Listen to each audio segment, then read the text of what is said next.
Hello, hello, hello. How's everyone doing? Guitar Lilin, Chloe. I'm going to assume that Greg Tech has updated again.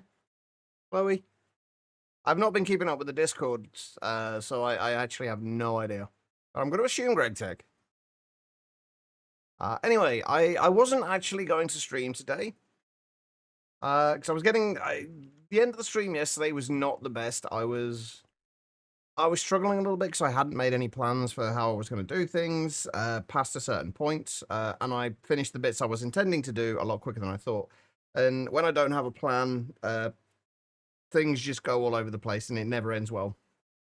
But what we left off doing yesterday was we were needing to make RTM alloy, which we have most things we needed except for ruthenium.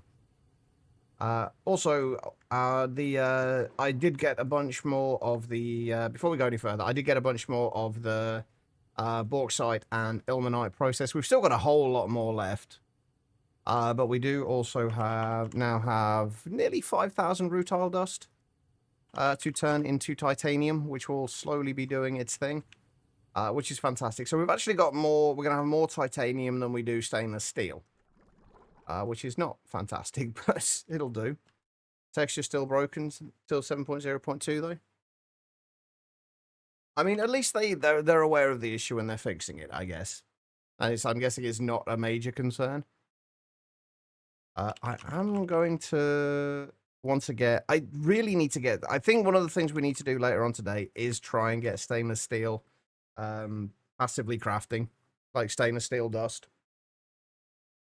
I think we kind of need to do that. It is about time. Yeah, anyway, ruthenium. Like, one of the things we're missing was ruthenium. So we need 4 ruthenium, 2 tungsten, and 1 molybdenum. And we didn't have the ruthenium, so I was looking at ways to get that. So we were looking at the tungsten carbide micro miner. So we're trying to make that, and then we couldn't make that yet because we need to make the MV field generators, which require magnesium diboride wire. And magnesium diboride requires boron, which we didn't have. That's the first thing we want to do today. But I have since... Bear in mind. Hold on. We'll get back to that in a second. Squirrel time smile. Ziddick, thank you so much, man. 55 months. Can we get some love and hearts in chat? I never squirrel Ziddick. I don't know what you mean. Squirreling is definitely a you thing. But thank you so much. Oh wait, no, it's just Ziddick, isn't it? Not with the UK bit. There we go. Thank you so much, Ziddick. I appreciate it. But yeah, there was one kind of slightly major oversight I made when looking at how to get ruthenium, and this is something I can't believe I actually forgot about.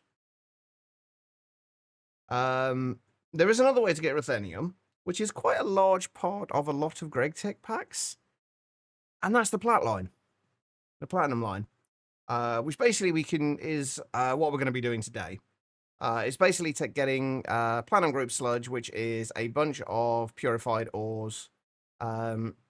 So it's what? Penlandite, bornite. That's the wrong thing. Penlandite, bornite, sheldonite, chalcocite, chalcopyrite, tetrahedrites. All of those put through a chemical reactor with nitric acid, and that will give you varying amounts of Platinum Group Sludge. Most of them just give you 2, except for sheldonite, which gives you 4. You then take that and then you centrifuge that, and that gives you various byproducts like platinum powder, palladium powder, inert metal mixture, and rarest metal mixture. And then basically we just need to process these for various things. It's the inert metal mixture that we kind of need for this. If we take the inert metal mixture, combine that with sulfuric acid in a LCR, that will give us ruthenium tetroxide and rhodium sulfates. The ruthenium tetroxide can then get turned into ruthenium dust. So this is one way. This is the way we're actually going to be getting ruthenium. We can also get rhodium from this, and we'll also get platinum and palladium. And then a little bit later on, we'll also get iridium and osmium from it as well when we do the entire Platline. But for now, we're just going to be doing the basic parts. And then we'll do the iridium and osmium a little bit later, since we need IV power for that. But that was something I just completely forgot about for some weird reason. So that's what we're going to be doing today. First thing we need to do, though, is, because even though we're not using this now, I would still like to have it just in case. So we do still need to make the MV field generator, so we still need to get boron. In order to get boron, we've got a couple of options. Well, they're all kind of the same option, but the lepidolite will give us boron as a byproduct from macerating the refined lepidolite. But we can also electrolyze borax dust into sodium and boron as well. The borax dust we get from processing rock salt and salt. So you get rock salt, salt, and lepidolite, you all get from the same vein. So basically what we need to do is go back to our miner, break this down, and then go and find a salt vein. Is the general gist of it. That is the first thing we're going to do. So we want to get that out of the way now, because there's going to be a lot more ore processing we need to do later. So we'll break this down. We'll go and move it over to... it'll probably... I think the overworld is probably going to be the easiest place to find what we need. So we'll go and do that.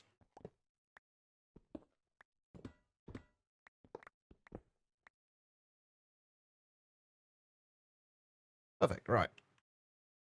Let's go home. Might actually be easier to go to the old... the only problem is we're also probably going to get a whole bunch of other stuff along with the salt and things that we need. Which is not the worst thing in the world, but...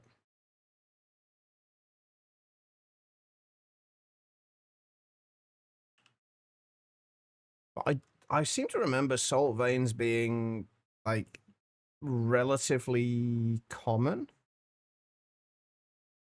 Yeah, there we go. But lepidolite, although lepidolite, apparently you don't get a great deal of it. Although 812, that will triple that. No, we will get more, well, more than triple that, I think. Because it we'll get 3 times, yeah, 812 will get 12 for each one of those, so we'll get a decent amount of it. I think is the general gist of it. And you've also got salt, kyanite, mica, oh, they've got some bauxite in there as well. Isn't bad.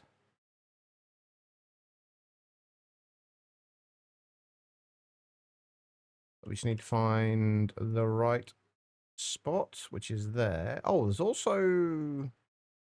there's less lepidolite in... Actually... Wait. Hold on.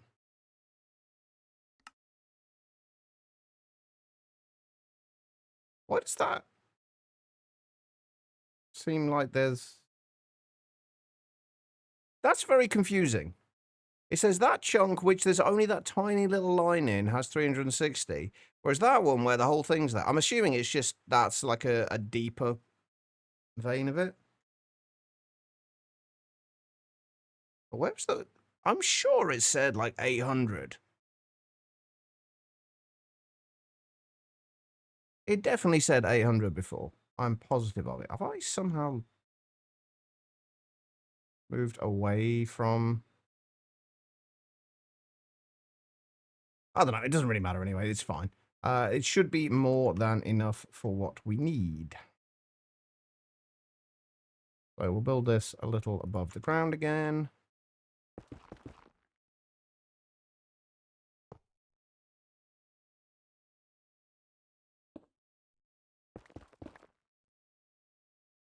All right, and where is my terminal? Oh, wait a minute. Did I actually put that facing the right way? It actually did. Ah. It did it in a slightly different configuration this time. Well, actually, no. Same configuration. before, but they're just things facing in different directions. Strange. Okay, well, whatever. That's fine. We need converter to go into there.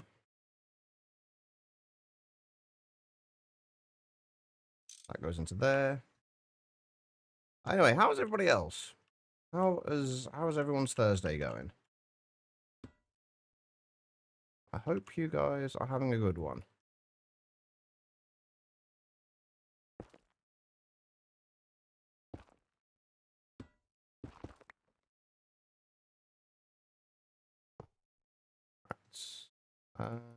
That is the one with the diamonds. That's really weird. Okay, so into there. Into there.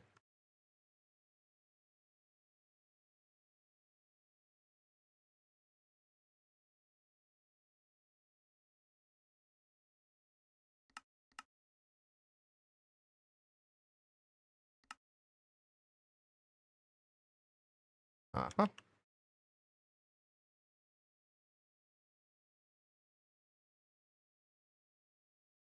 And this isn't going to be doing anything yet because we need that in there. And that's going to have to move as well. Or at least be repositioned. And that'll go in there. And then we just got to do that. You know what? I didn't... Did it have the pipe there before? Actually, can I turn this off for a minute?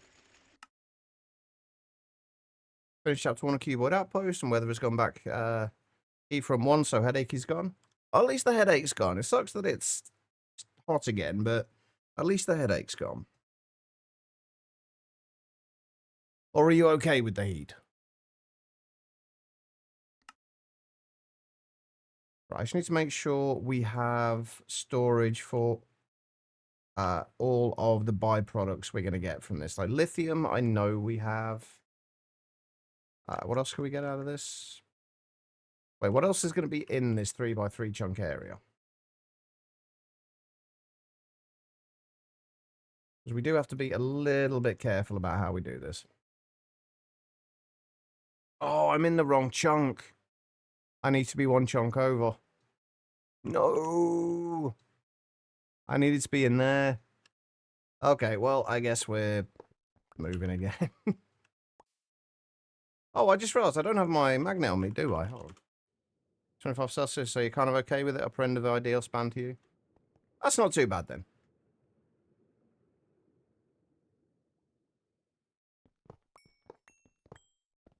Like, it's still 30 degrees in this room.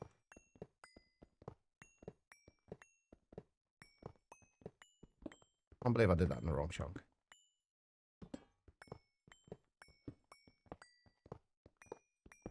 Really should have double checked that. Oh god, and now we've got a bunch... Oh, please tell me nothing fell down there. Ugh. Really hope nothing fell down there.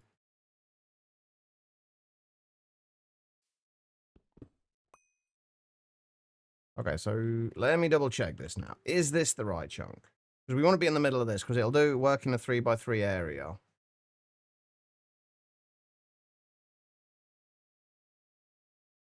Yeah, I think this should work.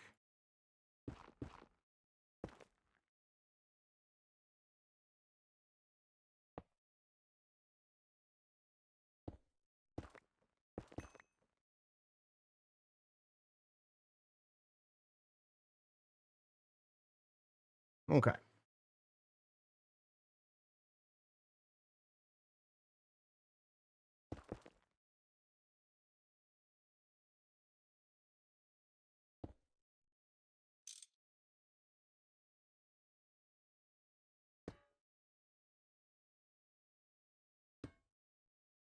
Is this going to let me rotate it? No.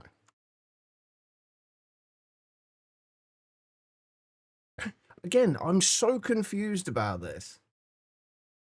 This one will let me rotate it, but this one never will. I wonder if it's just because it is vertical. They'll move it all now. It's got to be in the right place. If it's not in the right place, then it's not going to work properly. It's important. All right, so that goes in there. That goes in there.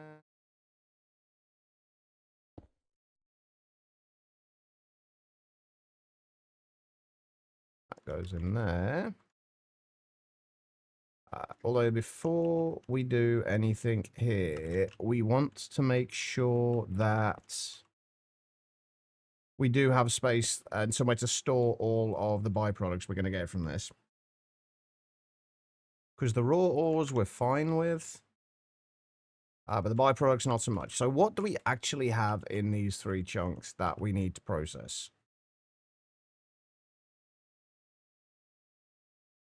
All right, so we have salt, kyanites, and mica.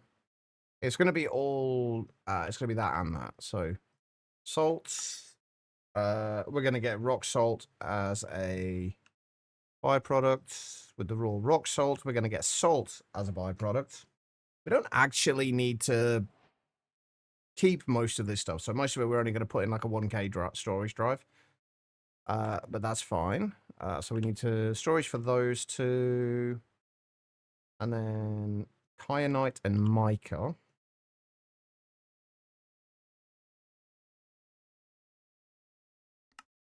Kyanite will get talc as a byproduct.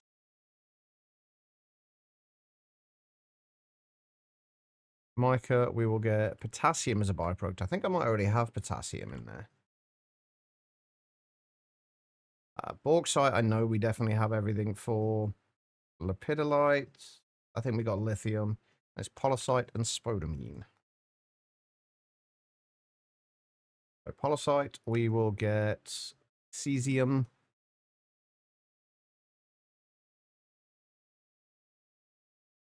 And spodumene, we will get aluminium, which I know we have. Right, okay, so we don't have cesium. Potassium, I think we do have. Yeah, potassium we have.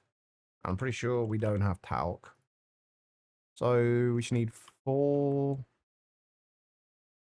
I guess 1K drives. Although the cesium we might need more of later. I'm not sure. Yeah, cesium we may as well put a 4K drive since we do need this for the moat of omnium later on. But the rest of them,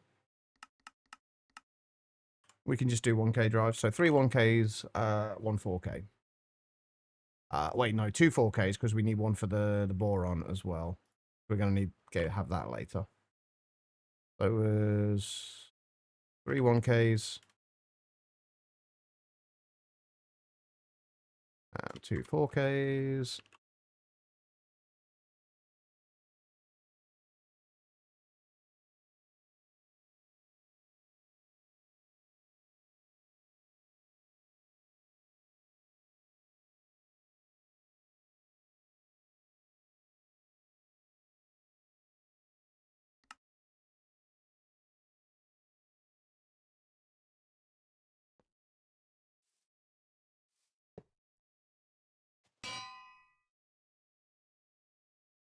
So that is cesium.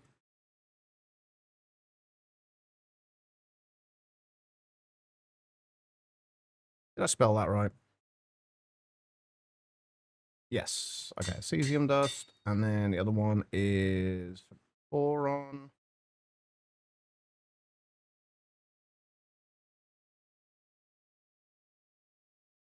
There's going to be a few other ones we need to do when we actually process all of this through the rest of the ore processing line.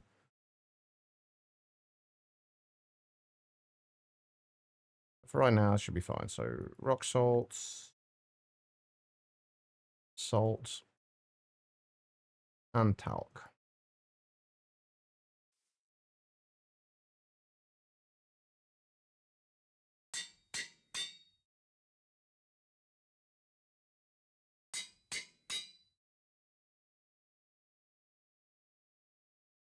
Same very similar, very sub-networky, sub-networks with sub-sub-networks.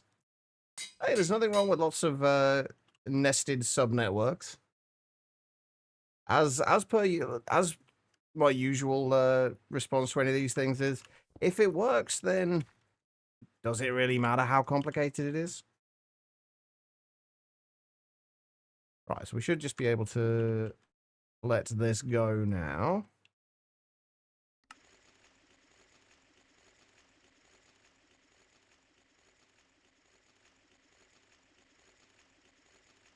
Move the miner home, and then we go back here.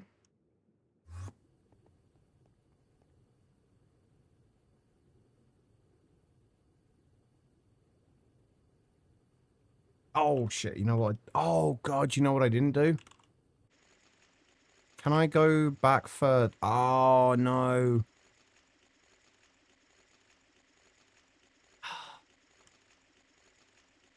I forgot to I've got a random chunk loaded chunk.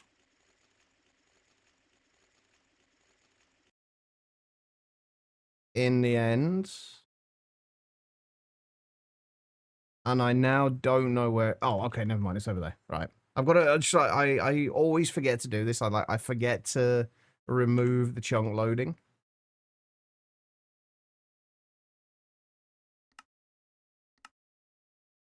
And so you just end up with random chunks loaded that just don't need to be. Or your create contraption is about to become their own sub-network. I have no doubt you will figure it out.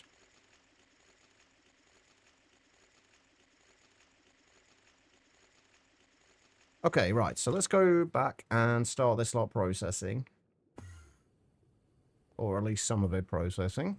We haven't got a huge amount yet. We've got the crushed rock salt, and we have the crushed salt. Process all of this. Thankfully, anything that we don't have space for at this point will go... we'll just stay in here, so we're going to need... Wait, hang on. Oh, so we're going to have two lots of salt. One's going to be salt... There's going to be a salt dust, and then there's going to be salt crystals. And there's borax. That's the thing that we needed. So we do need 3 more drives. I think I'm going to do 4Ks for all of these. Honestly, because there's a good chance we might need them for other things.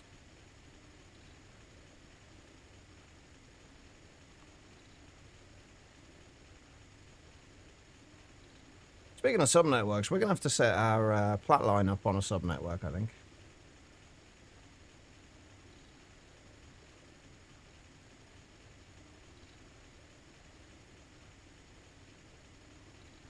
Right, I think I am going to have to kind of break my naming conventions ever so slightly with this. Hold on, let's get that out for a second. Yeah, I'm going to have to break my naming conventions ever so slightly with this, because otherwise we're going to have 2 storage cells with the same name, which is not good. So we're going to turn this to salt dust and rock salt dust, I think.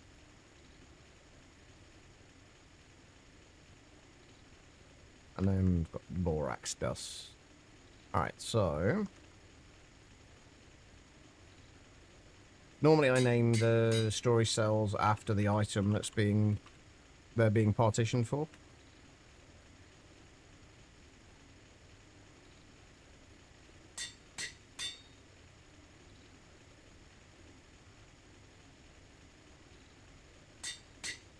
Okay, and put those away in there. Add these to our list of things that we can store.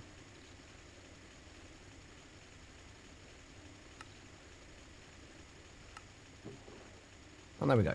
Perfect.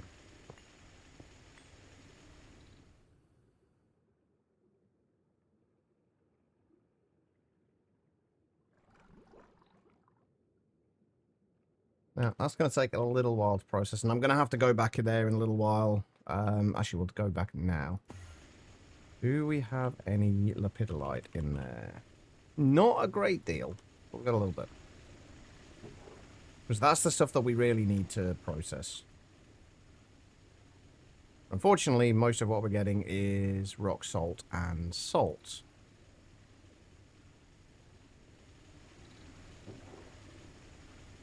Which is fine, but it just adds a few extra steps that we need to go through in order to get the boron. Anyway, right. So, the Platline. Basically, the Platline is... What we were saying before, the way we're going to do it, we're going to do one large chemical reactor. We still need to make nitric acid. We need to get that being made. And then we need to find a way of, like, for the bornite, pentlandite, etc. We need to find a way of, which it's set up to be able to do this, but we need to find a way of stopping this from going on to the next step of,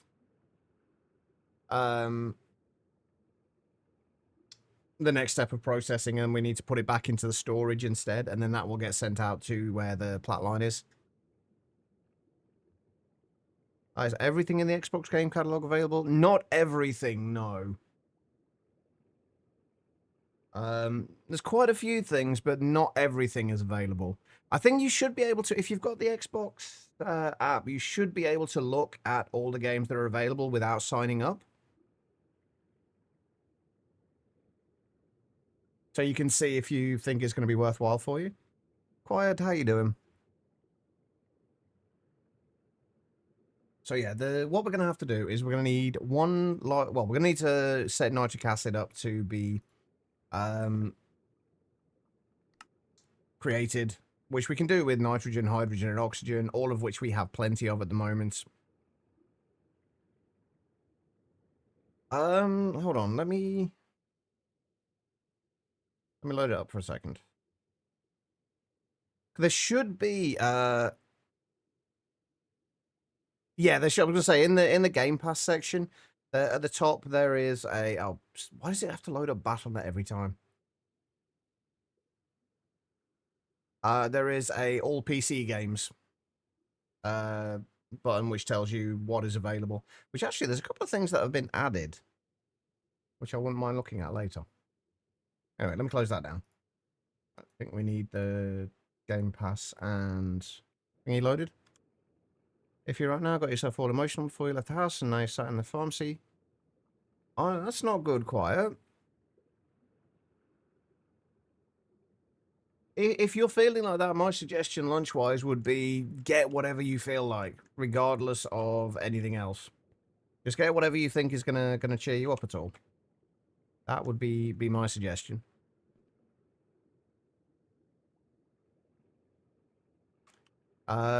Right, okay, so the Platinum Group Sludge. We need a large chemical reactor, which we're going to put nitric acid in, and then we're just going to feed any of these ores into it from the ME system, and then it'll just process whichever ones. I would like it to... It would be nice if I could find a way of prioritizing, import buses on there, and then have one of them specifically for Sheldonite, because Sheldonite is the one that we're going to get the most out of. So I'd like to prioritize that if possible. But if not, it's not going to matter too much, I don't think, anyway. Hopefully you can find something nice. I actually need to go shopping later because I haven't got a great deal of food left at the moment. So I need to go and do a little bit of shopping after the stream today. Yeah, anyway, Platinum Group, then you'll get the Platinum Group Sludge from breaking all this down, along with various sulfuric nickel or copper solutions. We will send those out to another electrolyzer and process those. We can probably just get away with just having HV electrolyzer, and that should be plenty to... actually, maybe not. We might need to do a couple of electrolyzers for these. Potentially, because I'm going to we're going to overclock the LCR to MV, I think. And then the Platinum Group Sludge, that will then go through a centrifuge along with Aqua Regia. Aqua Regia is made with nitric acid and hydrochloric acid. A lot of this stuff that goes into processing all this, we actually kind of get back as byproducts. EMI is your best friend for working out the EMC of recipes. Actually, I can see how that would help. But yeah, we electrolyze this, and then we're going to need to do another electrolyzer for processing the platinum powder. What I'm gonna need to do is make sure that I have, that I can process all of this quickly enough. But if we're running this one of these at HV, that's like 3 platinum powder every 25 seconds. We can keep that running at MV, and that shouldn't be a problem. And then the raw palladium powder, that goes in a chemical reactor along with hydrochloric acid. 5 raw palladium powder gives you 1 palladium dust and a couple of ammonium chloride.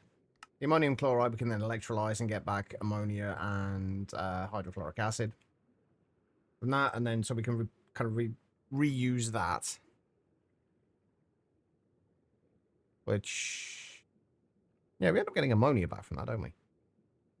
Well, anyway, yeah, so we can reuse that. And then the inert metal mixture, that also goes into a chemical reactor. I'm probably going to use the same LCR for the inert metal mixture and the palladium. Just have 2 input hatches, one with sulfur, or maybe just a quad hatch. But have sulfuric acid and... Did nitric acid we needed? No, hydrochloric acid. Both sulfuric acid and hydrochloric acid in there. And then process both of them as needed. Oh, so those will both go into an LCR at EV. So that would say 22.5 seconds for the inert metal mixture. And it would be perfectly overclocked to that. And only 0.6 seconds for the raw palladium powder. So we'd be fine with that. And then eventually we'd add an IV energy hatch to the second LCR. So we could process the rarest metal mixtures along with more hydrochloric acid, which will give you iridium metal residue and acidic osmium solution, which obviously give you iridium chloride dust, which can be turned into iridium, and then the acidic osmium, which you will distill into... yeah, but she would distill into osmium tetroxide, then the osmium tetroxide would then get turned, combined with hydrogen and turned into osmium dust. So yeah, basically this is generally what we need to set up today. Normally when I'm playing through GregTech packs, I will set up like actual proper kind of flow charts to figure all this out. But we're kind of not bothering this time. Started the safe at LV circuits to be 10,240. You get a healthy net positive. That's a nice base 64 number.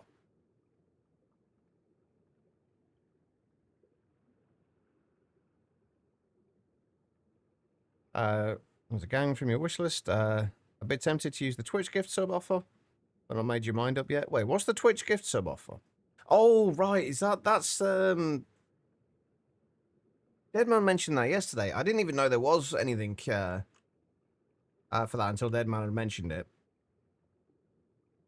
I still don't know what the actual deal is with it. Anyway, first thing we got to do is make more acids. In this case, nitric acid. We are going to do that in a large chemical reactor again. Give 1 sub and an eligible Twitch channel and get 1 month Xbox Game Pass. Oh, that's not bad at all, actually. It's definitely cheaper than the actual Game Pass itself as well, which is good.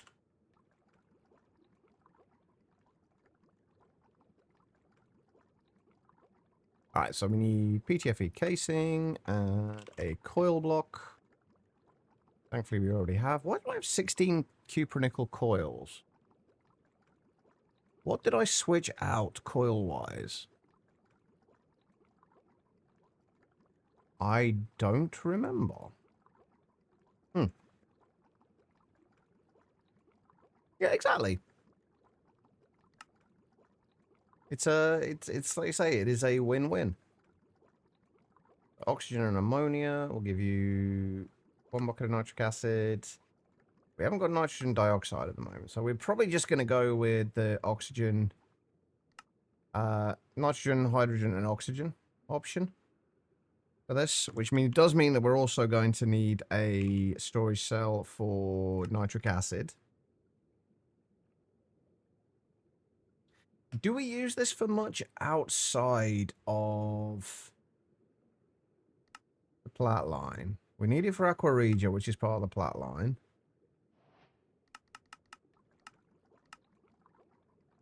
We can use it for processing the dense ores, which I don't even know where we get the dense ores from, honestly.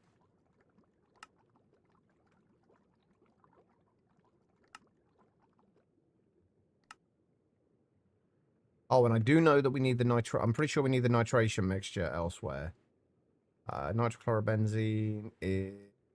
I think that's used in something. Yeah, PBI. So yeah, we do need the nitric acid elsewhere, so we do want to keep this in the main network.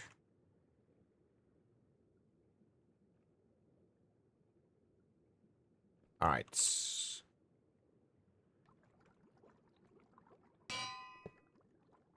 And that's... and nitric acid.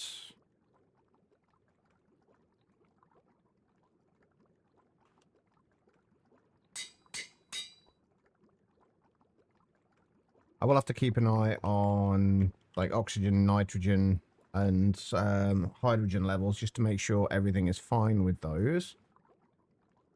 Do I just want to do a quad hatch, or do I want to do this as 3 LV hatches? I think I'm just going to do 3 LV hatches. Honestly.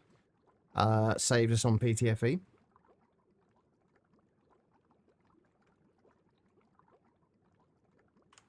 Alright. 3 input hatches. 2 output hatches. Hey, Kaz. How's it going? How have things been with Nobe Zone since the full release?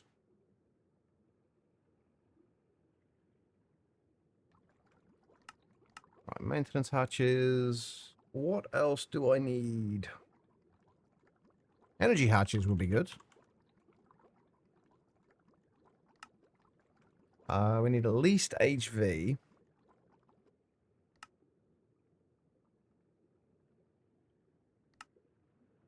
I think just keeping it at HV is probably going to be fine. And we already have HV energy hatches, so that's cool.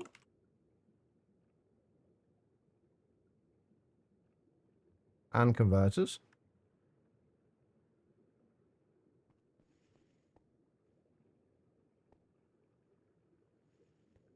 But yeah, I think we're going to go... probably set it up there, actually.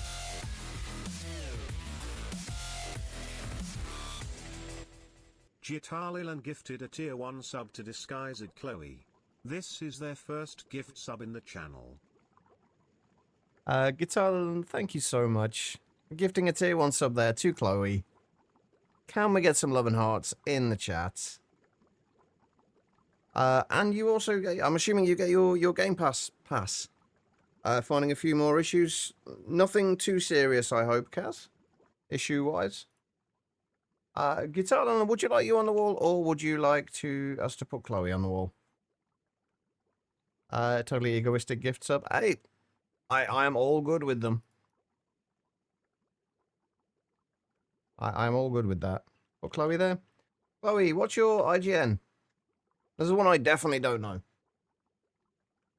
What's your IGN, Chloe? Assuming you want to be put on the wall, that is.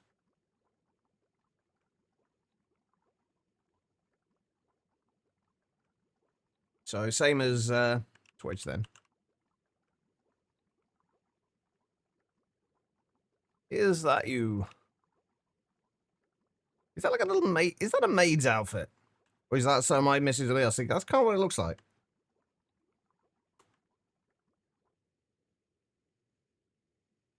Wait, hold on. Get this right.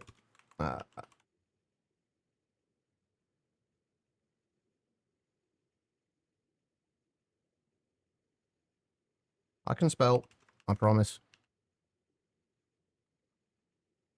There we go. Thank you, Guitar Lillian. I appreciate it. Very much a made outfit. Fair enough. Your recipes that don't make sense, having to do with individual mods. Data packs. Okay. Fair enough. Alright, so that goes there. That will go there. You quit behaving in chat. I mean, it could pretty much be anything. That's not in the right place, is it? It could pretty much be anything. Quiet. What's happened? Hopefully it's a positive thing. Please tell me it's at least a positive thing. You got lost. How did you get lost? Oh, hang on, I haven't got my maintenance hatch, have I? Okay.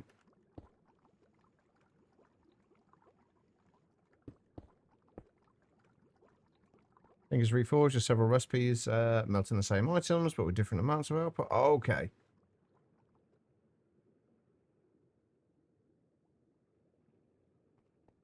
Fair enough. Is it easily fixable, at least?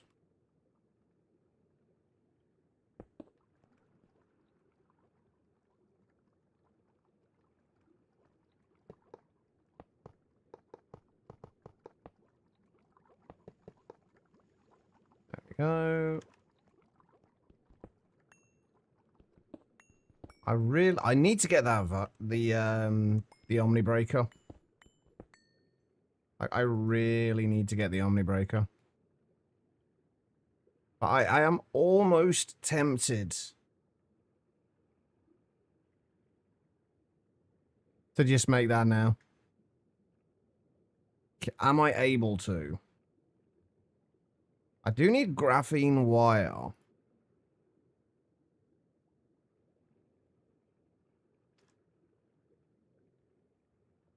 It's just going to make my life so much easier if I have it.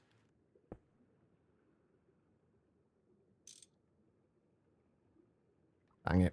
All right. I think we're going to have the interface on this side. Grab food. Yes, go get food. You're driving and miss your turn. You're at launch location now. Enjoy the food. I'm sorry, this class has several issues with its tags.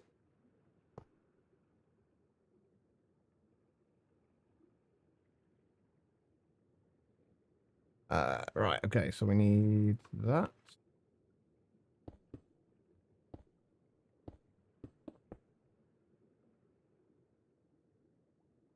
And we need more lasers.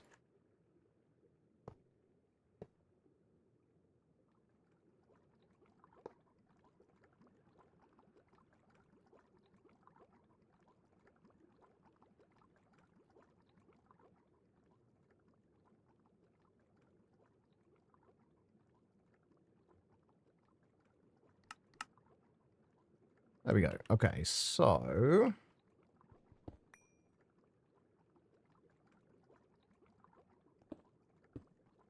should be online. All right. So what else do we still need to do here? I may have made slightly too many chemically inert PTFE casings, but they will definitely get used. And we do need those back again. Those can go in there. That can go in there. I actually feel like I should have used the quad input hatch here.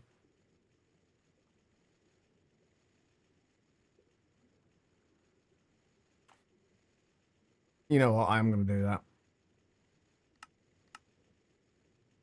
Just because it'll save on cards and messing around, setting stuff up.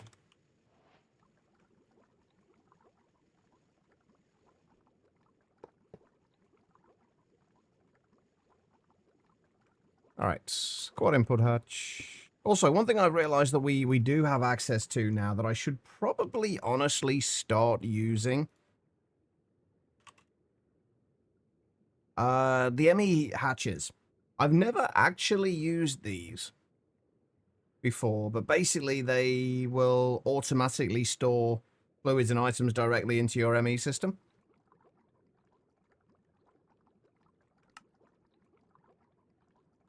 So I think I'm actually going to set up a recipe for these.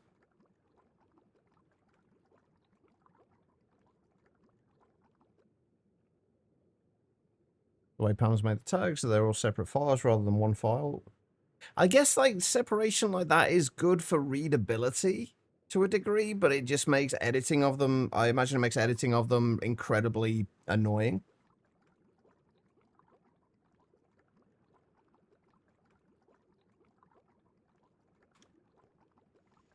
Right. Okay, so we actually then, in that case, need to remove that. If we're going to be doing it this way, we're going to remove that from there and put it here.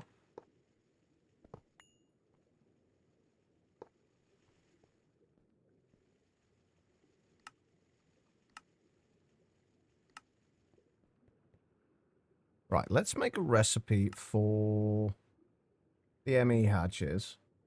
At least the input hatches.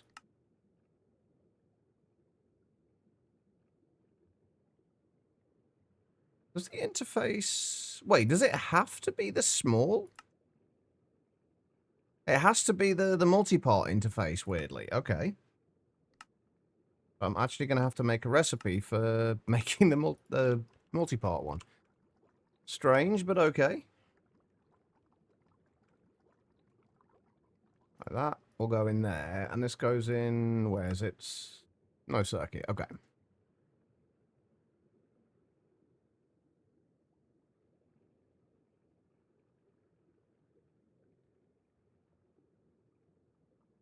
And it's not actually the input hatch I want, is it? It's the output hatch. I'm less concerned with... Although, actually, the input hatches... We may as well do both recipes. Like the input and the output hatch. It's the output hatch mostly that I want.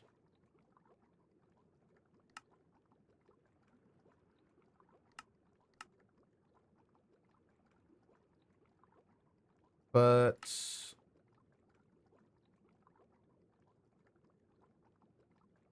this will be fun. All right, so we put the input hatch in there, output hatch in there.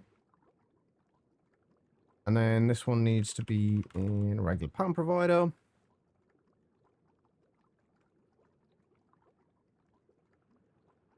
If we just grab...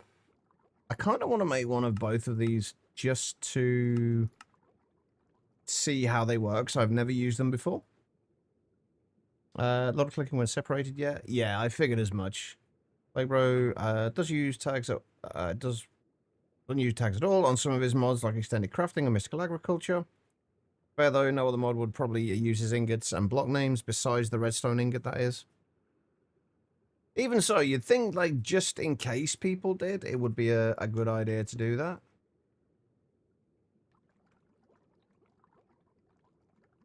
Oh, that is... Wait, that's not what I want. That is so nice.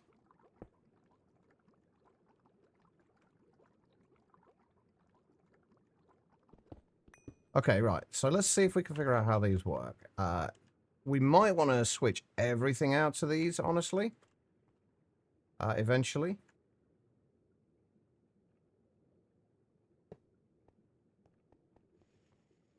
So if we get rid of that, and we get rid of that, and we just have...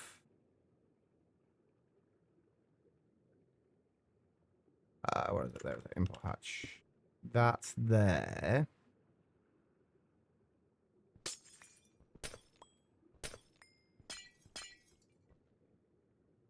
Remove that. I'm assuming that... Okay, so it has to attach to the actual kind of specific side. Okay. Can we still access it from the sides? Yeah, we can. All right. We do that and that. And then we'll bring that across there, because then we're going to use the... We can turn this off with an emitter on there.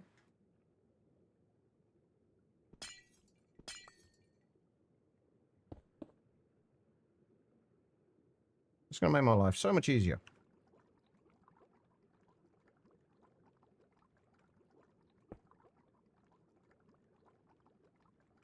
Hey, Erwin, how are you doing? How's your castle coming along?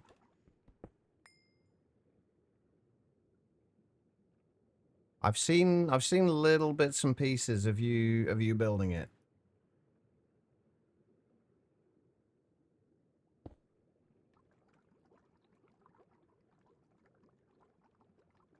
But not a huge amount, unfortunately. Right, if we just keep 512 buckets of nitric acid in there.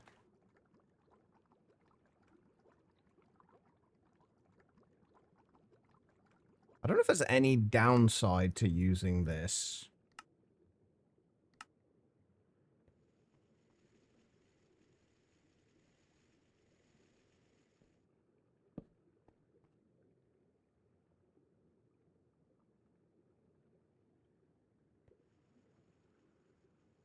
This is on hold. Need to get the villagers in place. First, due to storage.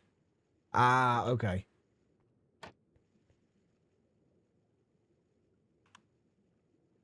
Can I just do... I can't do that. Okay. The nitrogen, hydrogen, and oxygen. So...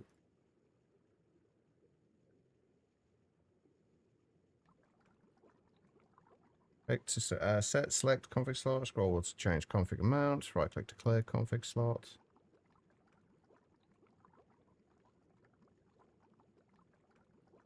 It doesn't the only thing is it only updates every 5 seconds. If we do that,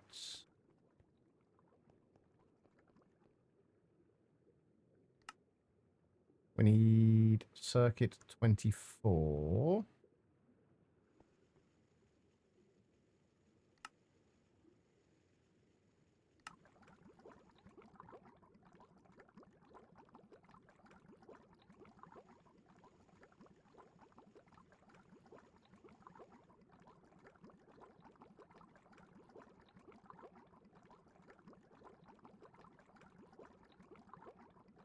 Oh, that's so nice.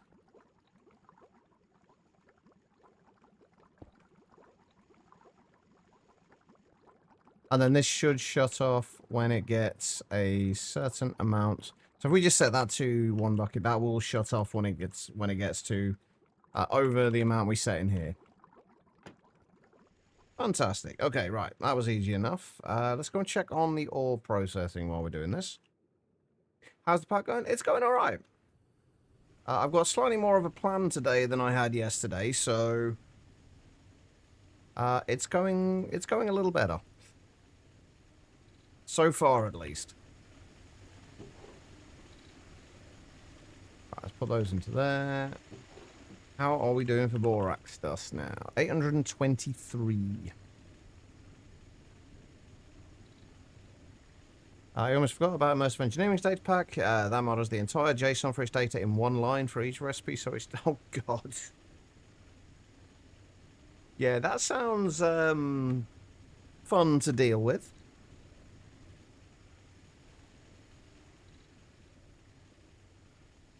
Right, okay. So we have nitric acid coming in now. We're not going to be able to get we're not going to get a huge amount of nitric acid, but we should get plenty. Oh, another thing I needed to do, and I think I'm going to do that now.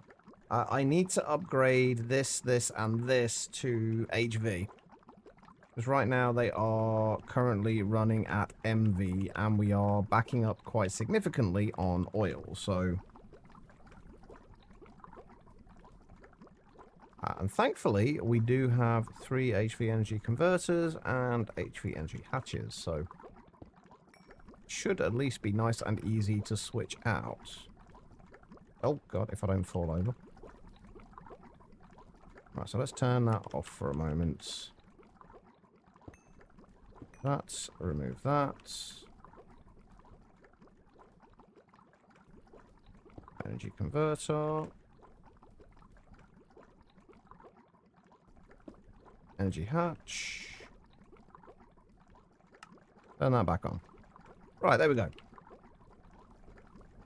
least these are nice and easy to switch out. I don't think I'm even going to bother turning them off. I don't think we're going to lose... we're not going to lose anything important from it.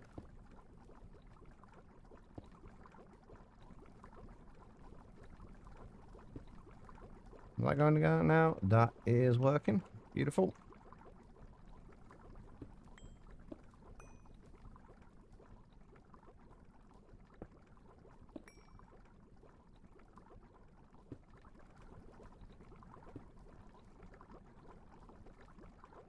Perfect. Right. So that should give us a few more of the byproducts as well, which is always nice.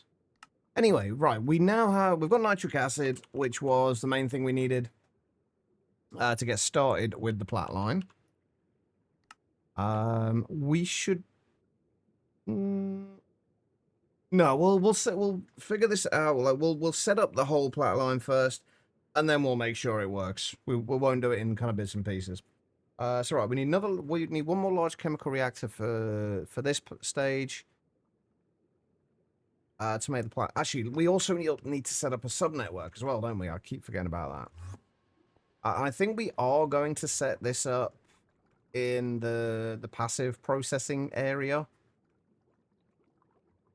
Rather than in the ore processing. Just because it's going to be a little bit easier. But we are going to need at least 2 more large chemical reactors. Means we're going to need 1 more of those. And probably a bunch more of these.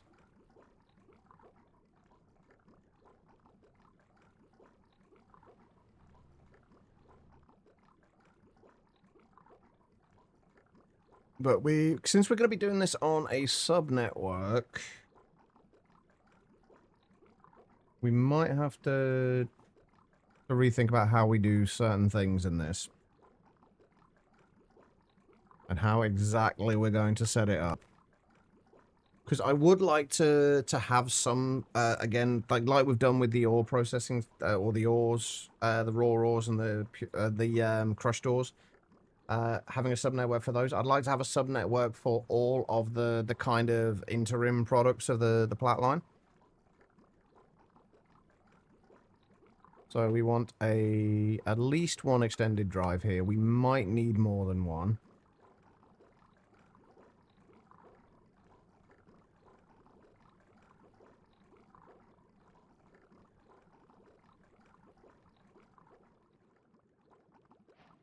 I love these things.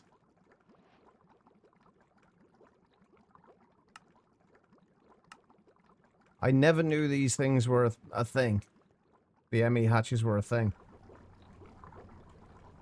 They're so nice. Alright, anyway, we'll put the... 1, 2, 3... Put these... We'll have a drive here.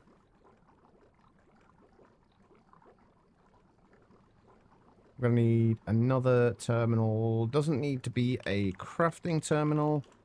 Just a regular one will do.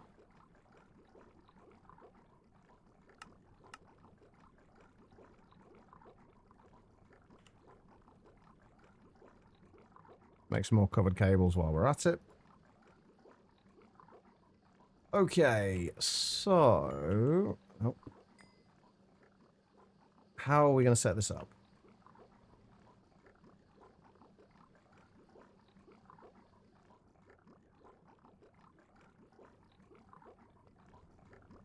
I think I'm going to bring this cable up through here. What do I need? Cable anchors. Just in case we do need to add any more extended drives on here, I would like there to be... That's not where that needs to go. I'd like there to be space for it. Like above here if we need to add any more on. Put a terminal on there. And that's just going to read everything that we need for the Platline. First step, we're probably going to need potentially both sides of this. The first step is large chemical reactors. Let's get rid of those for now. Large chemical reactor, we are going to need maintenance hatches. Do I want to do this with just the ME import hatches? No, I need to do with ME import buses, which means I need to make some more patterns here, don't I? for the input bus and the output bus.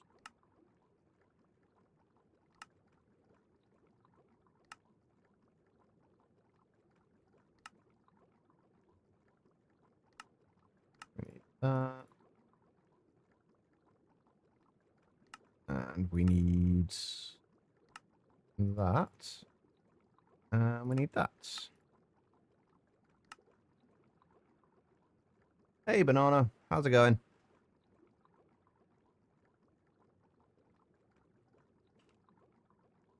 Right, we need Oh, I see. assemblers Running with no away. circuits. You yellow bastard!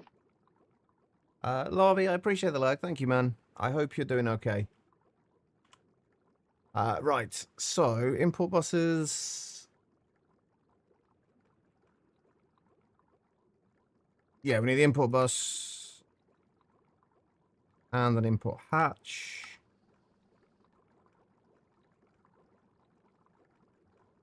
It's pretty toasty here. Hope you're not too warm. It's a little bit on the warm side. We're over 30 degrees again in here, but it doesn't feel as bad as it has done recently.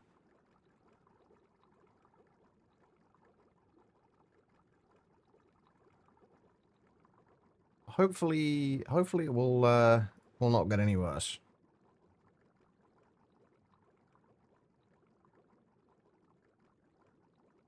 Okay, so do I want a block of space in between this? I don't think I need it, honestly. What we're going to need to do is import hatch there. Import bus there. Those are going to be offline, obviously. For now, pipe casing, coil block, LCR.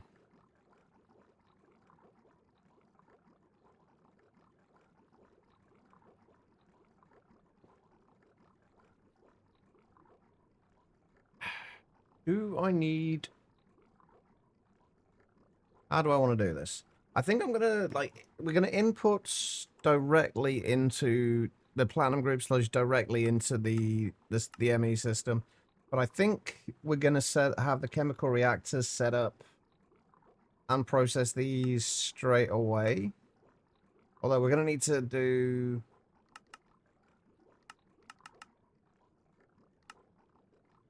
If we're processing this at 0.6 seconds, we're going to need to be able to process the sulfur, the nickel solution or the copper solution at the same speed. Which might be a problem because in order to do that, we'd need to run it at IV. I guess we could have multiple of them. But basically we need it to be able to run at least 0.6 seconds. Sitting on 29 at the minute. Are you the kind of person that likes the heat, Erwin, or are you more like me where you prefer the cold?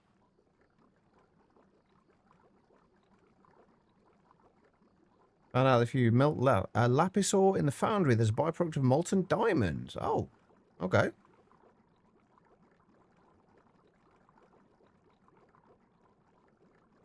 Cold rather than hot.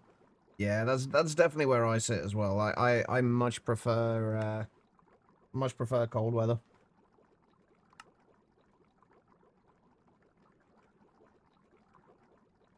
20 to 21. Yeah, that's where I like it as well.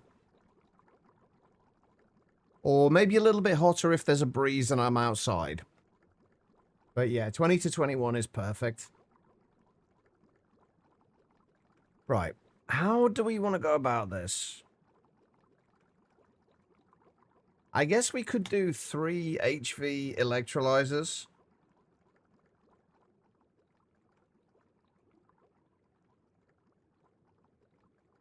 $20 to $25 for you. Is there anyone here who really likes, really hot weather? And the Arc Survival Evolved devs actually had to fix Evolved rather than neglecting it for Ascended. I haven't played Arc in ages. You prefer hot weather, Kaz?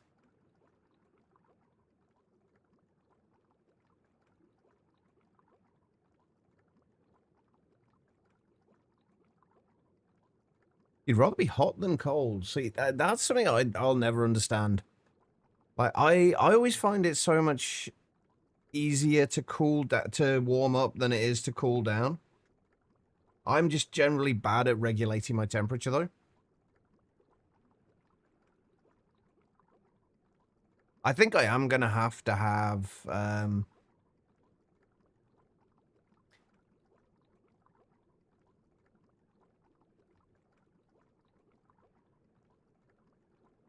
exactly. That's the way I feel about it as well, Guitar Loon. I'd love to be okay and like to enjoy the hot weather, but if I go out in the sun, I burn really easily. And I don't regulate my temperature very well, so like when it's hot, I get really hot.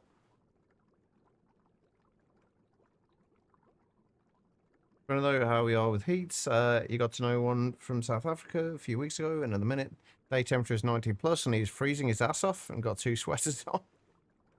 I say it's all relative, isn't it? I guess to where you live. Like if you're used to the hot temperatures, and you're like kind of like as a nation, like or wherever you are, if you're used to hot temperatures, you're generally better equipped to deal with them. Whereas like in the UK, we're used to colder, rainier temperatures and colder, rainier weather. So we're not used to the heat. 2 shades of you, ghost or lobster. Yep, I feel that very, very strongly.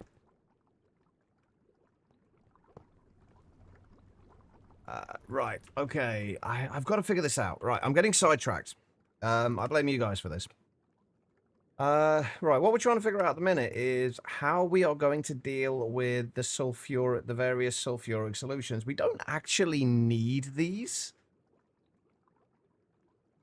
for anything, but we may as well use them to get the sulfuric acid and a little bit of copper and nickel back.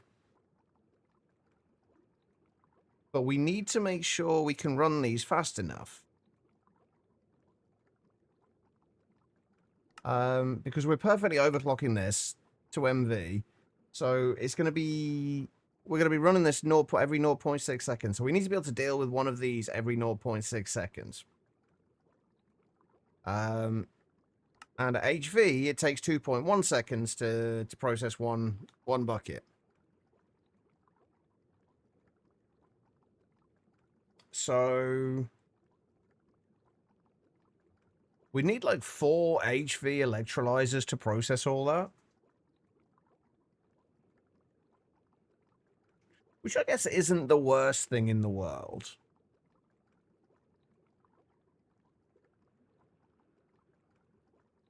That's only going to be what? 240, 480, 960 EU per tick. That's not too bad. I think that's fine. If we just do 4 electrolyzers processing the sulfuric solutions, that should be okay. I think what we're going to do, we're going to get an inputs. I think we are going to just do ME inputs and ME import hatches and ME import hatches and buses for like anything now, unless it really doesn't need to get stored. Which I guess the solutions don't need to be really. So we could output those, and actually I think that's probably what we're going to do. If we do the import bus there, let me clear out the bottom of this.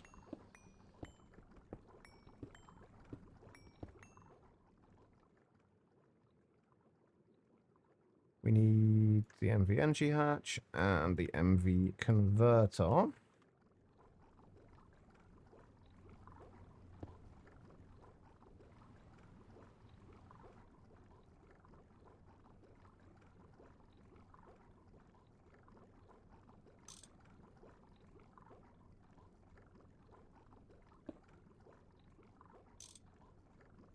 MV energy hatch, MV converter. And then if we just use an LV output hatch. I'll turn that down that way. Those are fine where they are.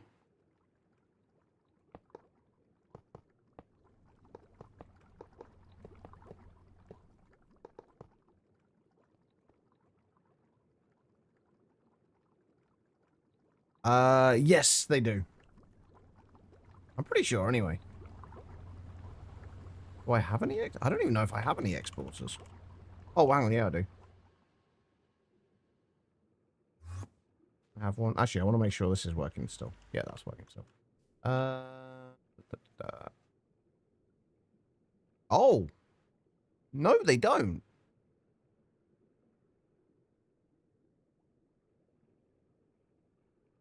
I could have sworn they did, but no, apparently not.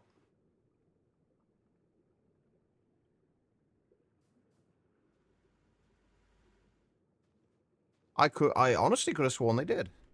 What do you need what do you need what do you need it for?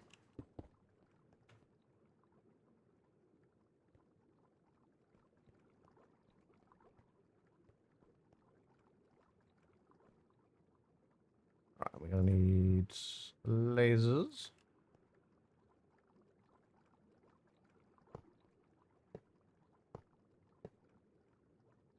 Is that gonna work?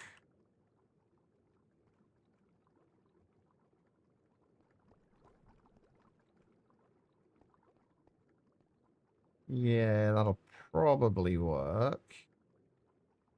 Although we're still gonna need an interface here, aren't we? Kind of annoying, but...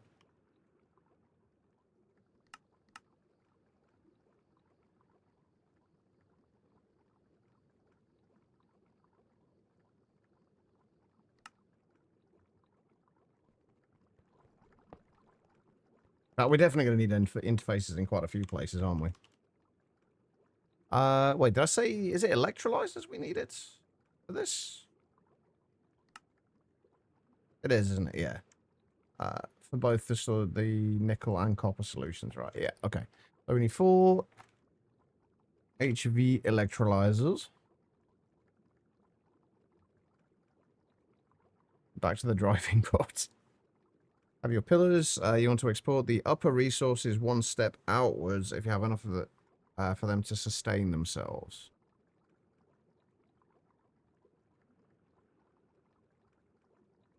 What you can do though is use level emitters on them. You can if you add a redstone card to them, you could then use level emitters to turn off the exporters under whichever conditions you want to.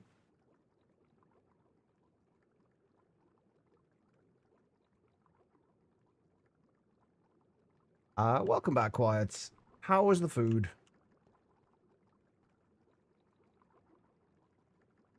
And what was the food? Oh, I see. Running away, eh? You yellow bastard! Enjoy the lurk, heroin. Hey, wanted all the pillars on the same interface towards the main network. You should be able to, like, if you wanted to use exporters, you should be able to turn them off with level emitters. Chicken pizza with some rice. Nice.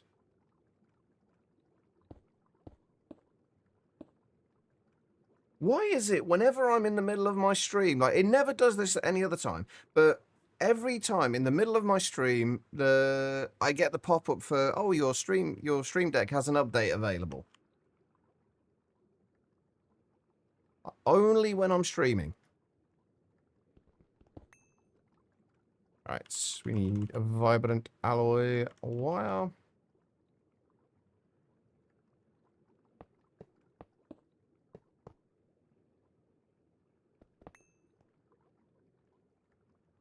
Like, why can't it tell me, like, outside of stream when I can actually do something about it? That'd be so much more useful.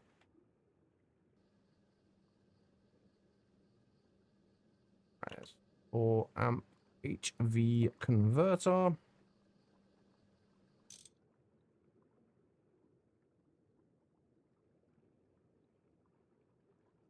laser node there, laser node there.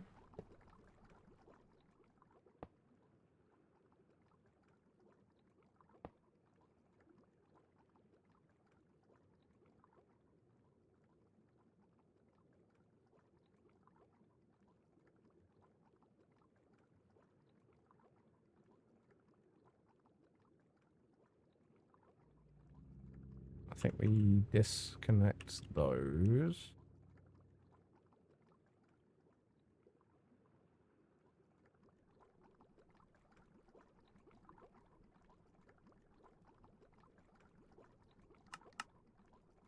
That's got power. That's got power.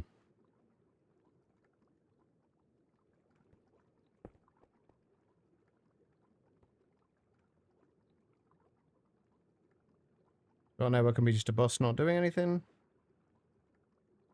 Hey, you're talking to the wrong person if you're looking for somebody who's going to complain about overthinking things. As I'm sure you are well aware. I overthink everything. Well, no, I keep saying I keep saying I overthink things. I don't think I overthink things. I think about things a lot, but at the same time, I also I like to make sure everything is planned out properly before I start. There's nothing wrong with doing that.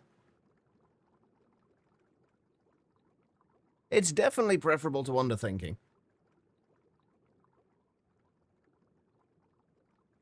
But no, generally speaking, I tend to have very few situations where I run into problems later on because I do think things through more consistently. Right, so what do I actually need to do here?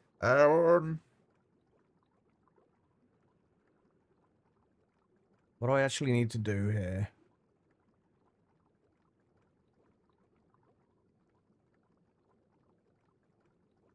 I basically just need storage for the platinum group sludge, right? The platinum group sludge.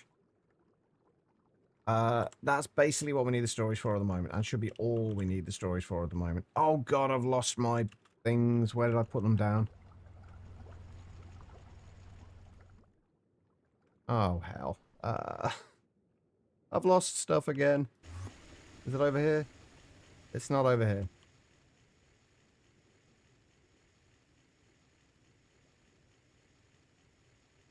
Oh, did I just put them back into the ME system?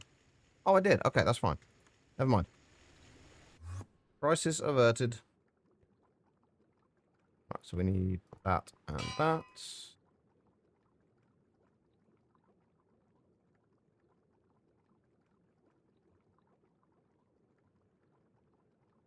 Right, platinum group sludge.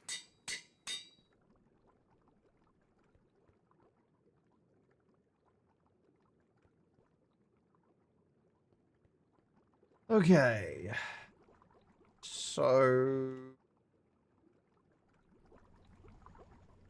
I should probably actually get this network set up. Because right now, it's literally, there's nothing there. Right now. Not actually a network at all.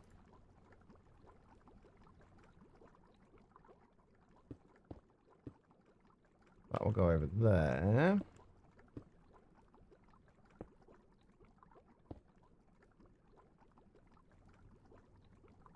We need another interface, and we need a storage bus.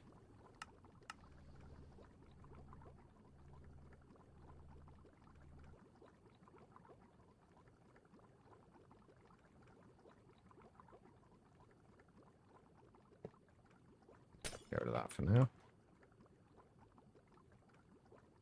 Right, storage bus will go on there.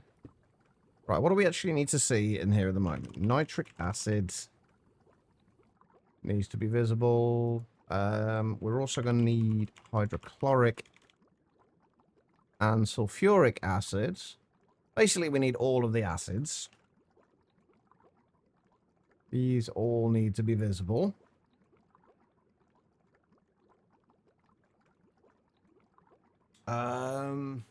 What else are we going to need?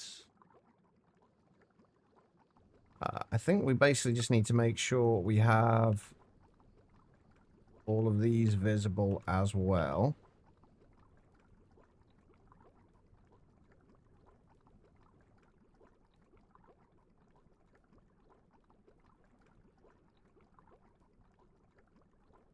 Sheldonite, chalcocite, tetrahedrite.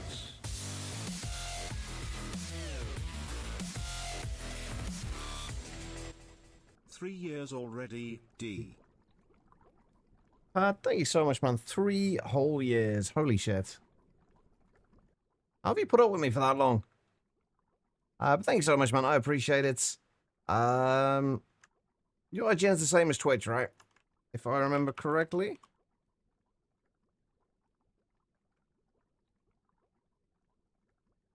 There you are. Next to Chloe in the maid outfit.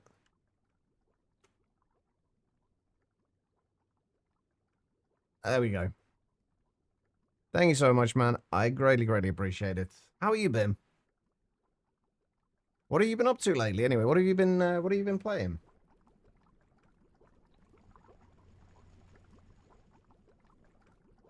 Well, this is actually going to be a little bit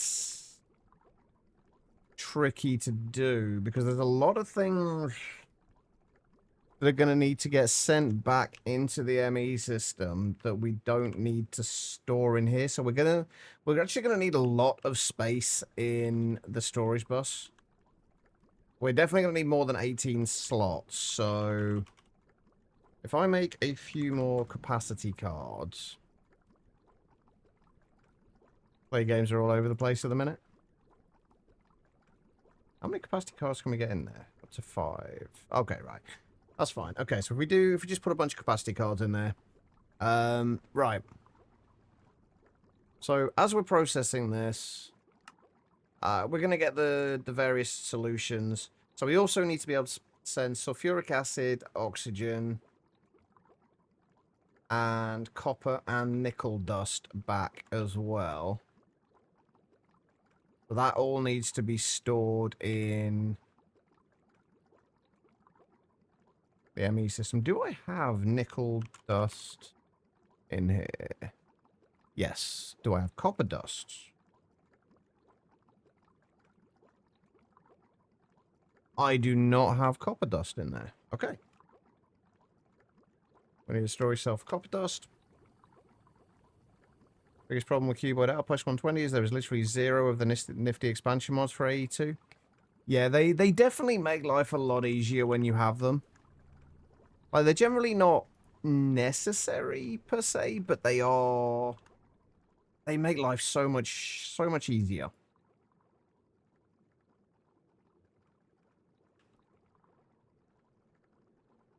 Right.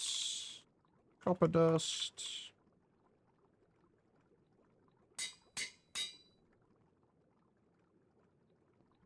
Right, so all this stuff also needs to be available on this system. So oxygen and sulfuric acid we've already got in there. That's fine. Copper dust and nickel dust. Oops, the daisy.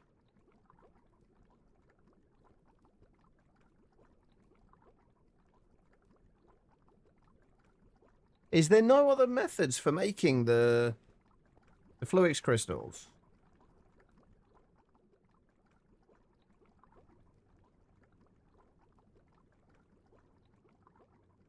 We need quartz fiber.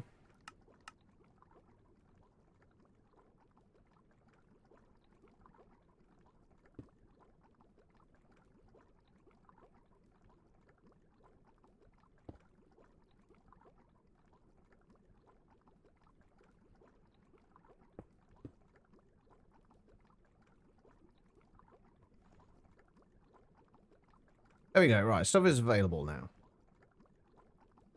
Beautiful.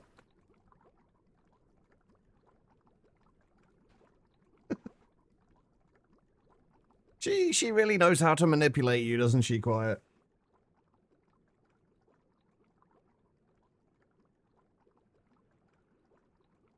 Lifting that for them, or the create mixer as well. That does involve using more create, though.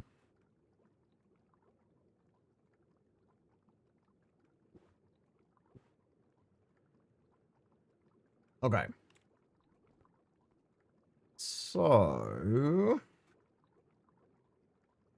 what do we need? What's next? Right.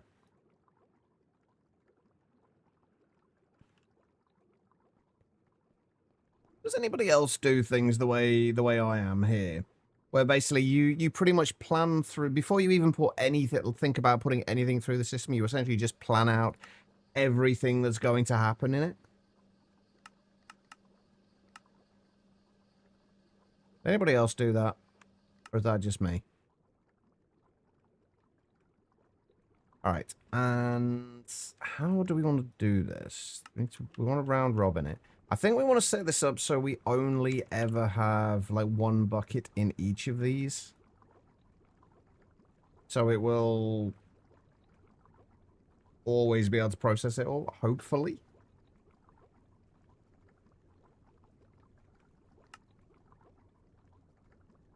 Right, so... sulfuric nickel solution... sulfuric copper solution. Okay, so we want to do... have no more than a bucket of each of those in there.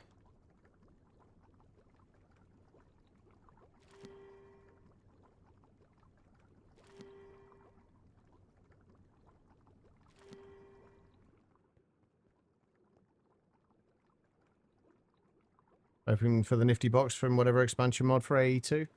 Oh, the reaction chamber. That's usually a one of the go-to ways of doing it. Alright, and then we also need to have extractions on these. Yeah, the reaction chamber is nice.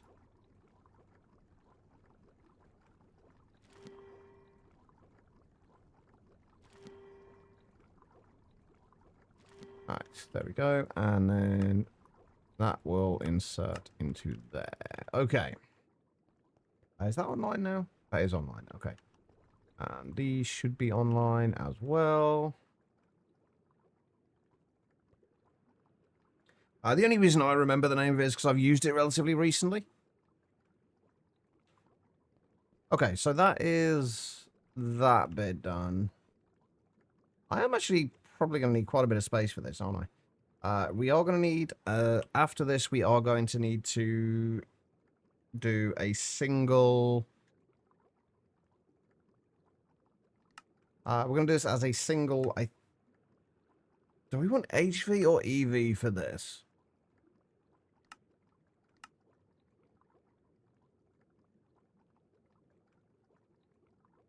I feel like EV is gonna be the way to go for this.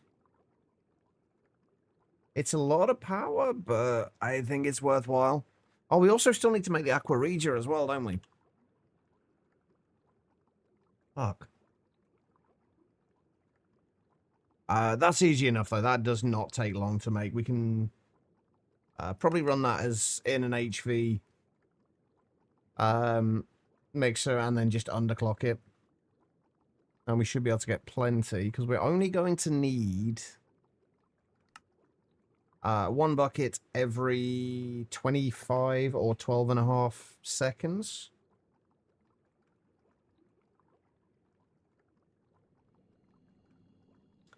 I'm trying to decide if I want to do this with HV or EV. I think HV is going to be easier. Obviously, it's going to be easier because these, I think, will only be using like 2 amps of HV power in order to make, or in order to process them at any given time. Yeah, 480. Oh, maybe not. Oh, wait, no, I'm looking at the wrong thing, aren't I?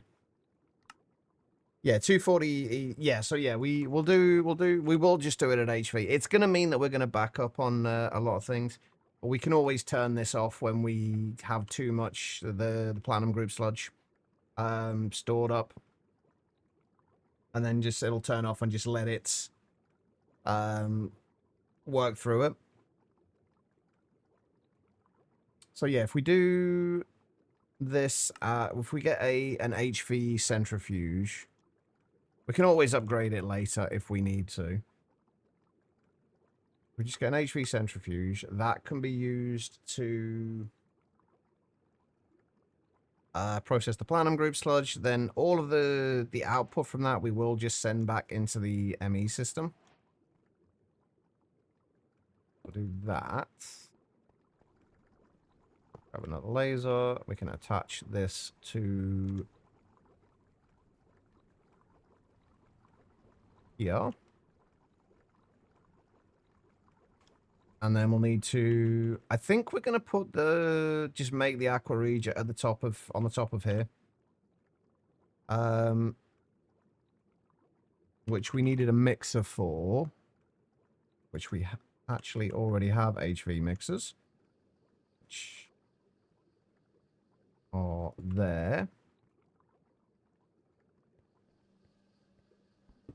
Actually, let's do that underneath.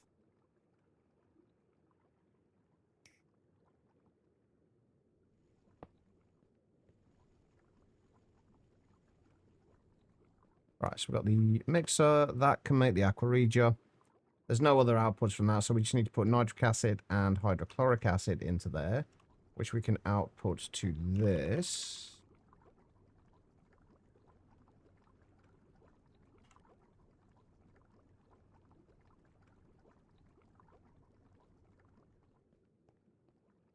How much can that store? 16 buckets. That should be fine storing that much in there. Right, we need to insert into there. We need that and that.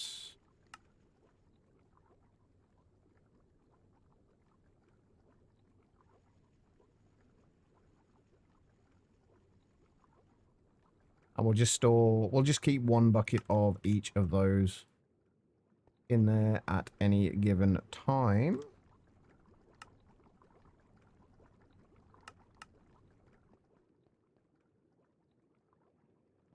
Oh, wait, hold on.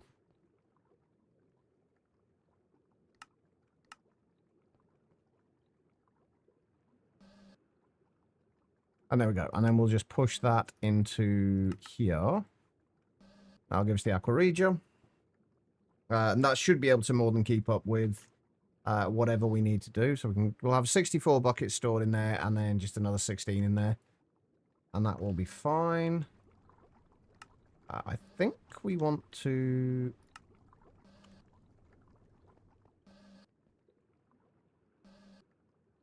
Yeah, that should be fine. Okay, right. And then this will output the Platinum Group sludge into here.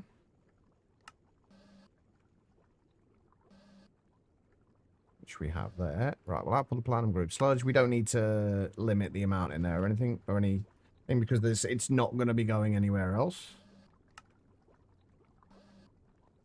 So we'll output the Platinum Group sludge to there. Nitric acid is still coming in, which is good. Okay, and that will take care of everything up to that point. And we need to get storage for all of these things. The platinum powder, palladium powder, rarest metal, and platinum group sludge residue. Let's get rid of some of this stuff for now. All right. Because I don't know how long it's gonna. I think we should be fine with 4K drives for all of these. We probably won't even need that much, but we should be fine. The only one we're not going to be processing like from the start is the rarest metal mixture. And we're going to be holding off a little bit before we start that, just because we need a little bit more power. It needs to run it with IV power, and we're not producing as much as I would like at the moment.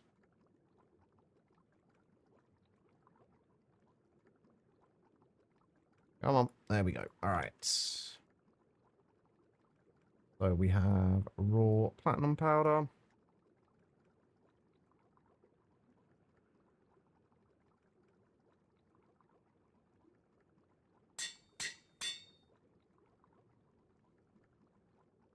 And then raw palladium powder.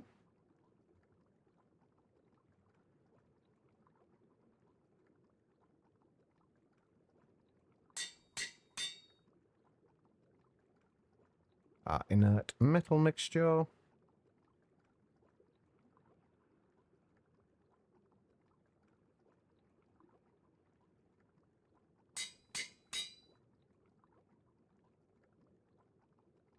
Oh, by the way, Guitar Lily, was it you that that mentioned? It was quite a while ago. The Lightyear Frontier, I think, or something along those lines. I think it was called. As kind of a farming sim thing with the big kind of robot. Yeah, I've downloaded, like, since I got the Game Pass thing again. I have downloaded that. I've not had a chance to play it yet, except for the first few minutes of it.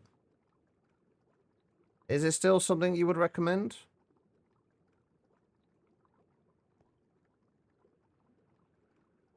And then platinum sludge residue. And all of these go into here.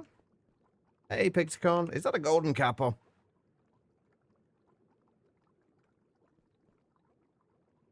You like it? It looked quite good fun. It took me a little while to get used to the little bits. I think I got as far as planting my first seeds, but I didn't really know what I was doing, so I was kind of struggling a little bit with where to go with it. Right, okay. Got a bit in the background with all the other things releasing that. Yeah, I mean, that's understandable.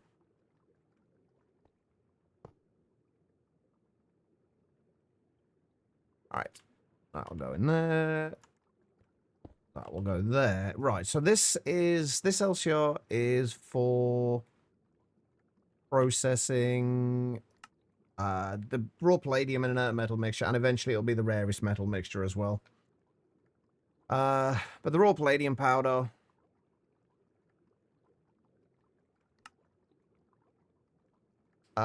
we just need to put hydrochloric acid in here. And the inert metal mixture. We do need to run this at EV, which is going to take 22.5 seconds. So yeah, it's a good thing we're not actually speeding this up anymore. Otherwise, we probably wouldn't be able to run this quickly enough.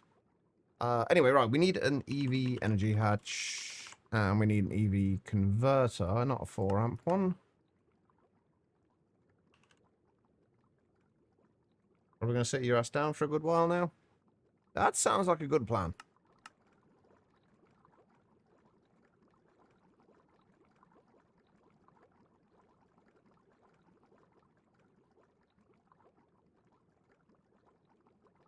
Oh, if you did get Gamecast Guitar Lily, if you haven't played it already, which I have a feeling you might, and I feel like you've mentioned it before, but it's worth checking out Balatro.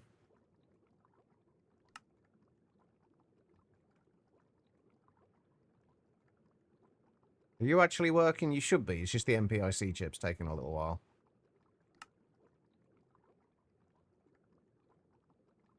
That whole list of things to get to do. You got one done.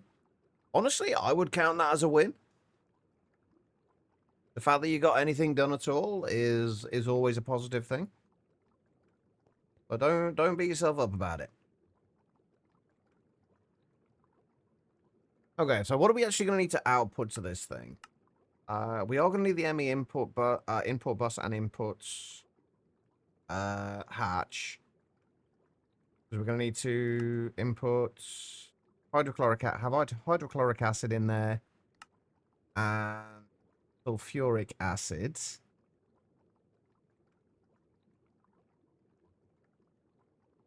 Hang on. we're also going to have to do this.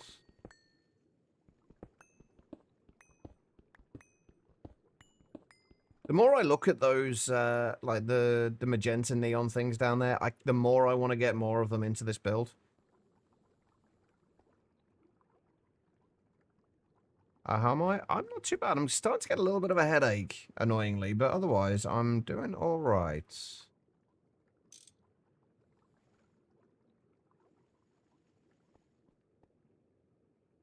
All right.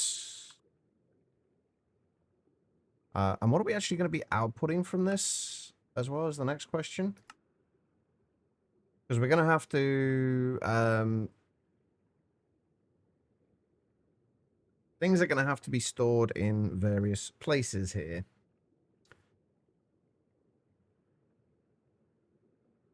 Right, so the palladium powder... When we deal with the palladium powder, that's going to have palladium dust and ammonium chloride. Do I want to... I feel like I do actually want to process the ammonium chloride as well. I wonder if we can actually get that in and still have enough, and still be able to basically process it in here.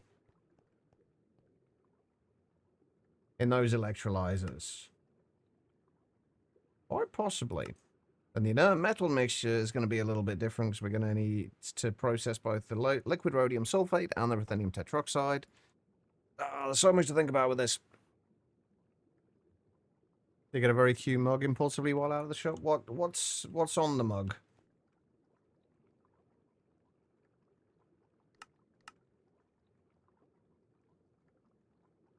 Okay, so hold on. But we are gonna need, yeah, we are gonna need an output bus. And we are gonna need an output hatch, aren't we?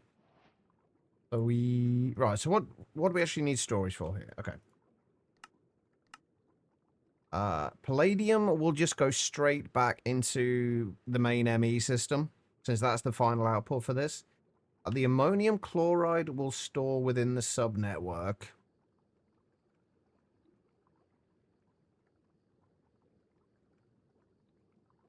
Charlie Brown Gang is turning 75 this year, and you have a very soft spot for those cartoons. The mug has different versions of Lucy as your entire spirit animal. Awesome. It's been so long since I haven't actually bought a mug in ages. In fact, the one that I'm using at the moment, it's kind of almost like a plant pot. I've had it for probably nearly 20 years at this point.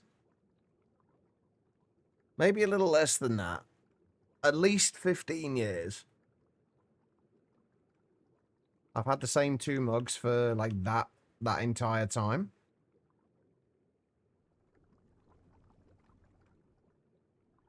Right, if we're doing this, we need the input bus. And we are going to need the input hatch as well. We're going to have to run these down here, I think, because we obviously can't fit everything in there. I'll check out Crime Scene Cleaner. Crime Scene Cleaner is fantastic, actually. Balatro is good. Dreamlight Valley, I enjoyed for a little while. But it's a little slow pace for me, and I'm not a huge Disney fan. D-Rock Galactic was fun. Frostpunk, oh, I forgot Frostpunk 2 was on there. That's one I wanted to check out as well. Manor Lords, Medieval Dynasty, Minecraft Legends. Minecraft Legends was one that I also didn't play a huge amount of, but did look interesting. I approve of your choices. Not that you need my approval or anything, but I do approve of your choices.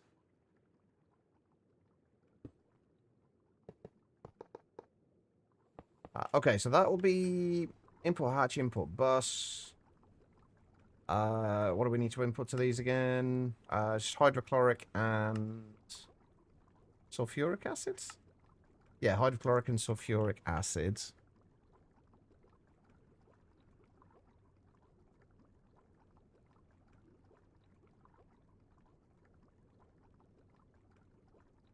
How do I change how much is in there?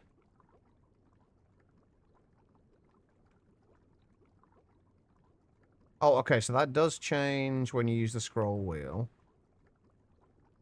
Ah, okay, there we go, right.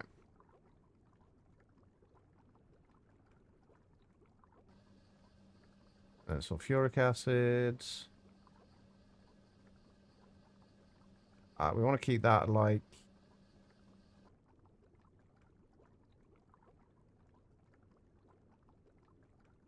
Right, that's doubling each time. I don't want to double it, but I guess we can keep 4 buckets in there. That'll be fine. And then this is just going to be outputting...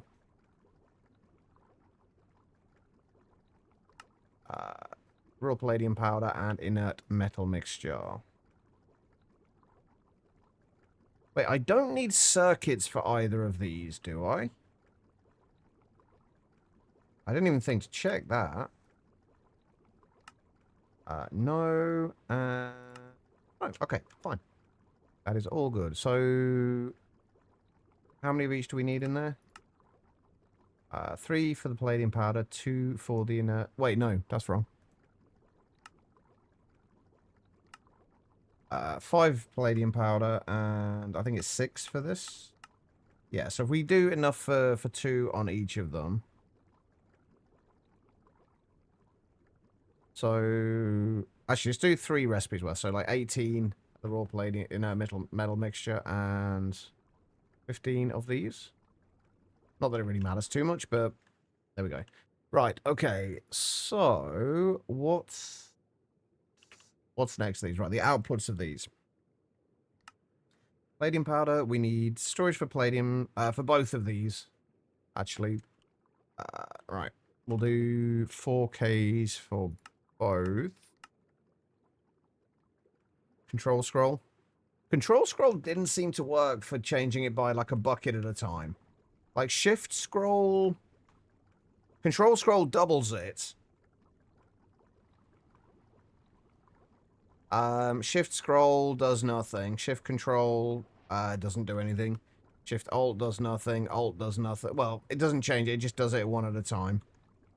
So we can just type it in as well.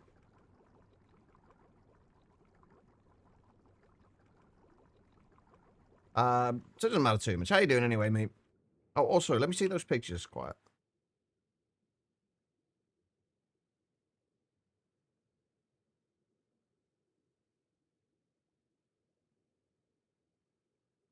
That's really cool, actually. I like that. The mug, I mean, that is. Right. We've got 2 of these.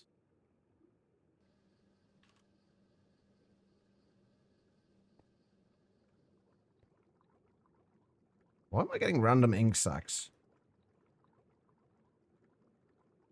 Alright, so palladium dust.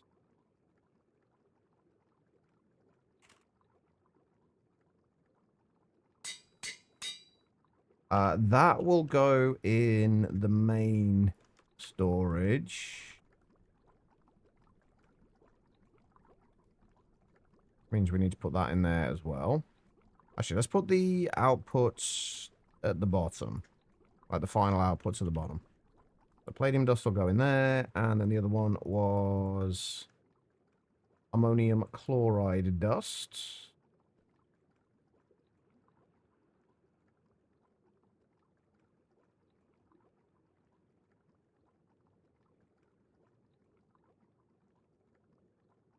So ammonium chloride dust, that is staying in the subnetwork. You get older cartoons inked all over you as tattoos, you would. What? Why can't you? Is that like what's stopping you from doing it? Quite? Is that just a financial thing, or your brain's hallucinating? You almost said the phone is ringing.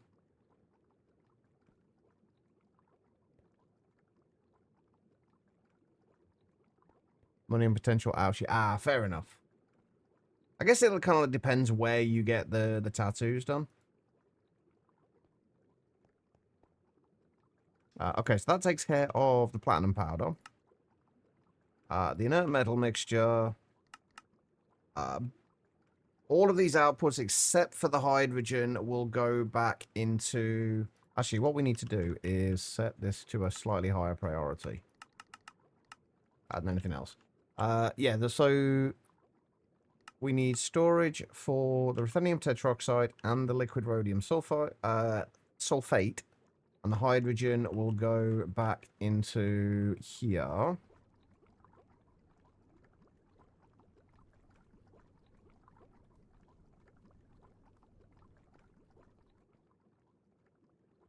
So we need 2 more 4Ks, 1 item, 1 fluids.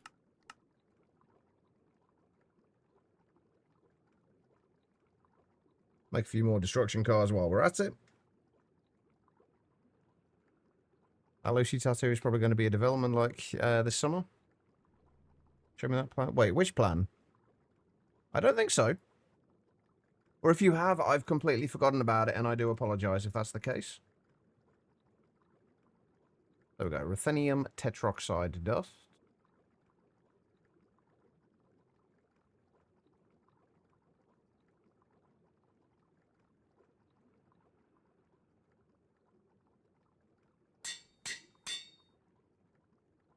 And then that is liquid rhodium sulfate.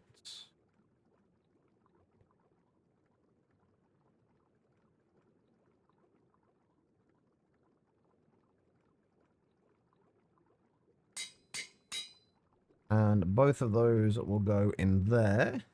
Good afternoon, Sarge. How you doing?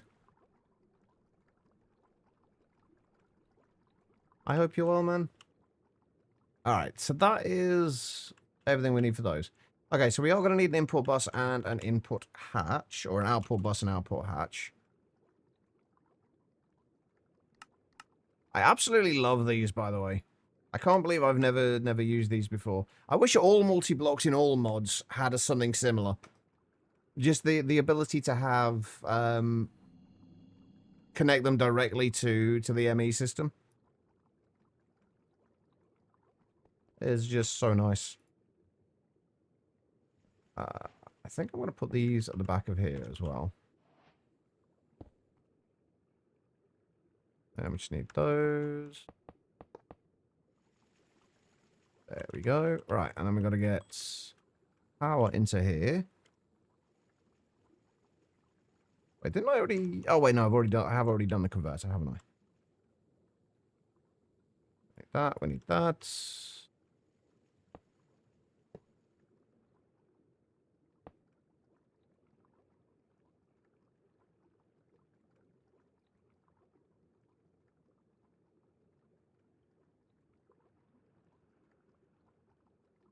Ah, disconnected.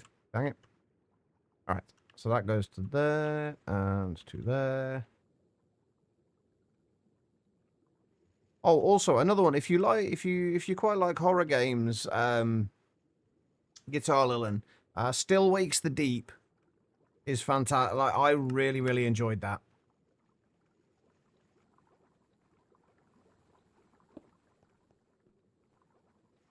What's it got compared to Lucy as a kid because you're the crabby sister?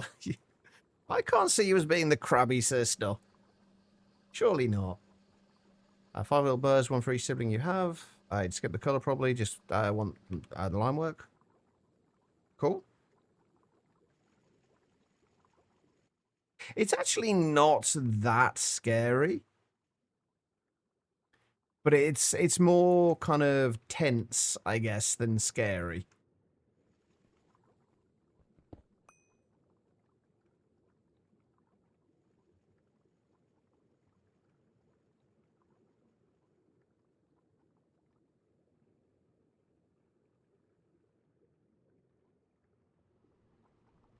Okay, so we also need to be able to bring this over from here.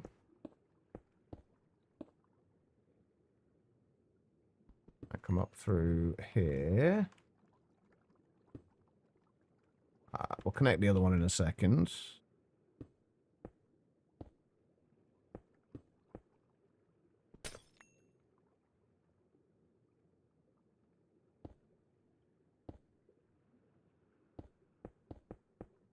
There we go.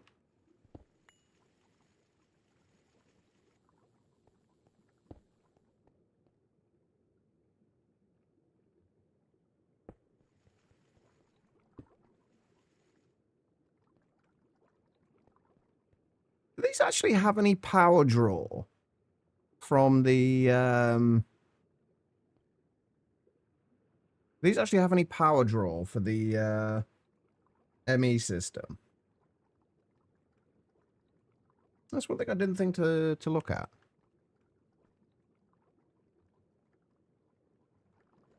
So that should now have those in there. Obviously, none of these are going to be in there because we haven't got any yet. But there we go. That it will take care of those two. Right, the platinum powder, we do need an electrolyzer for.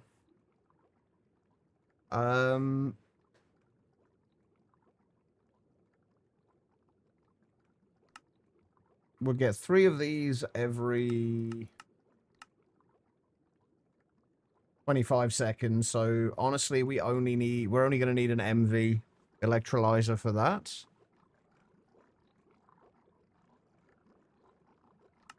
So yeah, taking care of that. That's only going to need an MV electrolyzer. And that's going to give us... Chlorine's going to go back into the ME system, and we're going to need a storage drive for the platinum dust.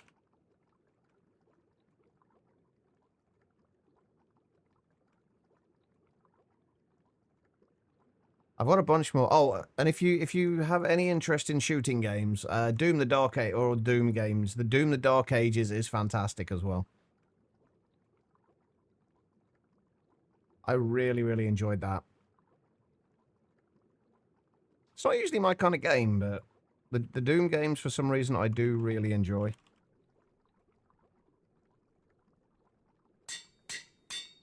Doom's not your cup of tea at all? Fair enough.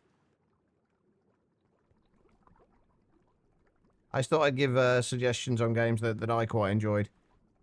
But they're never going to be... Everyone's tastes are always going to be different. Alright, platinum dust. We also need chlorine. Coming back into here.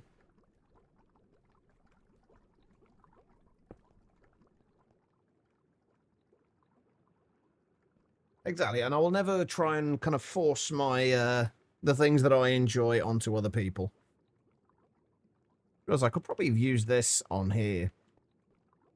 Just put that on the top of there instead, and it would be take up a little bit less space. But it's fine. That's okay. Right, okay, so what have we got left to sort out here? The platinum powder, which is just going to need an MV electrolyzer. And then we have the stuff from the inert metal mixture. The ruthenium tetroxide and the rhodium sulfate. What are we going to need for these? We might need to move stuff over to the other side as well, although I'm not sure how I'm going to move...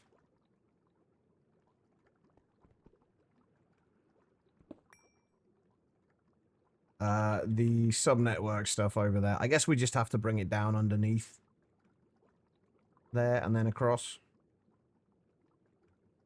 Not going to be the nicest thing to look at. I was hoping to fit everything onto one side. I don't think we're going to have that option, though.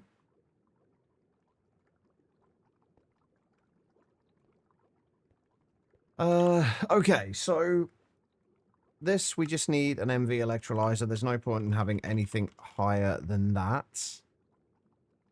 I think we're just going to use 1 amp converters. I actually don't have MV electrolyzers craftable. I guess in that case, we actually use an HV one then, just because we actually have that auto-craftable. Ruthenium tetroxide will go into a chemical reactor. Again, we may as well just do this.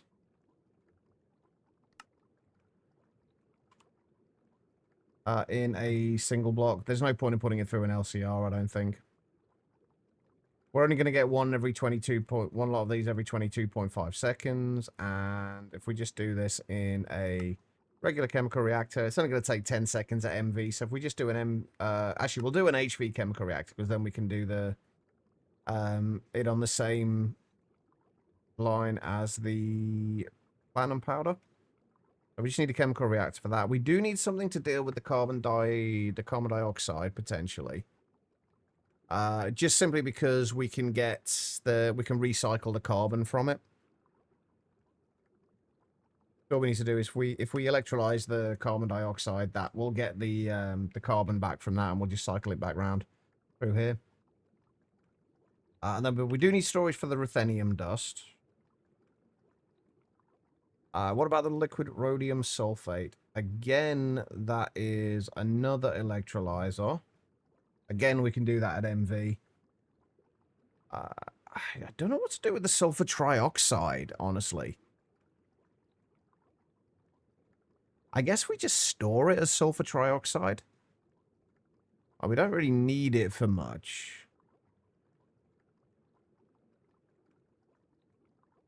For that, again, we could do the electrolyzer at MV. So if we just have all three of these getting processed at MV, we're going to just use a 4-amp converter.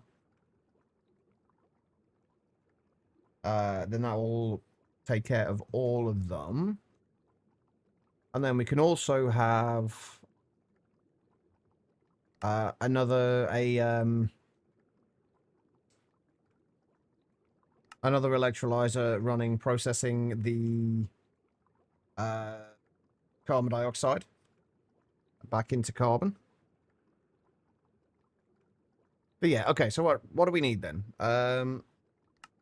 We need one electrolyzer for the platinum powder. We need a chemical reactor and then another electrolyzer for that. So 2 electrolyzers, 1 chemical reactor. I think I am going to do all these at HV as well, actually, rather than MV, but just because it's easier to do it, and we might underclock them. So yeah, 1 chemical reactor, 2 electrolyzers, and then a 3rd electrolyzer for the rhodium sulfate. So 3 electrolyzers, 1 chemical reactor. We need 2 more of those. And 1 chemical reactor. And we need a 4-amp HV converter, which we have already, and vibrant alloy cables. And get rid of those now.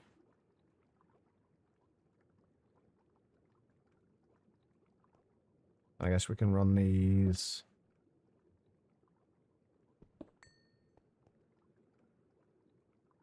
We do a chemical reactor there, and then electrolyzer. Chemical reactor will do the ruthenium dust.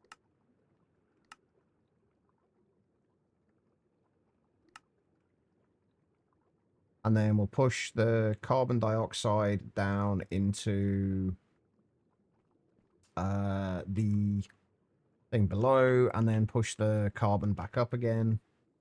Yeah, I think that works. I think this should all work just fine. Hopefully.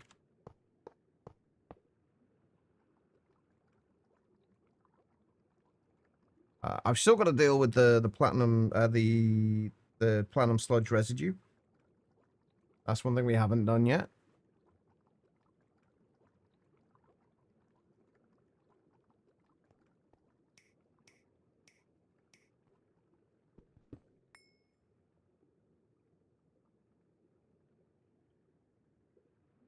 Although the platinum sludge residue, honestly, is not really that important.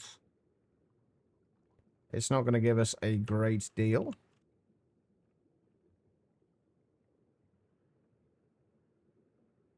But we're still going to do it anyway.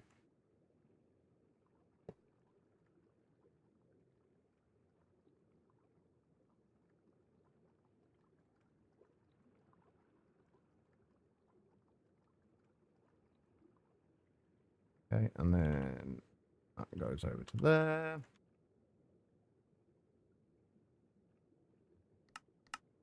And that gets some power.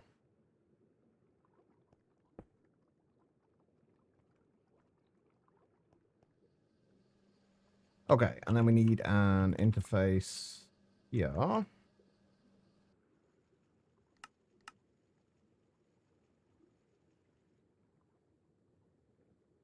Come on. There we go. All right. So we just have an interface there. I do want a cable anchor on the back of here, though. That doesn't need to connect to there.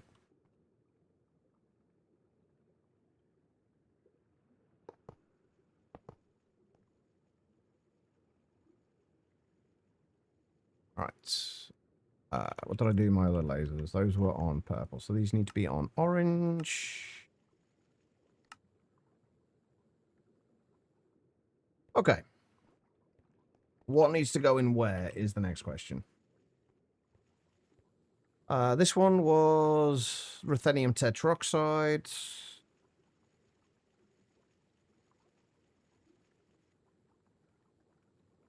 Although this is going to have to be a counting filter, isn't it? Because we need to make sure we never get more than a stack of anything in there. So, ruthenium tetroxides.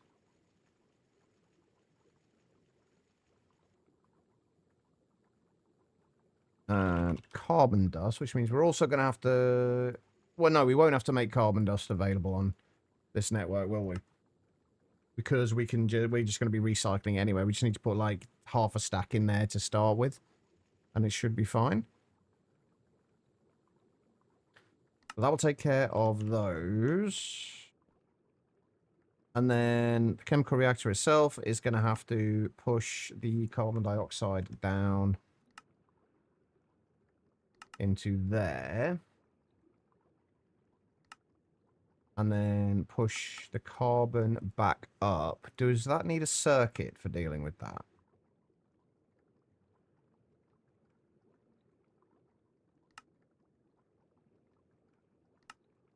No. Okay, that's fine. But we are going to have to extract the fluids from both of these. Actually, extract the fluids from there and the items from here. We do need to do the 4K cells for both the ruthenium and rhodium as well.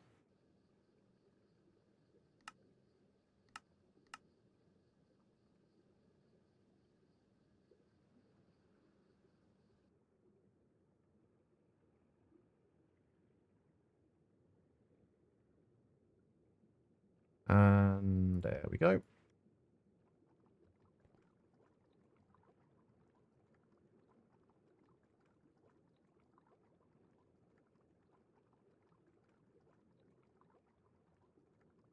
We've got ruthenium dust and rhodium dust.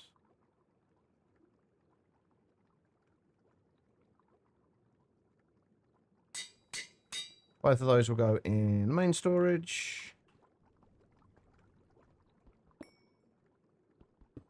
Whereabouts is... There, right. I think I'm going to... We have a frame trapdoor. I do. Okay, I think I'm going to use frame trapdoor here so I can... I don't have to go down there to change what we're getting out of this. So ruthenium dust and rhodium dust are going to get stored in there as well. What else do we need to do here? Is there anything else that's going to come out of these that needs to get stored? We've got hydrogen. Oxygen is going to need to be in there. We've already got oxygen. That's good. We are going to need storage for sulfur trioxide as well. Even though we don't really need sulfur trioxide for anything. The only thing we were using it for before was making sulfuric acid. But at least we'll have it. There's no point in kind of voiding it or anything if we potentially have a use for it later.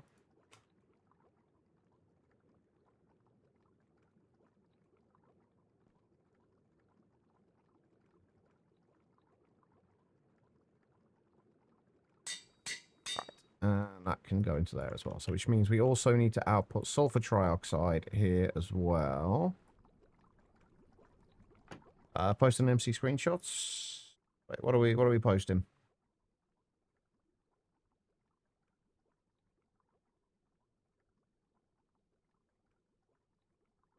Yeah, definitely a lot more readable.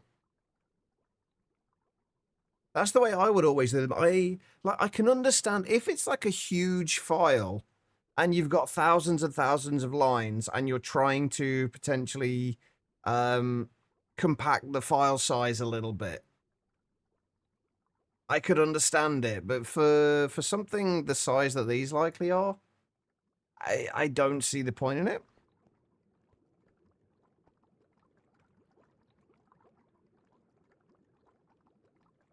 Doom knows how to make you feel totally badass. It really does. I think one of the things I love about Doom though is just the movement in Doom is just so nice. Like moving around is just always feels so kind of fluid.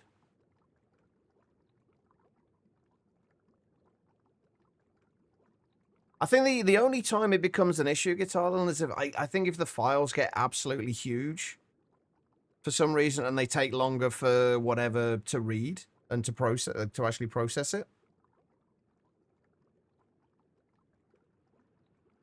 This is exactly why I picked up Warframe years ago. I did really enjoy the movement in Warframe as well, I have to say. Right, okay, what's the next thing? Rhodium sulfates. If we put the rhodium sulfate into here... The rhodium sulfate will go into there, and then finally we've got the raw platinum powder, which will go into here.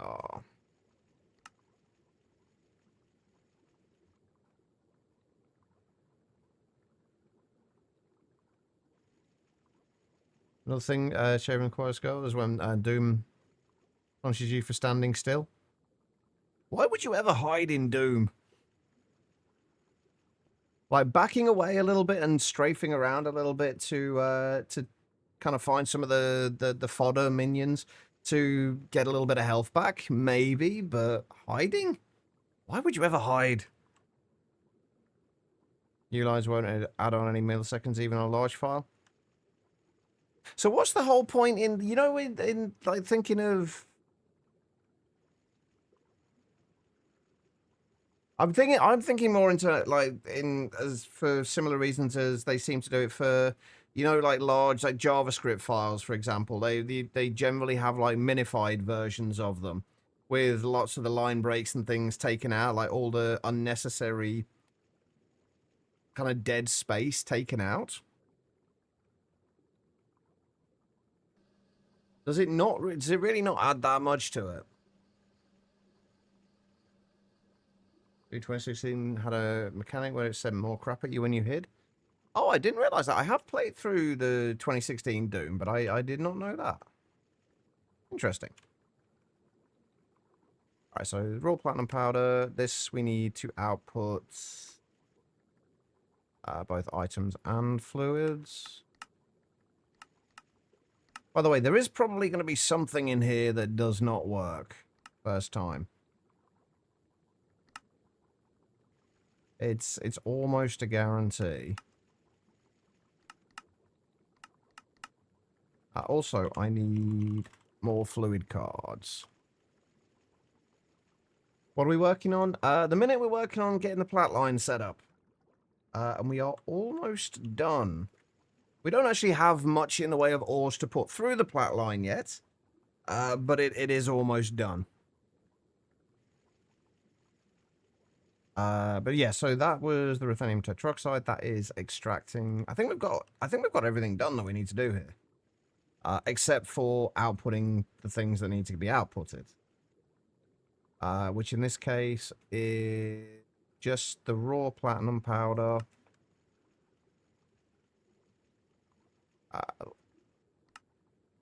Liquid rhodium sulfates. What's the other thing? Oh, the ruthenium tetroxide as well. Right? Yeah, ruthenium tetroxide as well. So those all need to be output to there. We need to extract on those. I need My fluid cards.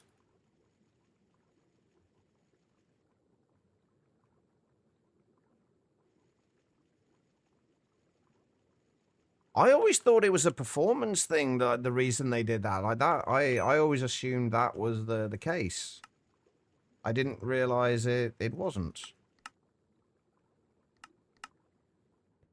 I don't like if there's no performance issues, I would like much rather go for readability than trying to have as few lines as code as possible. It just seems a little daft to do it that way. Anyway, I think we are basically set up here with the Platline, aside from obviously the rarest metal mixture bits.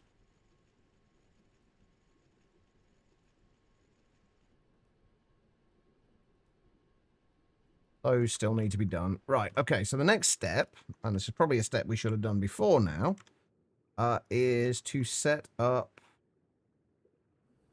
this so that we do not output the purified ores that we want to turn into that we want to turn into platinum group sludge. We also need storage for those as well. So I feel like just 1K. No, we'll do 4K storage cells for them. So, anyway, purified penlandite, bornite, sheldonite, chalcocite, chalcopyrite, tetrahedrite. Right, we need storage cells for all of those. And that's what, 6? Yeah, 6 of those.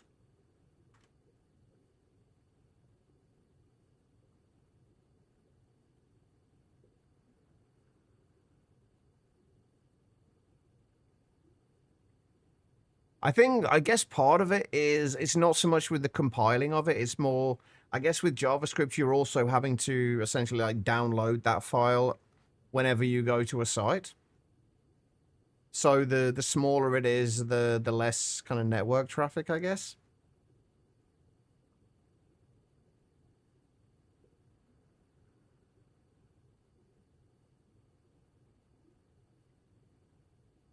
All right, so let's grab these again.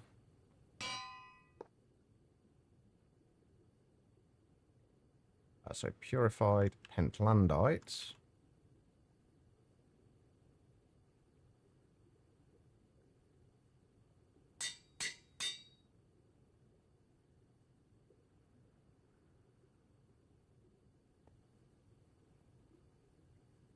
Purified bornite ore.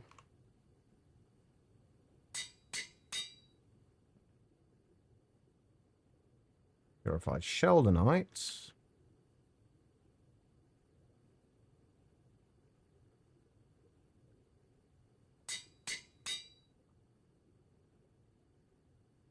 And purified chalcocite.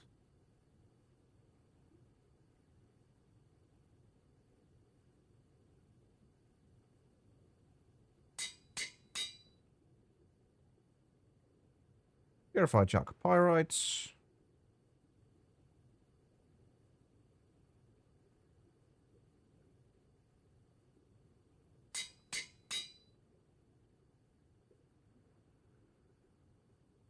And purified tetrahedrites.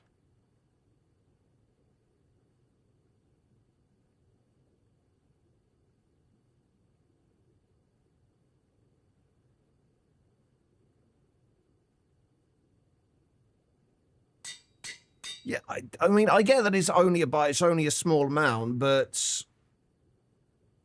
it's not just new lines that get taken out, I don't think. It's like the whole thing gets compacted down as far as it possibly can. So it takes out a whole lot of different characters. And obviously, if you're transferring anything over the internet, the smaller you can make it file size-wise, the better.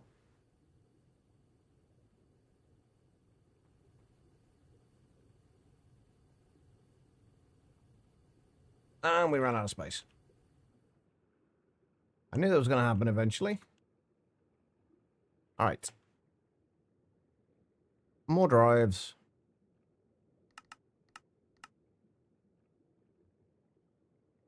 You're also going to need more fuzzy cards and more storage buses. Or she said, why are you forcing yourself to stay still? Get up and move around.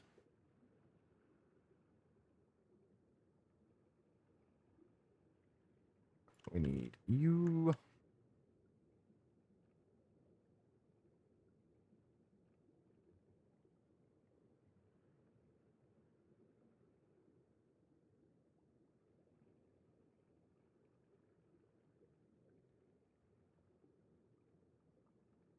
Alright, there we go. So we need to put... Actually, let's get... Oh, we also need cable anchors, don't we?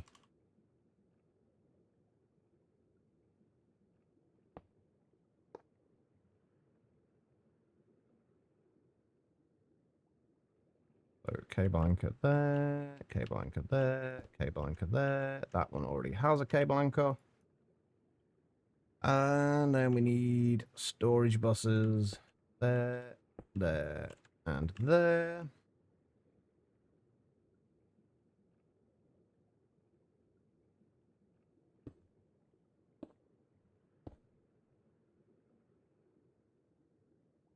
Okay, and then we need to copy... If I can find what I'm trying to copy. There we go, that. We need to copy that.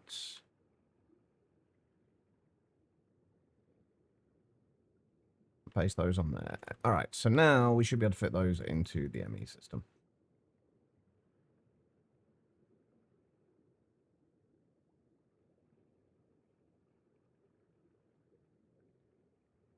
There we go. That's better. Which one did they go into is the next question. That one. Okay.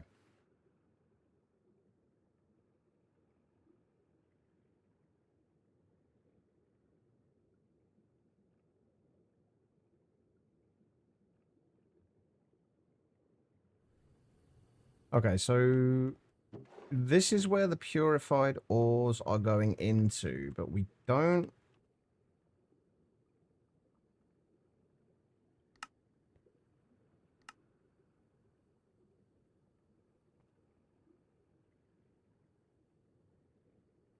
Those are extracting from there.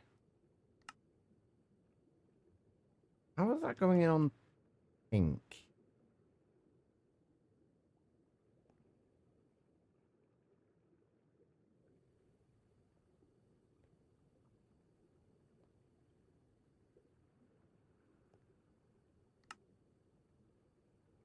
I'm a little confused how that's...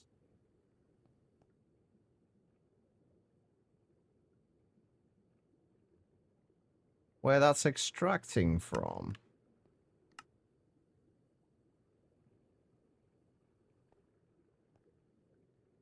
That should be inserting into there from these. From the ore washers. Only that's extracting on channel 5.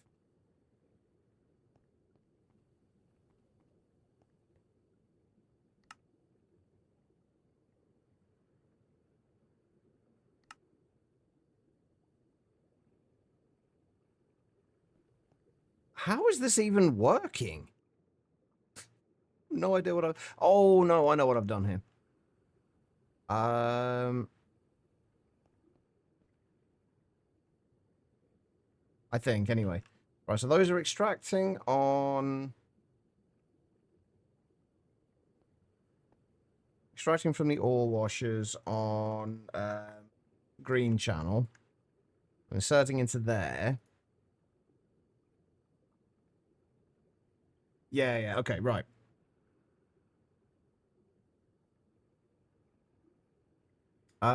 Only this is...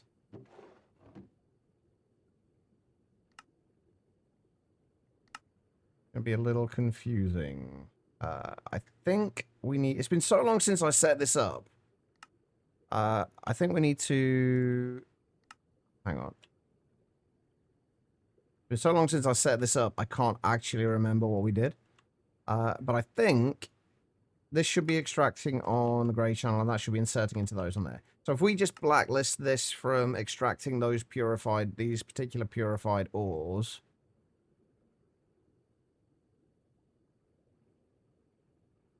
So these are the ones we need to store.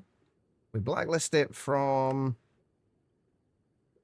We deny it from extracting those. And then we just need to set up another extraction on there, which would go to... which would be on the red channel. And would only extract those.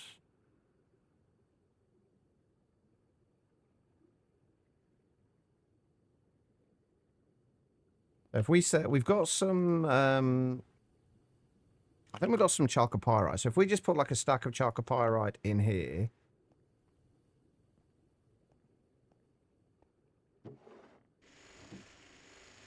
And process that. Is your two wings antsy right now? Wandering can cause pacing. Pacing can cause bad brain things. Can cause panic attacks. Ah, okay, that's fair.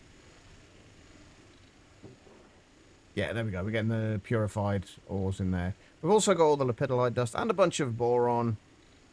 And some cesium in there as well. The cesium we've got storage for, though, haven't we? Yes, cesium we have storage for. So if we take one of those...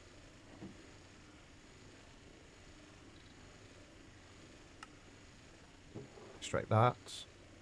We need storage for the lepidolite dust and also the boron. I feel like I already got the boron though. Yeah, boron dust we've already got. Do not have the lepidolite dust though, so let's grab storage for that.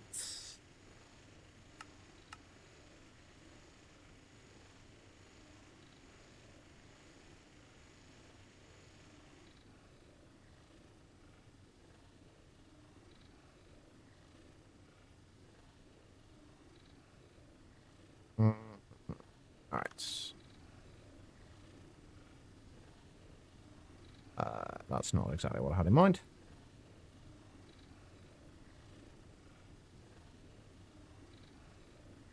Right, and... lepidolite dust.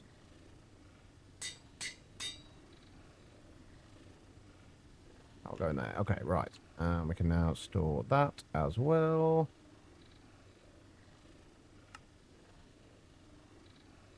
As the boron. Okay, so that's given us the chalcopyrites. These can now be stored as well.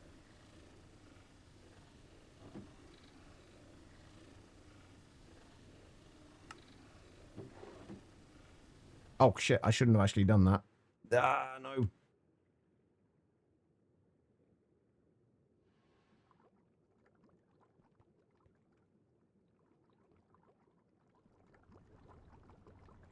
Oh, no, we're fine. I didn't set it up in there yet. Okay, cool. So, we should now be able to output chalcopyrite to there.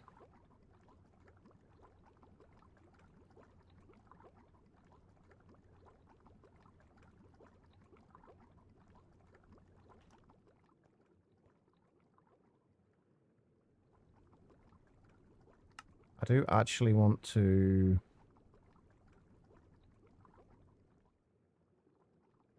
Why are you not doing what you're supposed to be doing? What have we missed? Chalcopyrite, nitric acid. Ah, we haven't output the nitric acid yet. Okay. If we turn that off for a moment. And the other thing I want to turn off actually is that, so we don't take out the platinum group sludge yet. We're going to test this kind of one step at a time. It should all be fine, but then it's kind of like famous last words. Right, if we turn that on. Nothing. Okay. Why is the question then?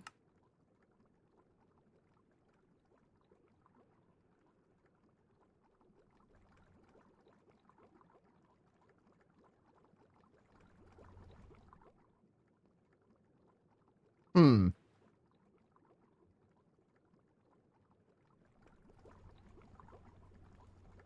You have power, right? Yeah, you've got power.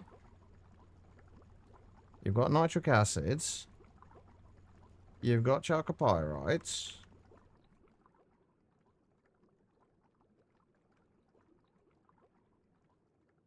You have outputs.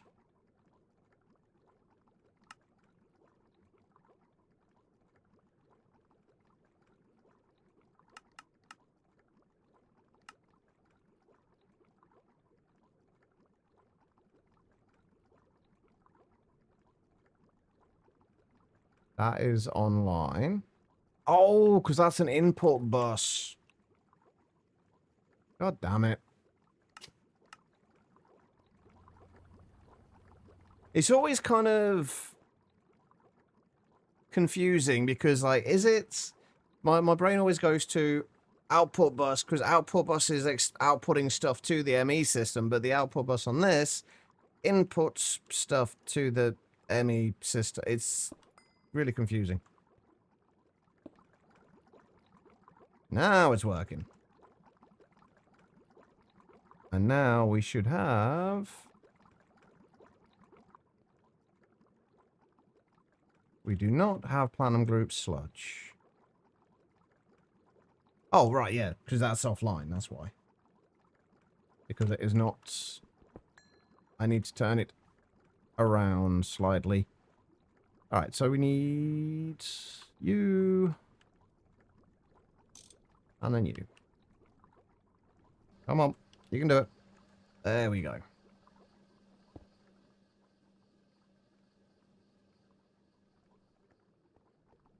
Okay, there we go. We now have platinum group sludge. Although, why are you now not doing what you're supposed to be doing?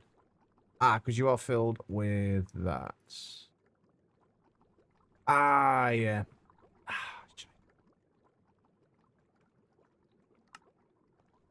Right, basically what happens with this is because the output side is on the back of these, it will not let you input into that side. You have to change the side that it's kind of processing on for it to work. And there we go. That will process all of that. Why are we not extracting items? Because we're not extracting items.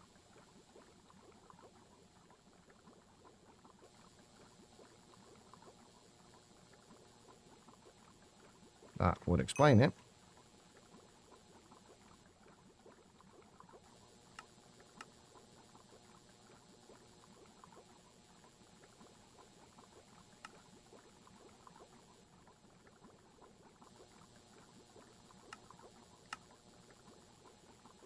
Alright, do we have... Oh, come on, hurry up.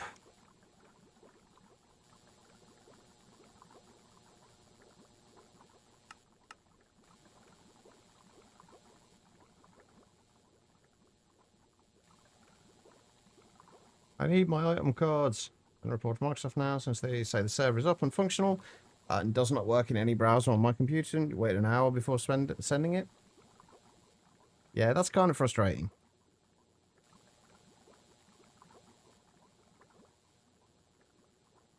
Okay, right, now we should be able to finish this off.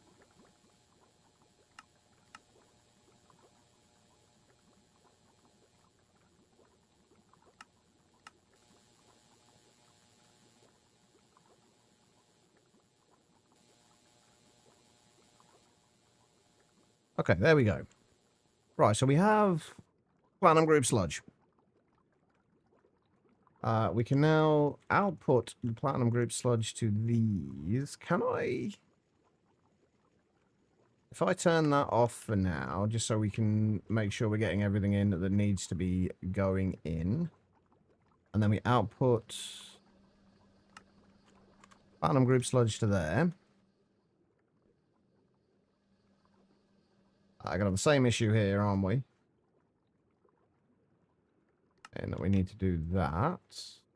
Hopefully. No. Okay. Ah, yes, we're not actually extracting items here from here, are we? There we go. Right.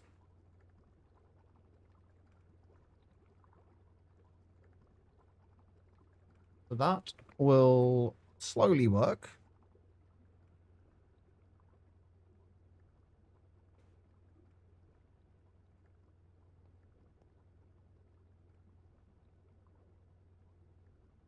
There we go. Perfect. All right. So that has got all of that lot. We're not actually extracting those yet. So let's sort that out.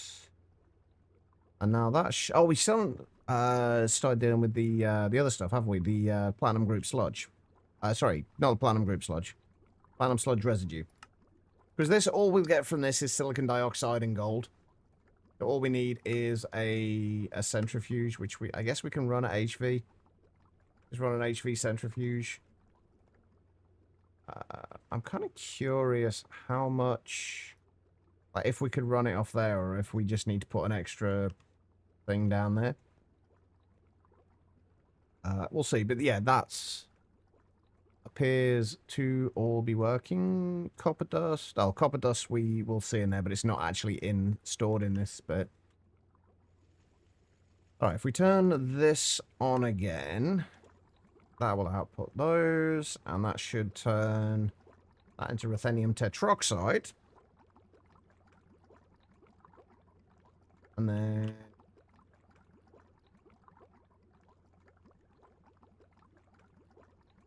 got the raw platinum powder in there. Why is this not extracting? Oh, again, same issue.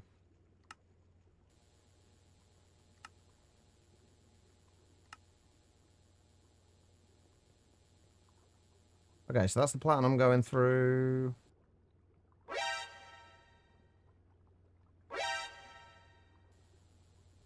Live, thank you for the hydrate and the posture check. I appreciate it. How are you doing? Alright, what are we waiting on in here? I'm guessing we don't have enough of anything right now.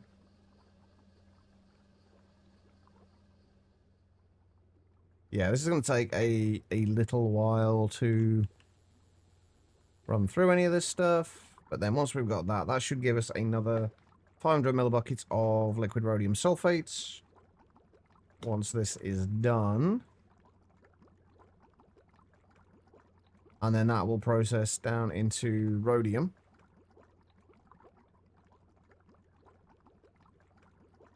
Oh, we haven't put the carbon in there yet, have we?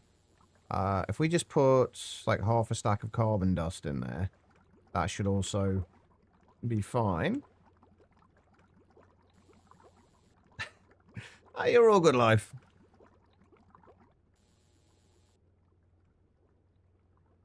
You are all good. Oh, I see. Running away, eh? You yellow bastard! No, you're all good. Go, as always, quiet. Go do what you need to do. I am regretting doing this at HV, though, because this is going to take... It's going to take a while for anything to really come through here. But it looks as though this is working. The only thing we haven't done anything with yet is... the platinum sludge residue. And I think if we just run this, like a single one of these at HV, that should be enough. I will do it in such a way that we can upgrade it if we need to. And we can add to it if we need to.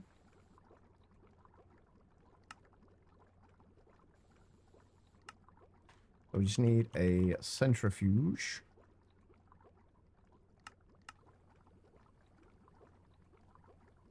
Actually, that's a good point. I need to go and take a break in a second as well. When we get back, we are going to have to go and find some Sheldonites and other things that we can put through and turn into platinum group sludge. I feel like I'm probably am going to need to upgrade this to EV. I don't know how I'm going to do that, though, without it causing potential problems. But we'll figure that out. For right now, though, this does seem to be working. Unfortunately, we are going to run out of platinum. With the platinum group sludge, it's going to take, like, it's taking, what, 25 seconds to process this, and we will be getting, like, 2 every 0.6 seconds. So this would have been better off at EV, I think.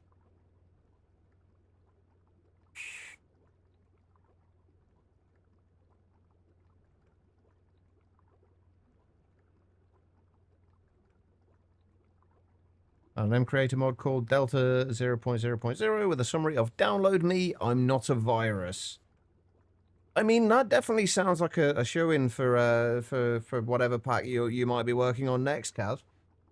I mean, it's clearly not a virus. It tells you so, and as we know, nobody lies on the internet, so...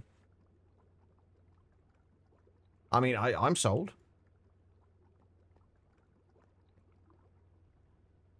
How am I going to turn this into an EV centrifuge?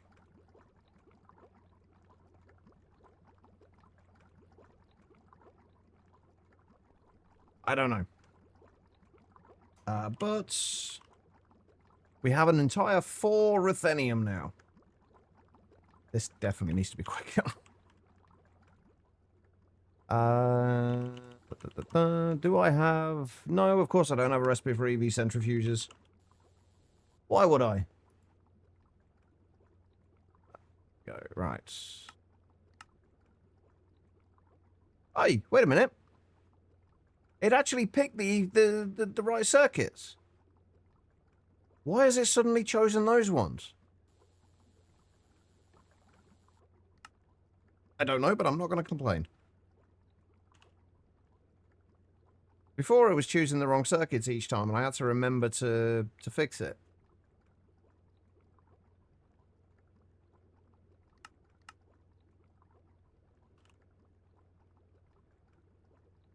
Well, no, the point is that they are... It always chooses ones that are, like, craftable, that have a crafting recipe first. And both of them have crafting recipes.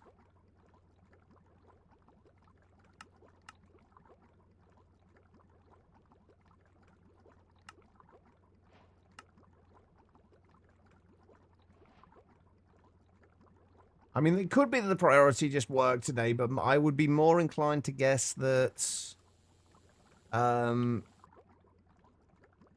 be more inclined to guess that that it's to do with which one it chose first, like, at startup. Because, like, quite often, if there are multiple recipes for the same thing, it will just pick one of those recipes at the startup, and that will be the one that it uses for that session. And I guess it's the same with this. It chooses one of those recipes, and then it just sticks with that one.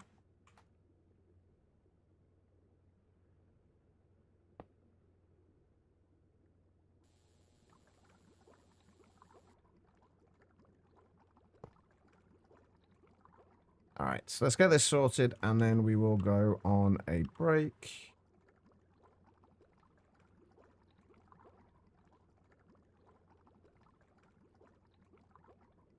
There's a couple of bits we need to get done here. Like, we need to sort out sending the platinum sludge residue out to here.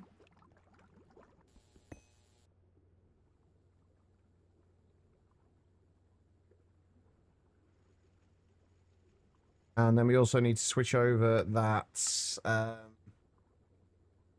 centrifuge that's processing the platinum group sludge to EV.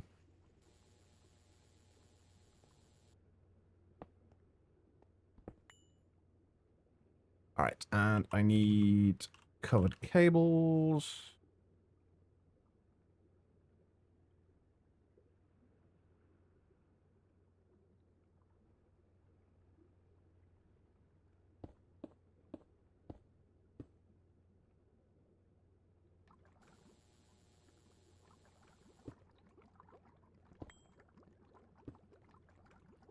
Right, then we need to output platinum sludge residue.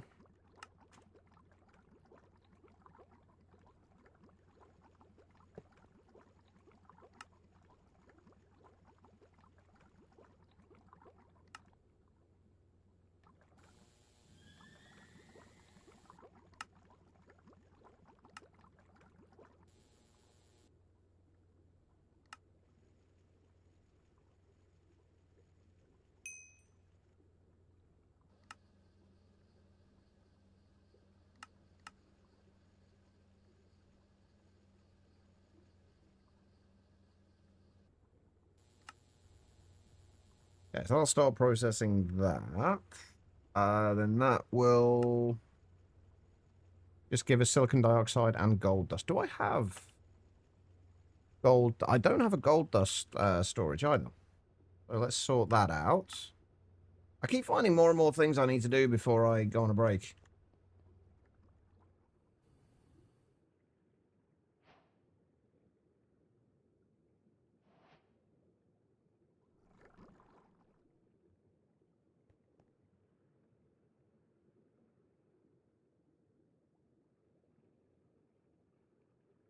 Right, then we just need gold dust.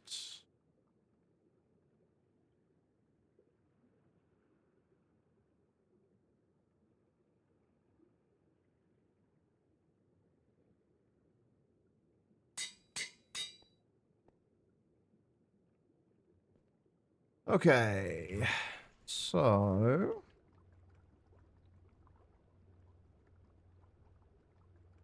yeah, the ruthenium's coming in reasonably quickly now. Well, I say reasonably quickly. It's coming in. That's as far as I can get with it. All right, and we just need to extract and insert and turn this purple. Okay. Let's see. How do we do this?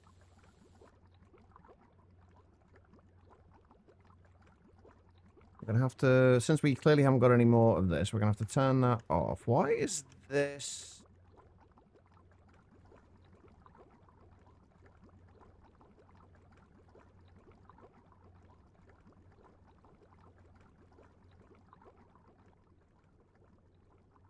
I'm not sure why that stopped inserting into here.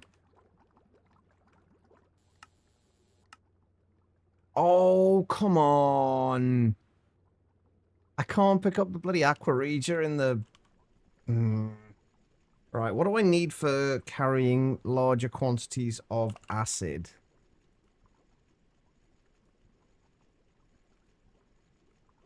Can any of these handle acids?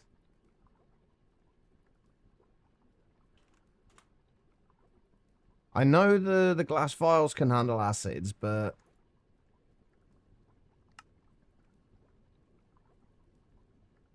I was hoping for something else that can.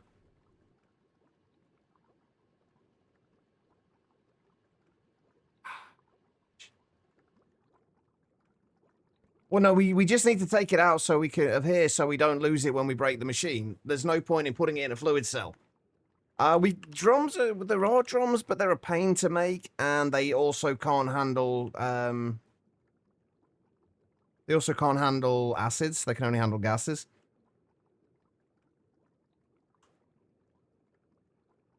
I'm surprised there aren't any other cells that can handle acids.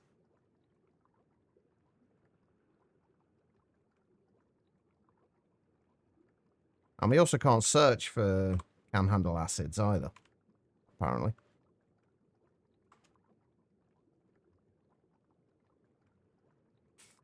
Only thing I can think is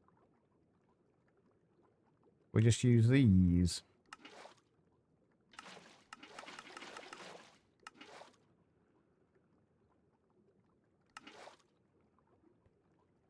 It doesn't really matter too much if we lose these anyway, but...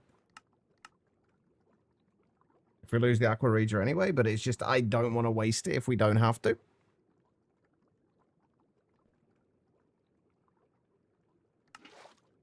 Okay, that works.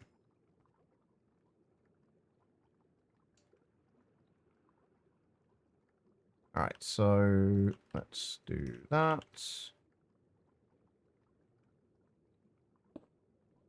This is going to be somewhat awkward.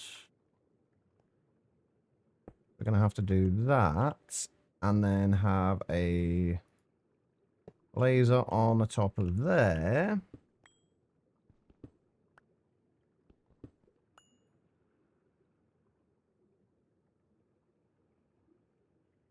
Another connector there. Which, thankfully, we do have something lined up with it.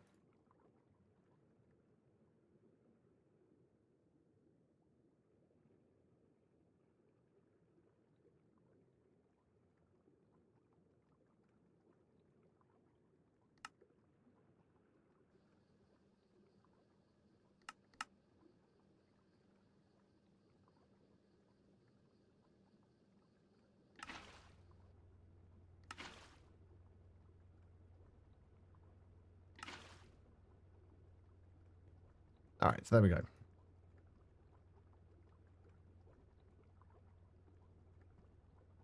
Now, I've got to figure out why this is not choosing to accept... Oh, I know why it's not choosing to accept that. Because I changed the output side, didn't I? So we just need to do that to pretty much anything else. There we go.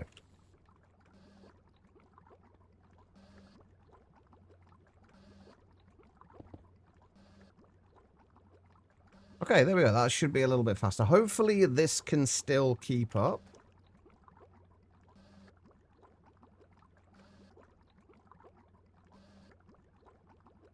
Yeah, I can imagine invisible wires would be kind of frustrating.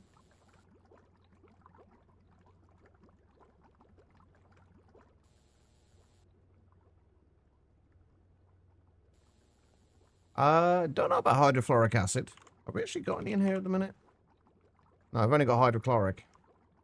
We are using hydrofluoric acid somewhere. Or for something. What were we using it for? Not the elemental reduction fluids.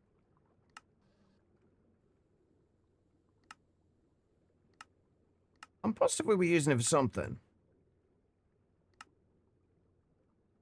Oh, tetrafluoroethylene. That's right. We should be... There we go.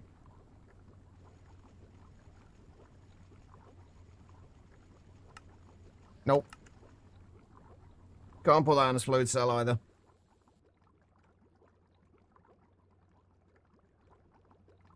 Anyway, here we go. We have stuff. Is anything backing up here at the moment? No. Beautiful. All right, so now all we've got to do is get more of the materials that we can put through here to turn into more platinum group sludge and get more ruthenium, etc., etc. That is what we're going to do when we get back from break. As well as also sorting out more boron and other bits and pieces. But first of all, we're going to have to move the miner. Anyway, I'm going to go on that break. If you have been sat down for a while yourselves, I do suggest you do the same thing. Just get up, wander around, use the bathroom, whatever you got to do. Don't get too far, though, because I will be back in just a couple of minutes. I am going to run some ads during the break. I will only ever run those during the break, so you shouldn't miss anything. I will see you all in just a moment.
All right, everybody, I am back. Thank you all for sticking around during that break. I do greatly appreciate it. Okay. Where were we? One thing I want to check is we only put one stack of chalcopyrite through there. And that's got us about 14 ruthenium, 14 rhodium,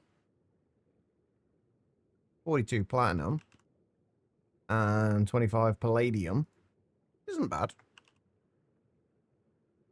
And 16 gold dust. Alright, let's go and put the rest of the chalcopyrite that we have in to be processed. That's where they went. And then we'll go and move the miner and see what we can find. What if... Oh my lord, what? Holy shit, that's a lot of rock salt ore.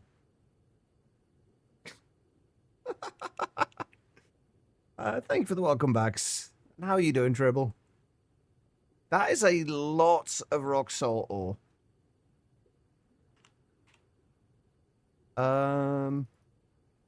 Maybe we do need to fill in the rest of these with the 4K drives just to be on the safe side. Yeah, let's do that.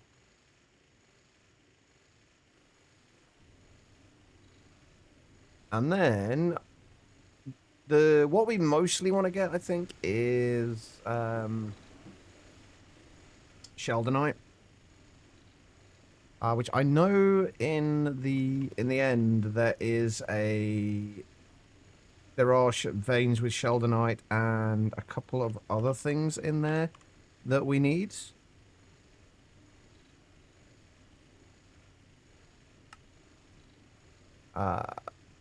Yeah, Bornite we can also use, Sheldonite we can use, and there's also platinum and palladium ore in there as well.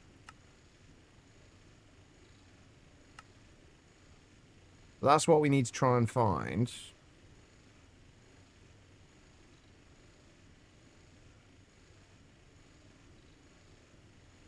How many more are we waiting on? Just one, I think, right?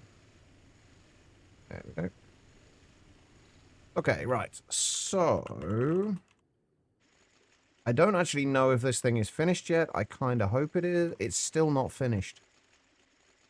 Let's turn this off, though, because I don't think we need any more rock salt somehow.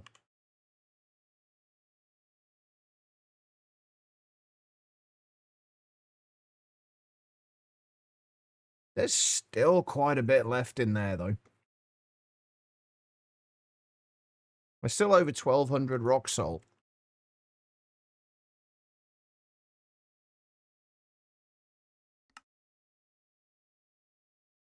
Ouch. Okay, right. Let's clear this stuff out, and we'll get this moved.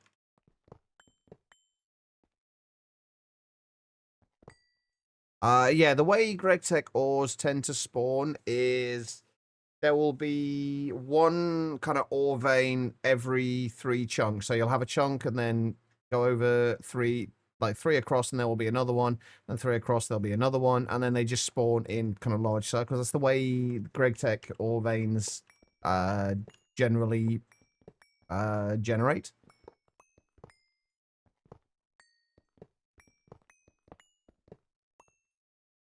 Positive, you always will be clearing wins up. I mean, this is true. I cannot deny this. Okay, so we need to go. Oh, no, before I forget. Unchunk load that.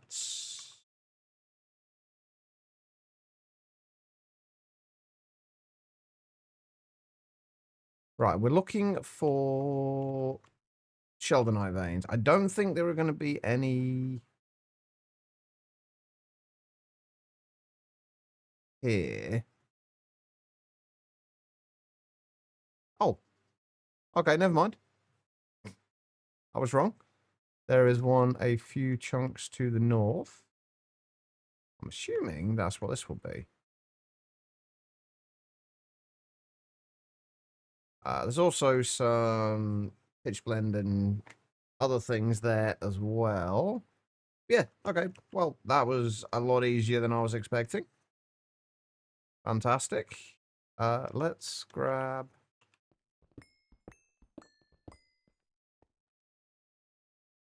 these.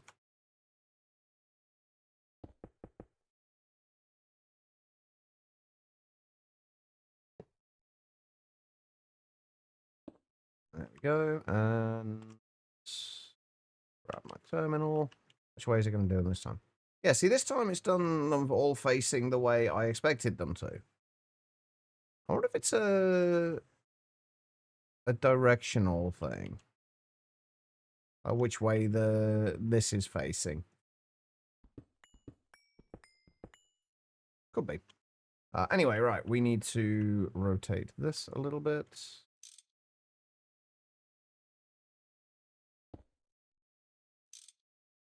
So we'll go there. We need a laser node there.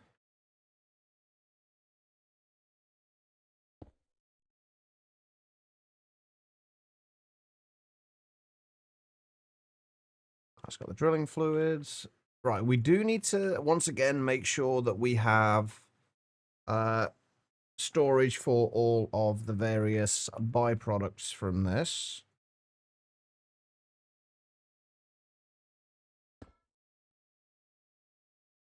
Seriously. Right, I'm curious. So, if we place, yeah, if you place these facing vertically in any way, they cannot be rotated. But if you place them sideways, they can. That is incredibly odd.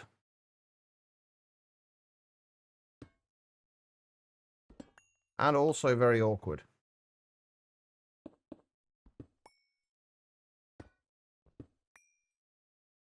Alright, so I'll go down there. I'll go on the top of there.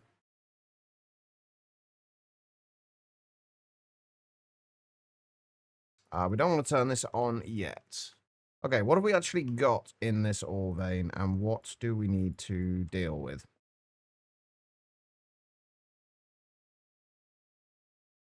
So palladium, uraninite, bornite. Hang on. Palladium. Uraninite. Bornite. There was definitely sheldonite in there. And platinum as well. What else are we missing in here? So we've got palladium, bornite, sheldonite, platinum. Pitch blends. Yeah, haven't got that in there yet. Then pitch blend. All right, so we need to make sure we have storage for each of these byproducts in there. So palladium, we already have. That's fine. Uraninite as uraninite dust. I'm pretty sure we don't have uraninite dust in there yet. Oh no, I tell a lie, we do. Uraninite is fine. Bornite would give us pyrite dust. Do we have pyrites? Yes, we do. But that's fine. Sheldonite would give us nickel dust. I know we've already got that. Platinum will give us nickel dust as well.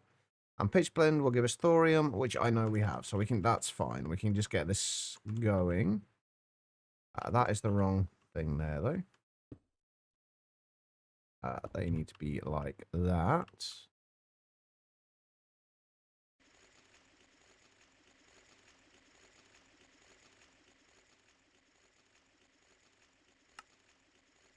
And then we chunk load.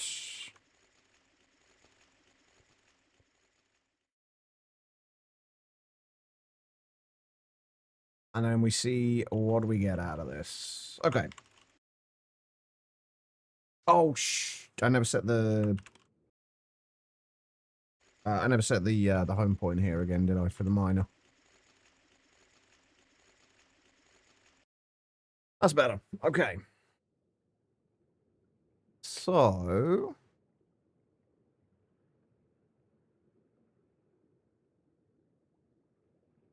yeah, we're starting to get a little bit more ruthenium in now. Still nowhere near enough, but we are starting to get some in. Is this still going? This is still going. I was very tempted to double up all of this. And I'm still kind of tempted to do that.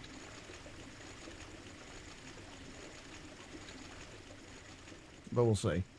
Alright, so what were we getting from that? So we're getting a little bit of Sheldonite. Bornite was going to be the main thing that we ended, or the thing that we got the most of, I think. And then palladium and platinum. No platinum yet. Or bornite. I'm on the wrong side, aren't I? We need to be over here.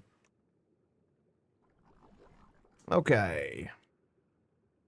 So, that is that lot sorted.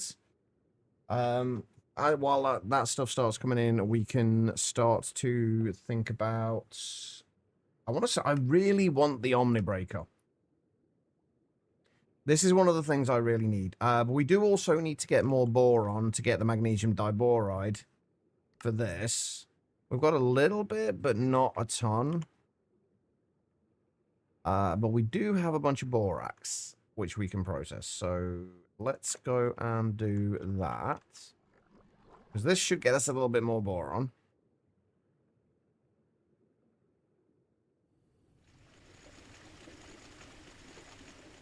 I also need to start looking at potentially doing 64K drives now.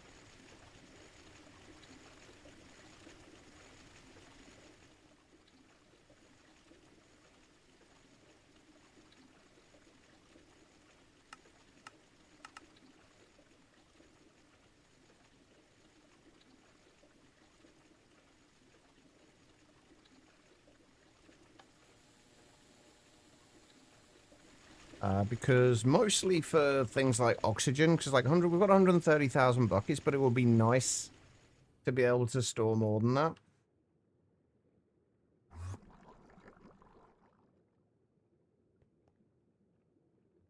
We can make 64K components, so it might be worthwhile.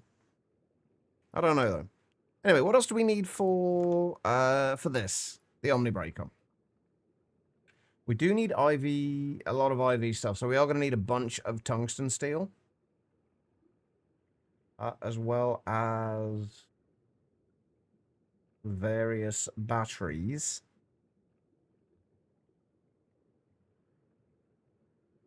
So the Lapatronic energy orb.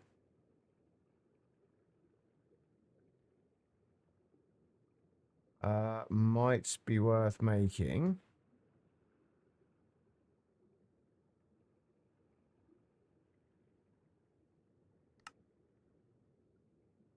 Can we make these at the minute? Make the platinum wire, platinum place. We've got the nano CPU chips. Engraved Lapatron crystal chips we don't have yet. And I don't think we got the fiber reinforced printed circuit boards either. So, no, we can't quite make these yet. I'm curious whether the power unit... I think the power unit we use for this will make a difference. Because these can store nearly 41 million EU. These can store 250 million. And if it does make a difference, which I think it does, I would much rather wait until we can get the Lapatronic energy orbs instead. So we can get more power storage in there. But the rest of this shouldn't be too bad. This is where we need we need actual tungsten. Is the tungsten wires in the IV motors. We also need graphene as well, which how do we make graphene? Graphite, carbon, and silicon. Oh, that's actually really not that bad. I haven't got a huge amount of graphite at the moment, I don't think, if any. But carbon and silicon we've got plenty of, so that's actually not as bad as I was expecting. I do want to keep an eye on this. Make sure everything is kind of ticking along nicely. Which it appears to be. We will be drastically backing up on Platinum Group Sludge, though, no matter what happens. So I think one thing we do want to do is shut this off when we have too much.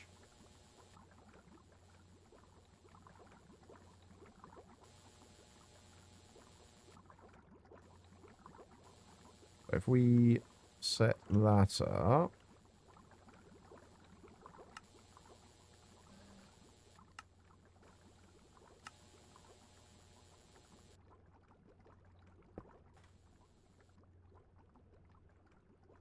You know what, let's use that, because I've had that one single black covered ME cable in there for ages now, and I just haven't used it. So if we say if we've got more than, I think we've got a 4K drive in there, so if we just say 8192. If we ever get over 8,192 Platinum Group Sludge stored in there, it will stop processing.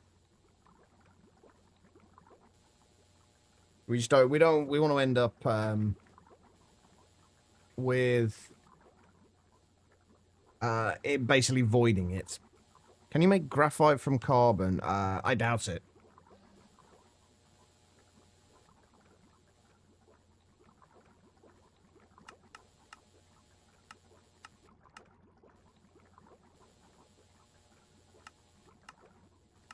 I don't think so.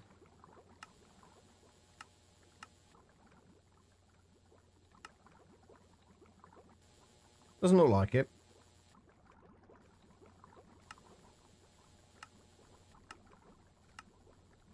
Alright,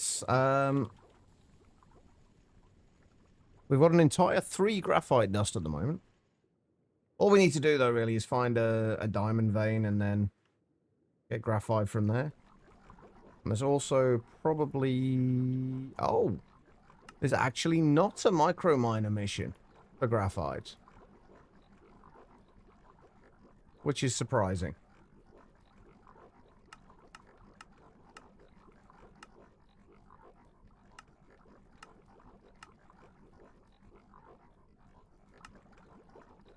Huh. You can get it in small amounts from Ender Dragon scales, apparently.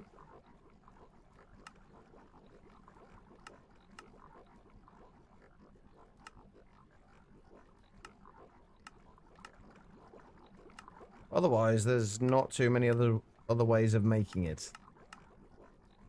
But you should be able to get, like, plenty of graphite from... whenever you find a diamond vein. So... How are we doing? Ruthenium is slowly coming in. But what we need the ruthenium for anybody wondering, was that we need it for the RTM alloy dust. I can't remember what we needed the RTM alloy dust for, specifically. Oh, yeah, that's right. It was for the coils, so we can make lumium, signalum, and the high-speed steels.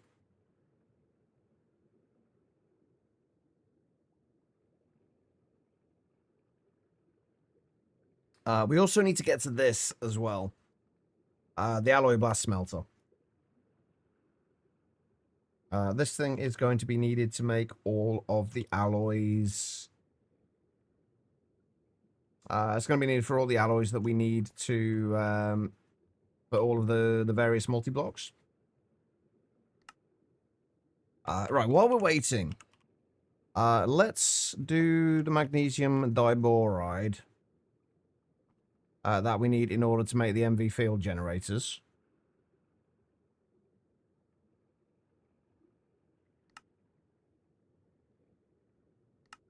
So we need that. Be on circuit 4. Enjoy the food, Tribble. Wait. Oh, I don't have a mixer with circuit 4. What the hell? I think, have I got all my other mixers as EV at this point? Yes. All right.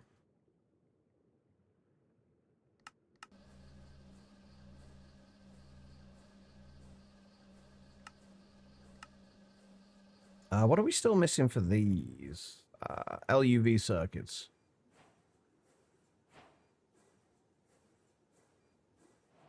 Which actually we could mostly do.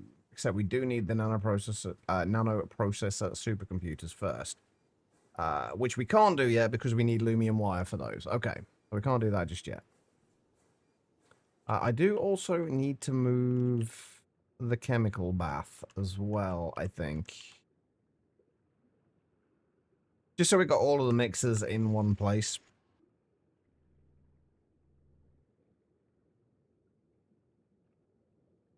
So we grab another pattern provider.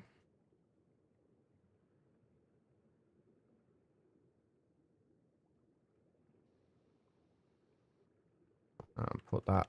Actually, we're going to have to do this... like this. Since this is already named...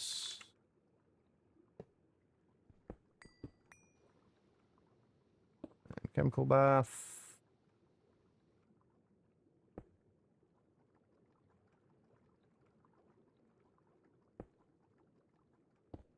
Wow. Well done. Okay, alright. And then that goes in there. Rename this to mixer. It was circuit 4, right?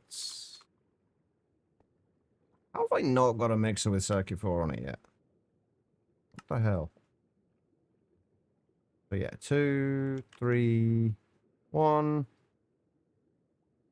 Hang on. Have I got them all in order? 1. Oh, that's frustrating. Do I switch those around so they're in order? So it's 0, 1, 2, 3, 4. Because at the minute it's 0, 1, 3, 2, 4. Yes. Yes, I do.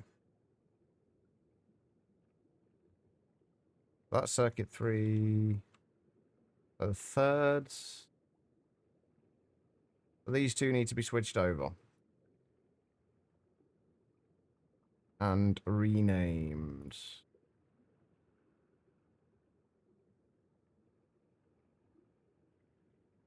That will go to circuit 2. And that will go to circuit 3.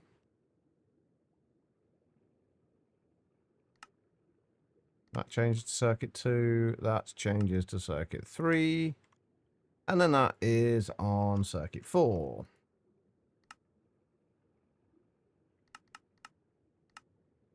There we go. Oh, and while we're over here, we may as well just put this straight into there. And then chemical bath ones need to go back into there. And we need to set up the outputs again. 100% yes. Yeah, I don't think I could have lived with myself if I left it as it was.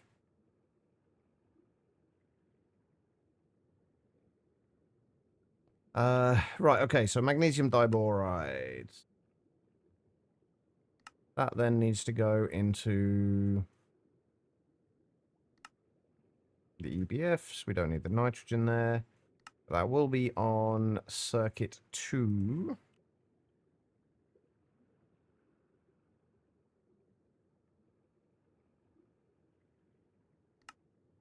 There we go. All right.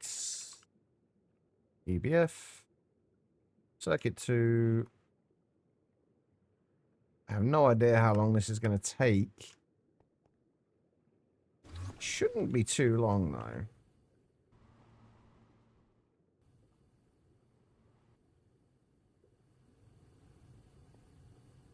Like 8 seconds. That's not too bad. Oh, I think I figured out why I had the issues with the power yesterday, where we ran out of power. I think I figured it out why, and it's a very weird case for it to happen, but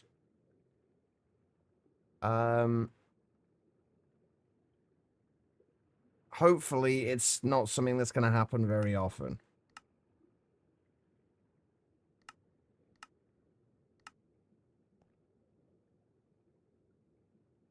Right, so wire mills.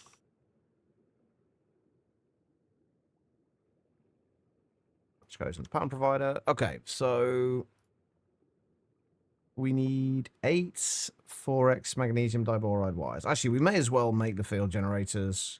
I don't know if we're going to need these for anything else, but we may as well just make them craftable.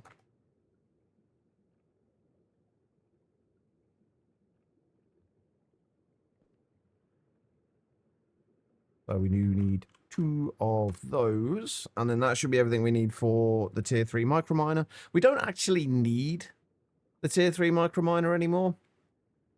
At least not right now. But it's just going to be nice to have it there just in case.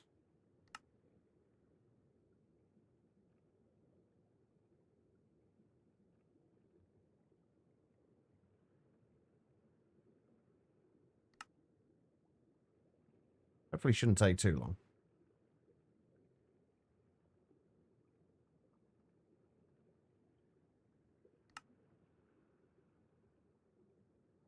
And that we can get rid of that. And I think we can get rid of the platinum group sludge from there now.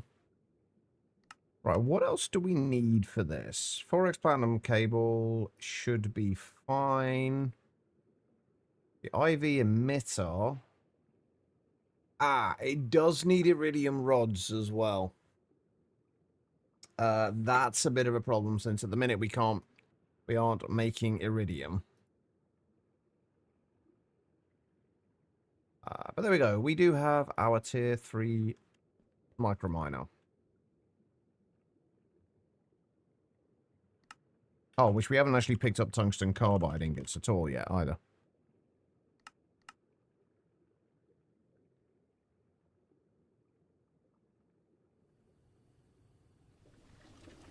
A big Ron, if you... Why would you avoid steam machines? Is there a reason for avoiding steam machines?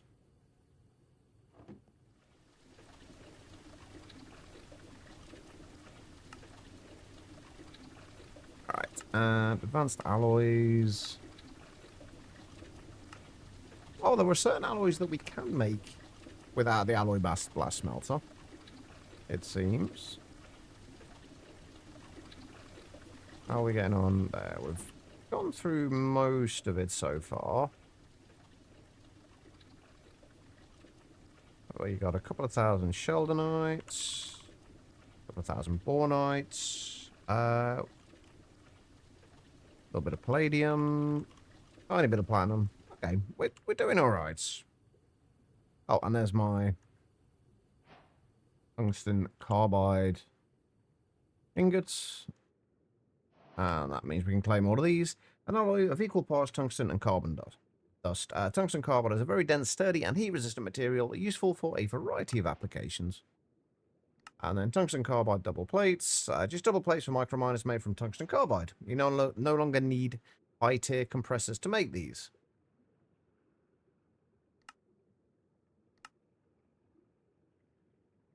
Fair enough. I'm not sure. I can't remember what tier of compressor you needed before. And then the tier 3 microminer. Some of the things this microminer can get you are neodymium, emeralds, antimony, laurite, and cuprorhodesite. At this point of the game, microminers can get you most basic resources. Continue to check EMI to see what they can give you. I feel like the microminers are definitely a lot more useful in like hard mode. At this stage, since you don't have hostile neural networks, or at least certainly not in the same way. Right, why is this blocked off? Oh, we just need to checkmark this anyway. Rubber has been sufficient for making cables so far, but you will soon discover that this basic type of rubber won't withstand more than extreme voltage. Higher quality rubber is necessary to properly insulate your wires. There are two better types of rubber, and you will eventually need to make both of them. These can also be used for insulating lower voltage wires more efficiently, requiring less fluid. Both styrene butadiene rubber and silicon rubber can wrap any cable to. However, SBR requires petrochemistry infrastructure you may not have yet and is not mandatory until you are making late-game components. On the other hand, silicon rubber can conveniently be made from chemicals you are already familiar with. By setting this up now, you won't have to change your wire coating material later. To make silicon rubber, you will need to create polydimethyl siloxane dust in one of several ways, and then mix it with sulfur in a chemical reactor. You can then coat wire with it in an assembling machine. Already making it. Then we can do the IV machine holes, which need PTFE sheets and tungsten steel. Let's actually get these recipes set up now. If people want to, it's twice as expensive to do by hand, but it's possible, because I know not everyone wants to do steam. Someone want to use steam a lot. Yeah, I know certain people that really like their steam machines. Like JJ. Not seen JJ in a while, actually. I hope he's alright. Right, okay, IV holes.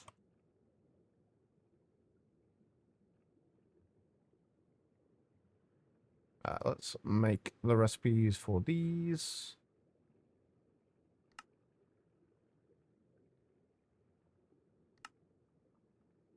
PTFE we've got. We still need to make, well, we need more patterns before we do anything else.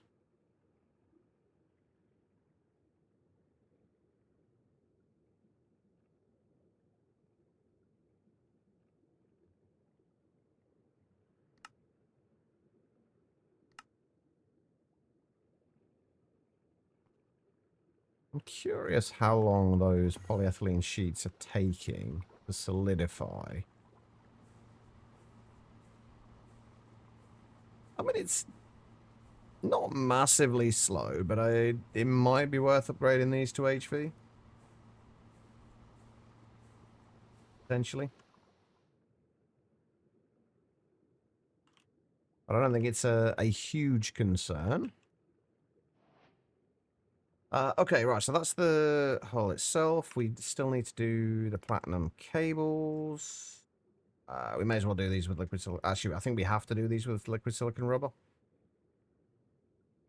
So that's fine. And then we just need that. And we need... Where's my benders? There we go. And we need that.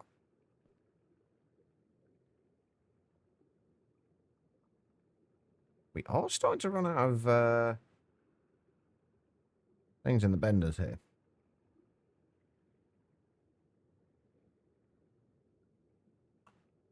And that goes in circuit 8. What about the holes? I think they just need, like, no circuit, don't they? And then we need the cables. And like that. Okay, so... I'm curious how long it would actually take us to get an IV hole.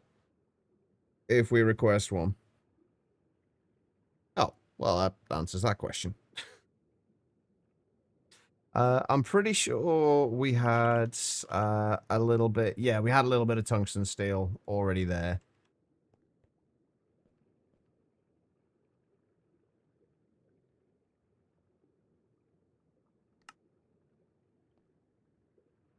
Alright. There's our very first IV hole. Beautiful.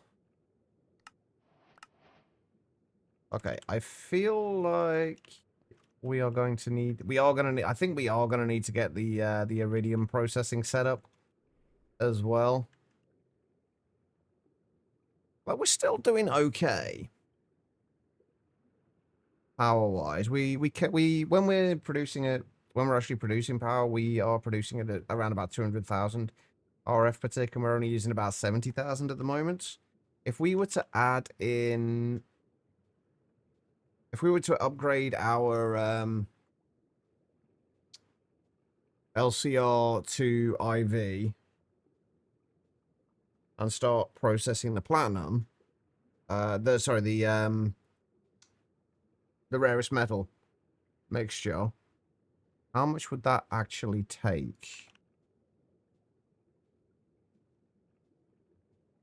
Processing this would be...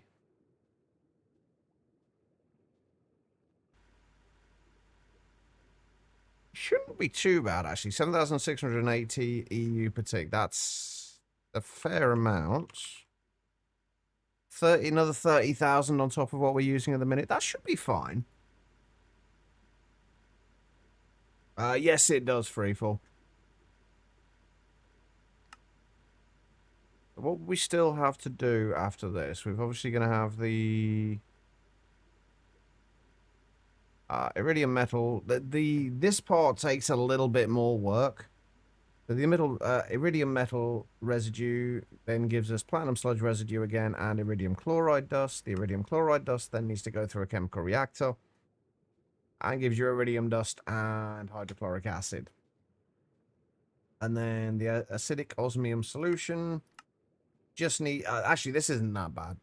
It just needs to be distilled into hydrochloric acid and osmium tetroxide. The osmium tetroxide then needs to go through a chemical reactor to turn it into osmium dust. That's actually really not that bad. Like, at all. It's really just the needing IV power for the LCR.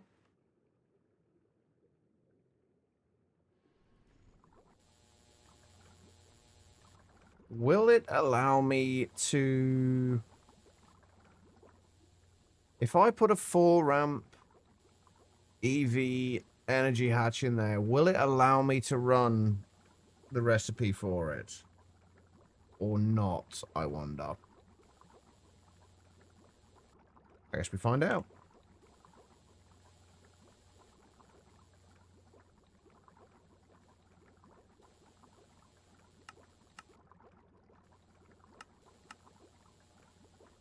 We're also going to have to...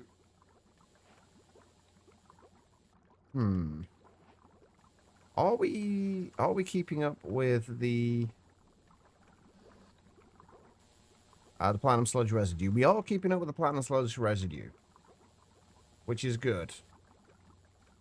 I'm also keeping up with the outputs of this as well, it seems, so that's also good.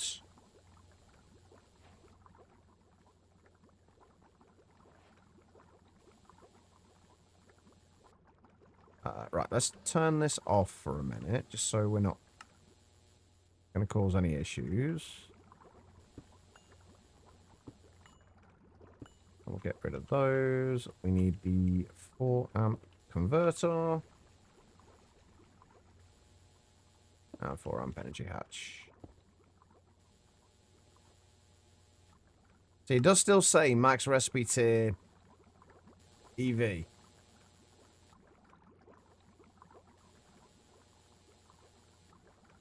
But we can try... How much of this do we need for one recipe?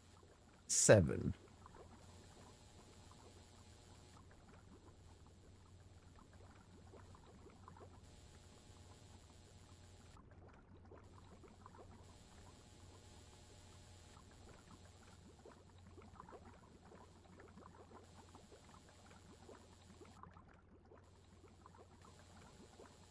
No, it doesn't look like it will actually work. We will need an actual IV energy hatch. Okay, so what do we need for that?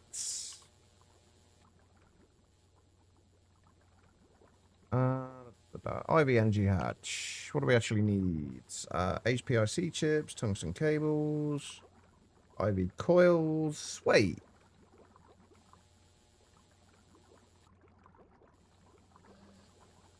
Surely not. Because you need iridium wire to make this.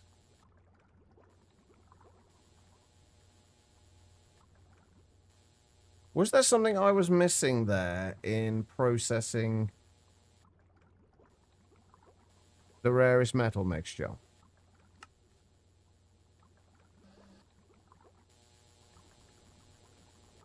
Yes.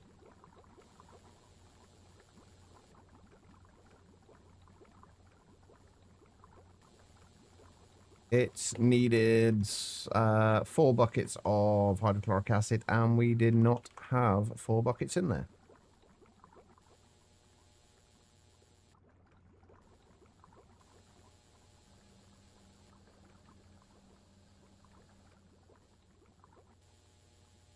Oh, the only thing here is, let me turn that off.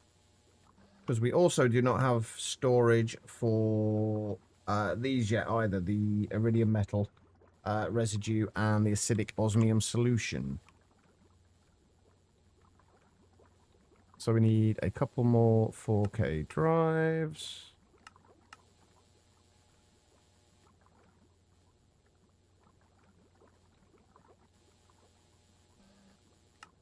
Stuff is going to be backing up now, which is not ideal. Let me get rid of that. And we'll turn that back on so at least it's processing everything else.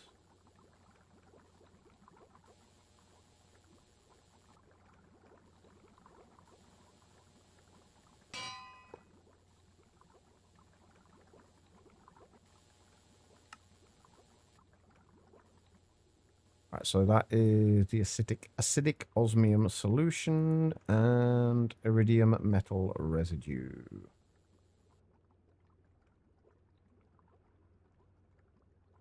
Acidic osmium solution.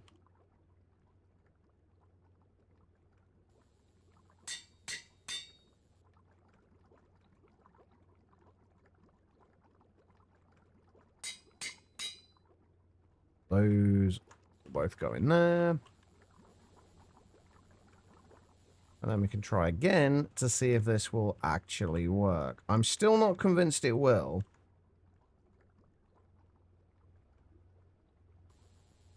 It still doesn't seem to want to work. My only guess is that we have to do this with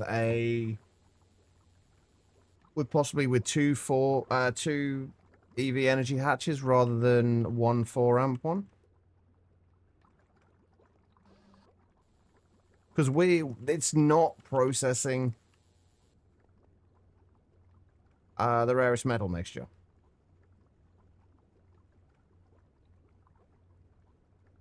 It's got the hydrochloric acid and the sulfuric acid in there. Got 4 buckets, got 7 rarest metal mixture. So I guess it does have to be... Because this is the only way I can think of that we can get iridium. Let's try it with 2 2-amp energy hatches.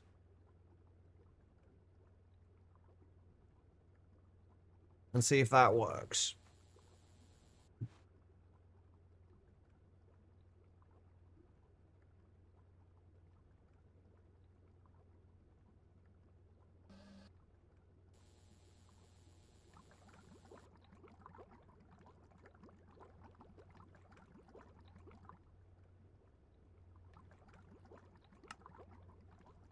Oh, wait, no, the MPIC chips. Because in order to make the IV energy hatches, we need iridium. In order to make iridium,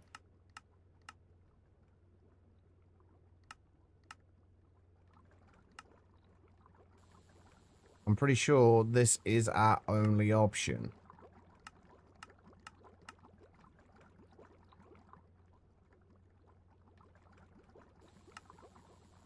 Come on.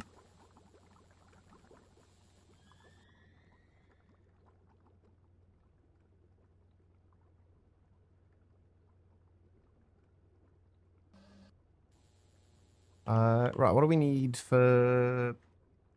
4 amps of EV. The EV superconductors should be N steel, right? Thank you for the hydrate and the posture check. Life, I appreciate it.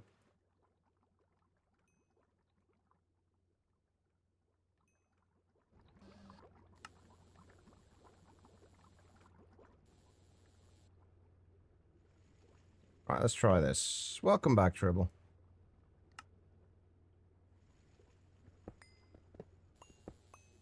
So we need to get rid of that. And then...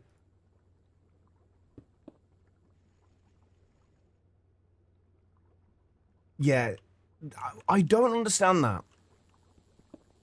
It's a little bit weird. But basically, it seems that if you want it to run at the higher voltage tier, you have to use... Actually, I could have done it this way, couldn't I? You have to use two 2 amp, I guess, inputs rather than 1 4 amp. Which doesn't make a ton of sense to me, but I'm sure they probably have their reasons.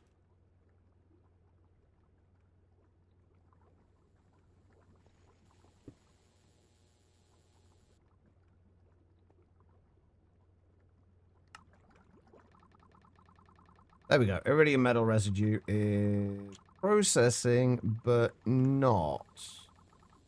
Oh, right, that's why.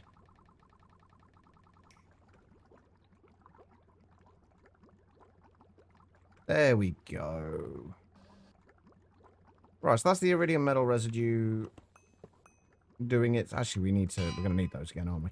That's the iridium metal residue doing its thing. I do find that very weird, though.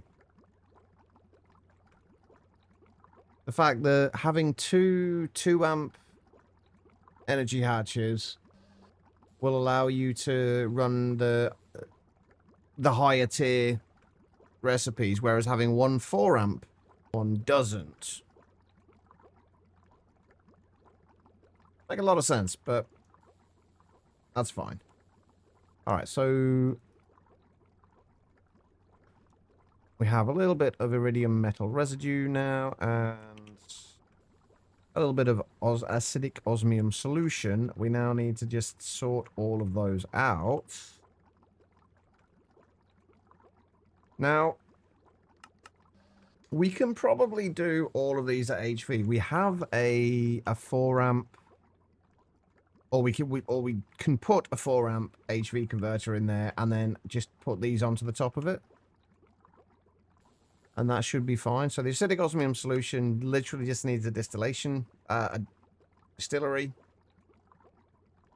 And the iridium metal residue needs a centrifuge. And then a chemical reactor.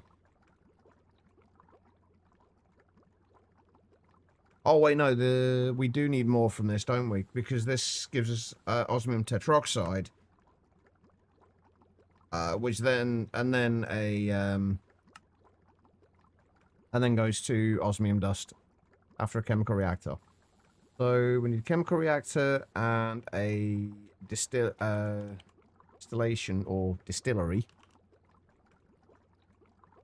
Advanced distillery and shit, I've already forgotten what it was I needed. Distillery and a chemical reactor.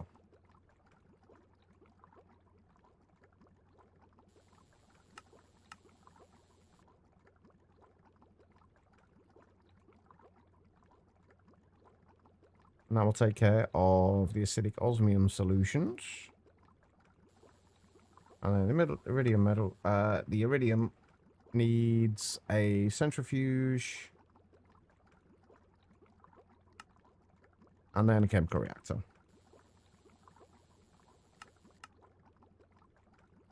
Wait, can I run them both off the same chemical reactor, I wonder?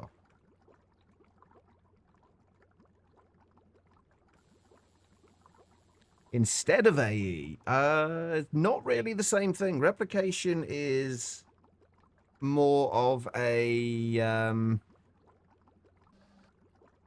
it's more like Project E, like a slower version of Project E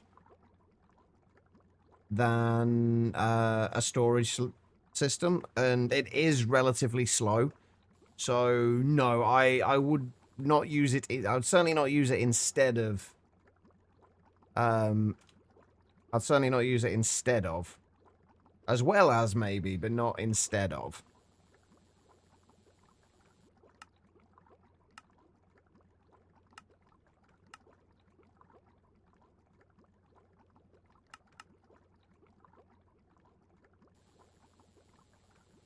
Okay, I think what we probably want to do with this is literally just have both of these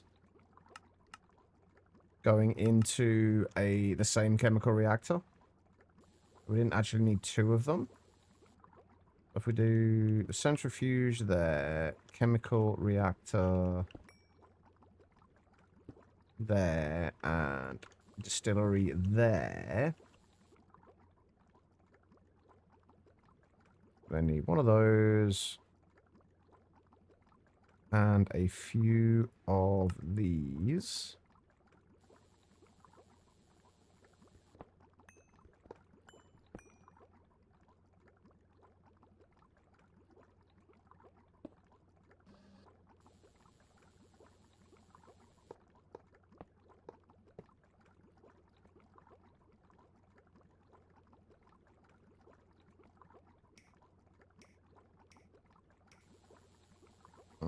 Okay.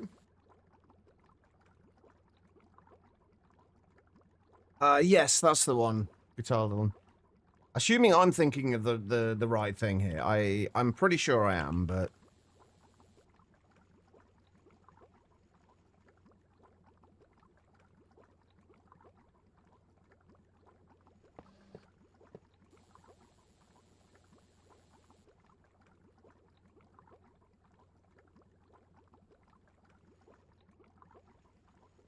okay.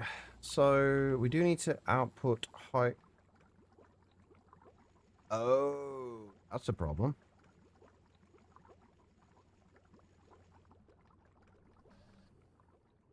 Hold on. Where's my...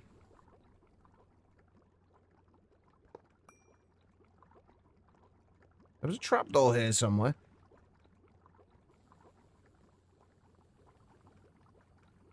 There it is. I never put the silicon dioxide and the gold dust into there. Oops.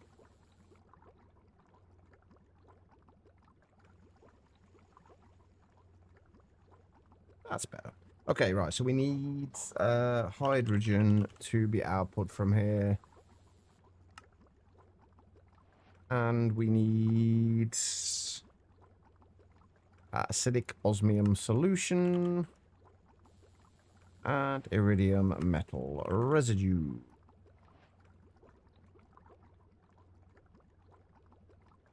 So the centrifuge is the iridium metal residue, so that needs to go into here.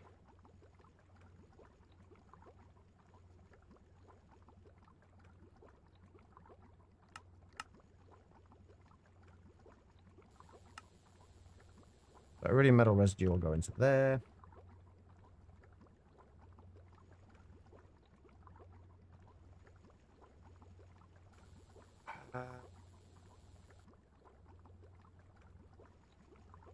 This needs to have hydrogen.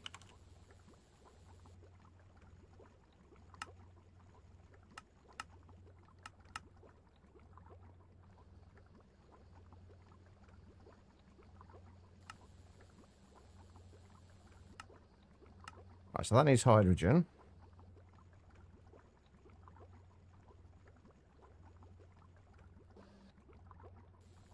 And then I think I need a couple of filters here.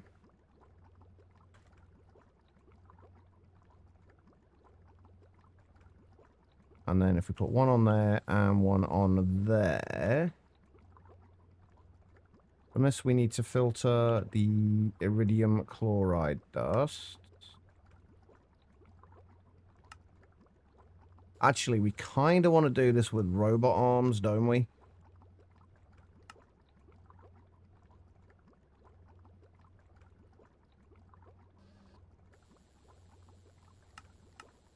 It'll probably be a little bit easier.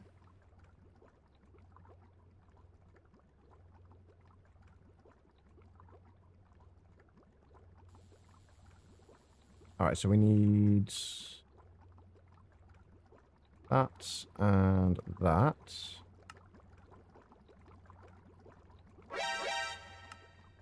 Becky, thank you for the hydrates and the posture check. I've actually now, after this hydrate, I've now run out of something to drink, so no more hydrates.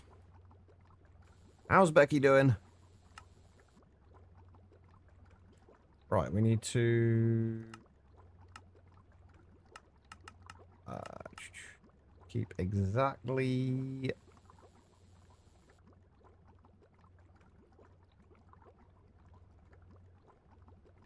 We'll just say 64 of those. We don't want any more than 64 of those.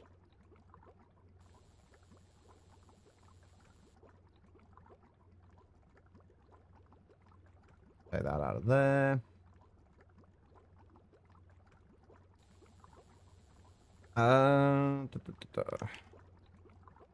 That can go into there. And we need to extract. What do we get from there? Iridium dust. I need storage for both of these as well, don't I? I didn't do storage for iridium and osmium, did I? I don't think so. Pretty sure I didn't.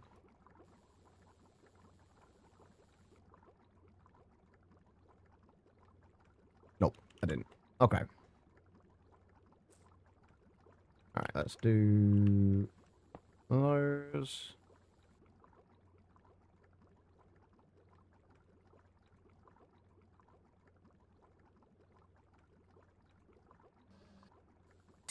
Iridium dust and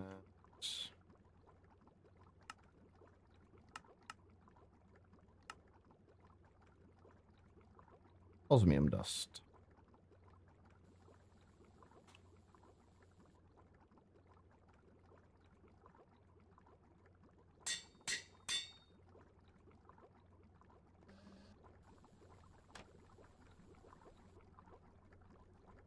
There we go. Iridium dust needs to go on there as well, and the osmium dust.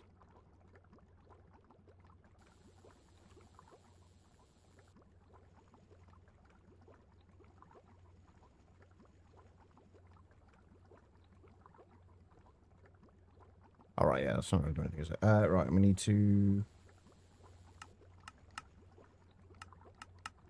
output from those.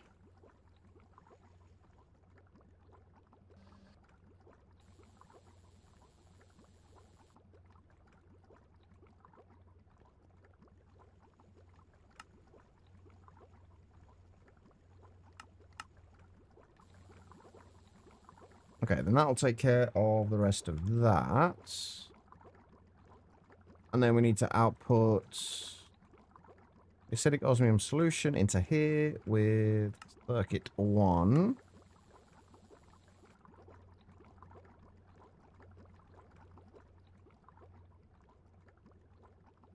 And we also need to output the platinum sludge residue from here.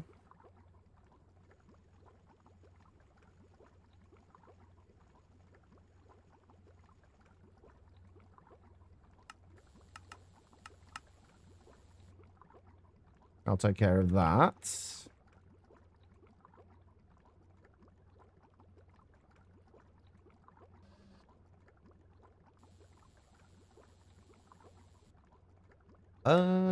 I've just realized I've put the the robot arm on the wrong side. I should have put it on the top, because this we've got it set to. Oh wait, no, that should be fine. No, never mind, ignore me. I should never put any more than 64 in there. Okay, that's fine. Right, that's on circuit 1. This needs to insert acidic osmium solution.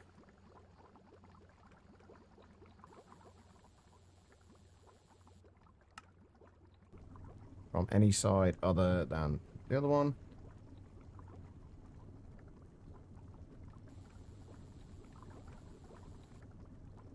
We do need to...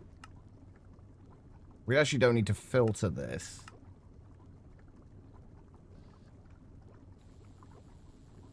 But we do need to make sure there is not any more than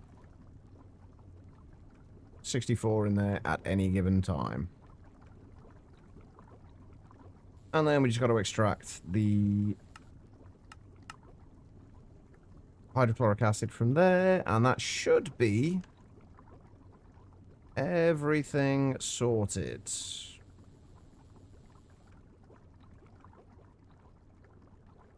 Although we will be backing up a little bit on the inert metal mixture and palladium powder while we wait for this to catch up.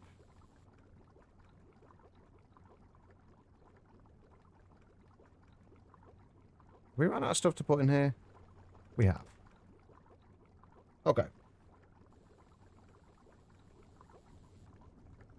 This will still be going through here. We should be...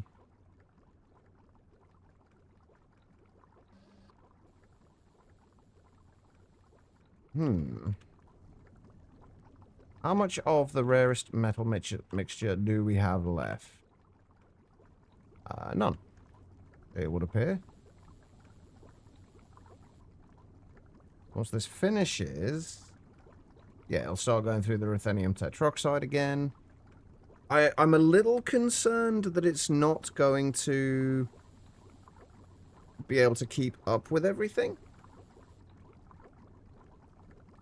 in a single LCR, but we'll have to see. Anyway, so fed up with your health is ridiculous, but otherwise okay. Got good news this morning regarding work volunteer stuff. That's good. Hopefully the positive will continue.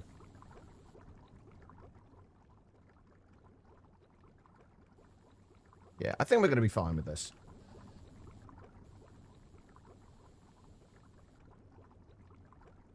Well, we're already up to 42 iridium.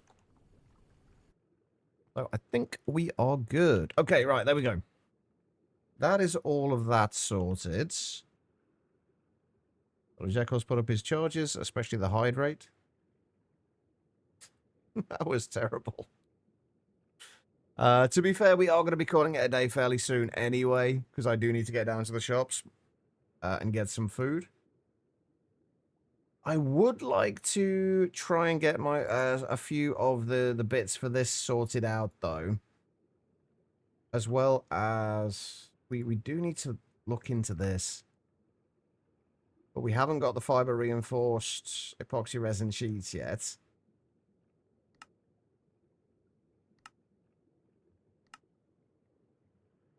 But yeah, let's look at see if we can get some of the IV components, or at least the IV motors, automated. And then I'll be happy. Well, happier at least. Right, so we've got those. Tungsten steel rods, I'm pretty sure we can make. Because all we need is tungsten steel. Speaking of which, how are we doing for tungsten now? 1,000, only 1,260. I actually would have thought we had more than that. I'm not gonna lie. I would have thought we had more tungsten steel than that. Oh, more tungsten than that.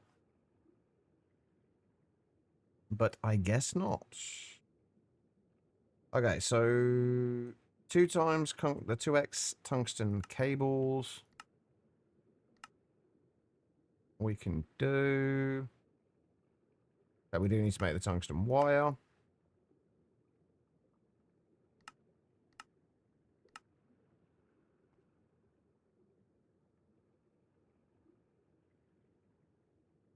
That is tungsten wire. We need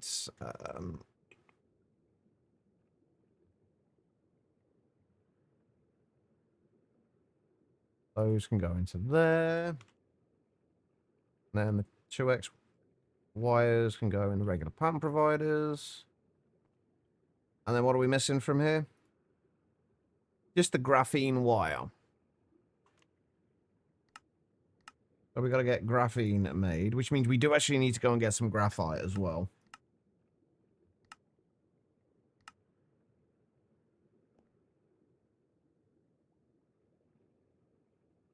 We've got that in there, and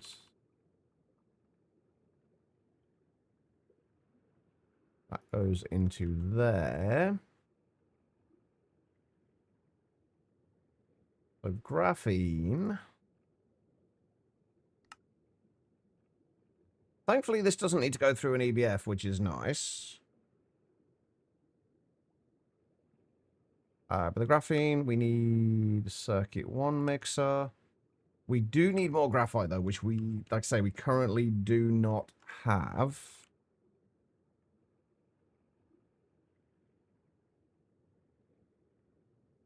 So we're going to have to go and find some graphene. Which, unfortunately, might mean that we have to manually mine it. Since we currently only have 3 graphite. Our ore processing is currently not doing anything, though, so... Oh, we've got 994 in there. Perfect.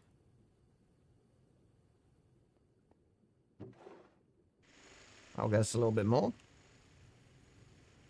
Let's go and check on the power situation as well and see how we're actually doing for power. We're fine. Keep looking for cows for leather, killing them and only getting beef. You will get leather from them. It just seems like poor RNG, unfortunately. But yeah, I was saying before, I think I figured out how this broke before. I think what happened was the way this works. It's got an upper threshold and a lower threshold.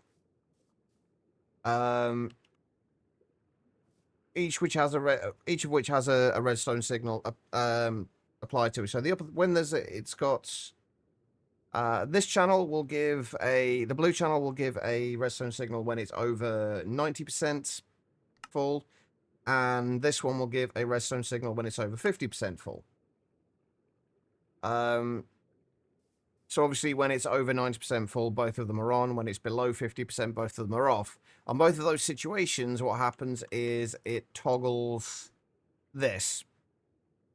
So what will normally happen is, say we start at like 50%, everything, we drop below 50%, everything turns on, power starts coming in, it goes up, and then this one turns on once it gets over 90%. That's the upper threshold. And then when that gets to that point, it toggles this, which turns everything off again. And then it drops down below 90%, so that turns off. And then when it drops below 50%, that turns off. It toggles it again. And I think what happened is, normally that's the flow of how things work. But I think what happened is we dropped below 50%.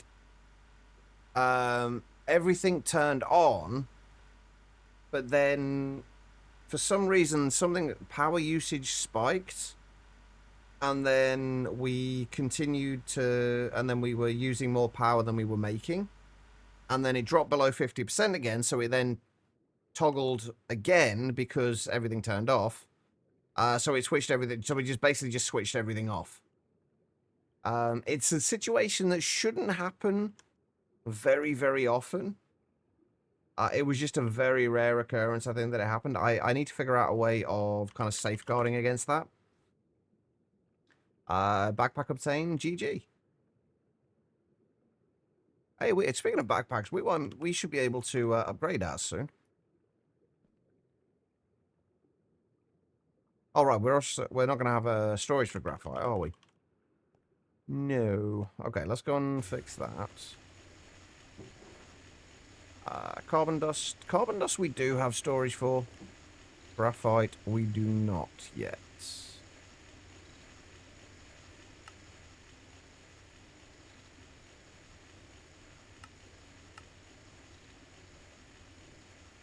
Oh, yeah. To be fair, you don't really use backpacks a huge amounts anyway, like past the early game. There's not a ton of things you need them for.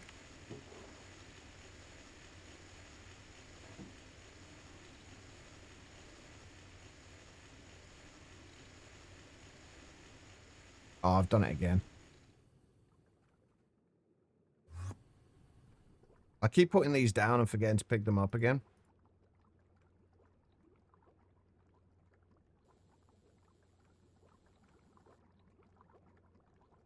Why do I keep putting a space in front of that?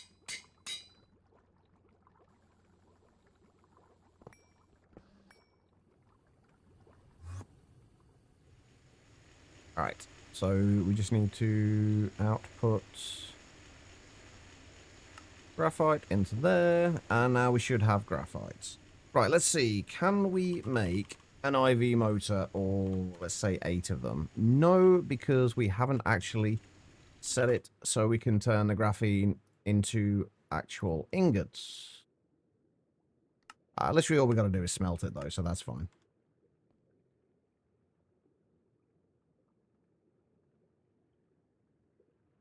Oh, that's a good point. I need to do another 8 plus 5, 13 coils. 13 nichrome coils. But I think I might wait till the RTM alloy.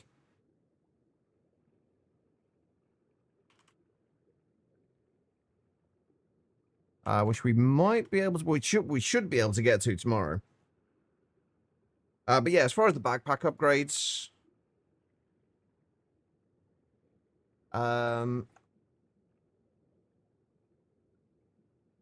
you've got we're at the minute, at the minute we are at the reinforced ones. To upgrade these, we need signalum and stainless steel. We have the stainless steel, but the signalum requires the RTM alloy coils, which we don't currently have. That's what we're kind of working towards at the moment. But the RTM alloy coils will allow us to make signalum, and then we can upgrade it to that. And then finally, there is the resonant one. I don't know if we can actually make that or not. Yeah, tungsten steel, which we have, and then enderium, which, how do we make enderium? What do we need for enderium? We need LUV power and naquita coils. So yeah, yeah. They're quite expensive. There we go. We have our first IV motors. Which are going to take a little while to craft at the moment because mostly it's using tungsten. Right, okay, so the other thing we're going to have to do, and I think, again, we're getting to the stage of the pack now where I'm wishing I had this on a server. But I don't, unfortunately.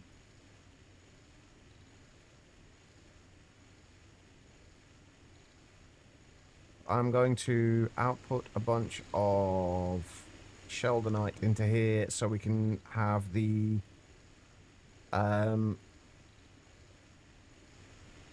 Platline working for us while I AFK for a bit. I haven't got a server I can move it to. Waiting on stuff is no fun. It's true. There is plenty more things I can be getting on with. It's not like that we are. It's not like we've got nothing to do. There is always things to do.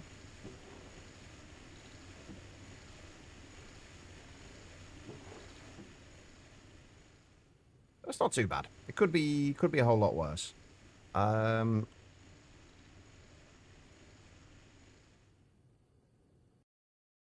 Did I change the... Yeah, I did. Is this still running? Is it still doing anything? No, I think it's done. It certainly appears to be done. Okay, cool. So before we call it a day, I'm going to move this again and basically move it somewhere that we can get more tungsten. So somewhere with tungstate and scheelites, which I'm pretty sure there was a few we could see on the prospector.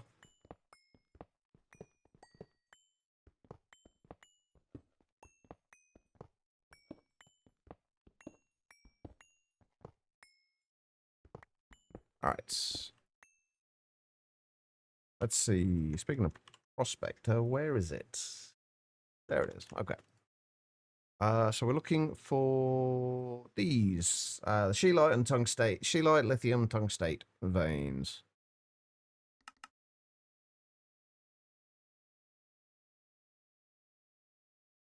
Which is apparently right in the middle.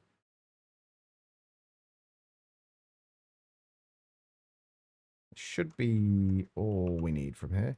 Right, I'm going to set this... I'm not going to bother raising this up off the ground here. I don't think we need to bother. We just need to make sure we are within a chunk, or the right chunk at least.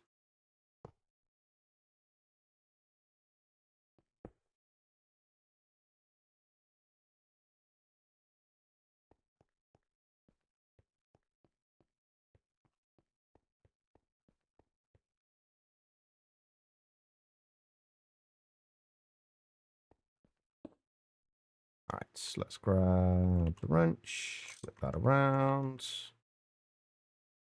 We need a laser node in there. I'm pretty sure we already have everything set up. That's not right. We have everything set up input-wise.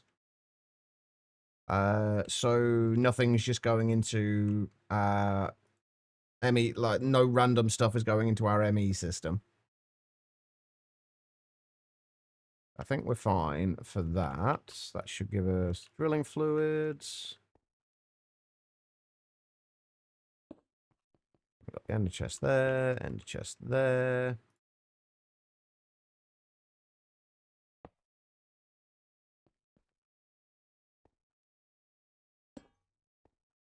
Oh, come on.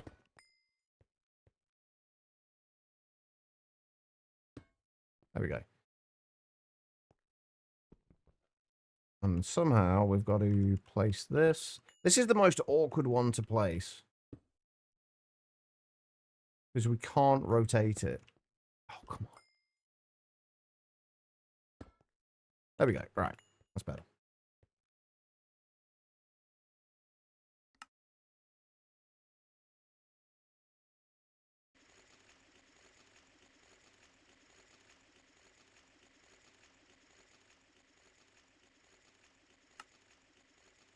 We do that, and there we go.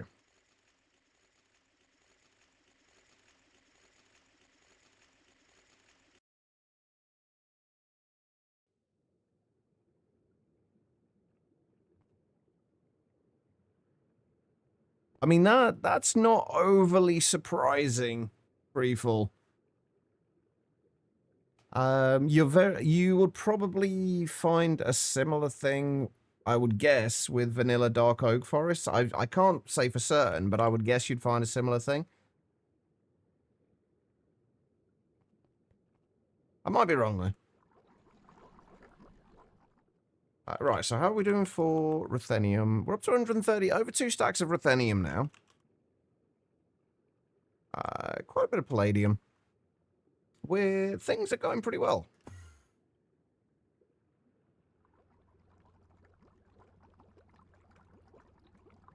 Is anything backing up that shouldn't be?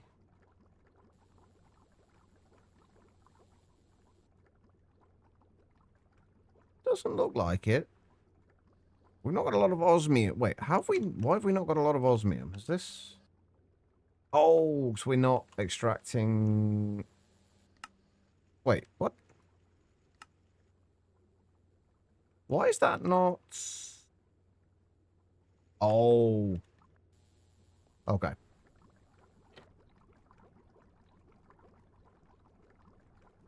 Because it's filled up with water. Oops.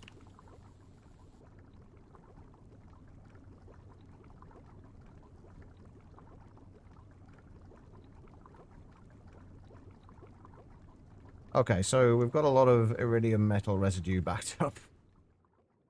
That's fine. Debating what power systems to add to your pack, because there's no thermal dynamos in 121. I'm assuming you don't want people to just go go with Greg Tech power. I'm assuming you want people to have more options than just that.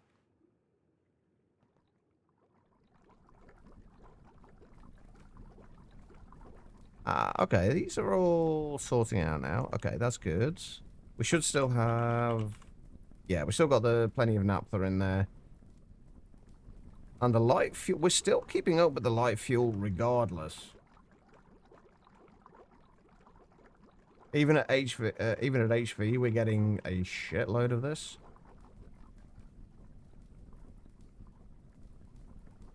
Actually, I do need to keep an eye on the hydrogen again. Oh, the fact that we're down to 31,000 hydrogen is a little concerning. Yeah, hunger never goes down on peaceful mode. Hunger is not a thing on peaceful.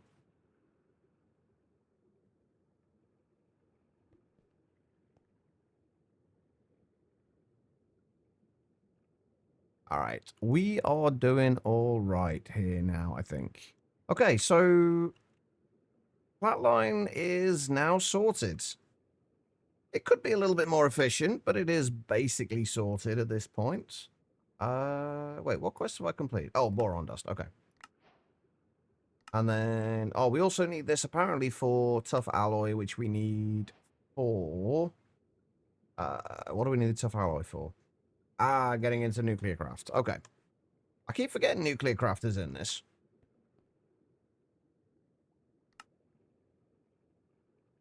What else what do we need to work on tomorrow? I think we need to start working towards getting the alloy blast smelter sorted out.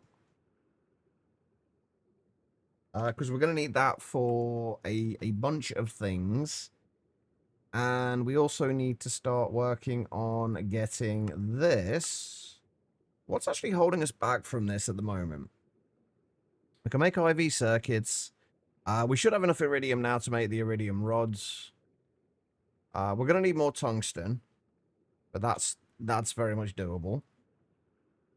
I think it's the power unit was the main thing. In that we need to make the Lapatronic energy orb. And for this, we are going to be missing the fiber reinforced printed circuit boards, as well as engraved Lapatron crystal chips. Those... Oh, actually, those aren't as bad as I thought they'd be. Yay, guitar learn. Nice. This probably isn't going to be as bad as I thought. Yeah, it's Energium dust and Lapis dust, which Redstone and Ruby dust. That should be fine.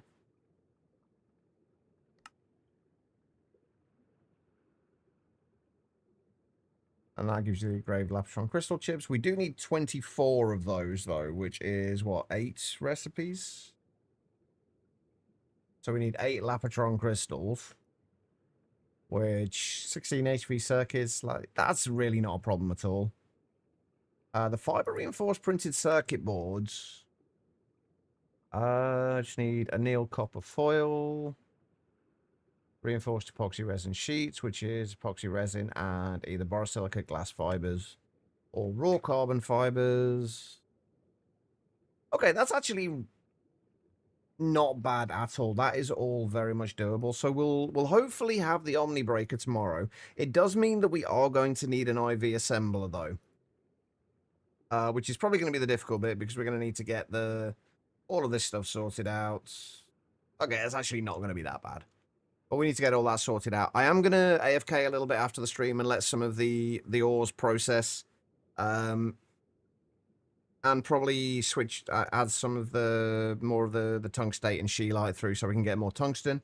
And then tomorrow, we can work on getting the Omni Breaker, getting the RTM alloy coils. And then I think the start of next week, we'll try and get to the extreme combustion engines. Oh, speaking of which, actually, next tier of IV circuits. Once we get the RTM coils, we can get the fine lumium wire that we need for those. Yeah, we should be in pretty good shape. We just need to let a few more things process. I think tomorrow, one thing I am going to do, though, since we are still waiting quite a while for all processing, I'm going to double up all of these. Or at least the macerators there, the thermal centrifuges and these macerators. These are already underclocked at the moment to MV, so we'll have to overclock those. Or to HV. And then we can at least process things a little quicker at that point. But yeah, I'm pretty happy with what we got done today.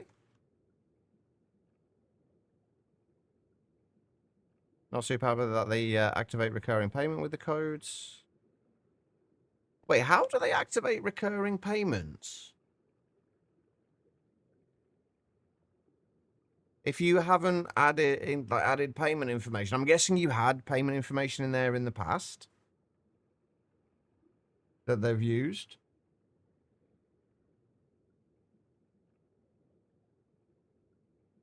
That seems a little odd. Yeah, I'd be annoyed about that. I need to remember to deactivate mine actually as well, because I only really want it for this month. Anyway, thank you everybody for being here. I do massively appreciate it. Thank you for all of the resubs. Don't think we had any follows today. But thank you for everything else. Thank you just for being here. You guys have been amazing. I need to go and find some food because I am quite hungry. If you can stick around for a couple more minutes, though, I'll see if we can find somebody I can send all of you lovely people over to.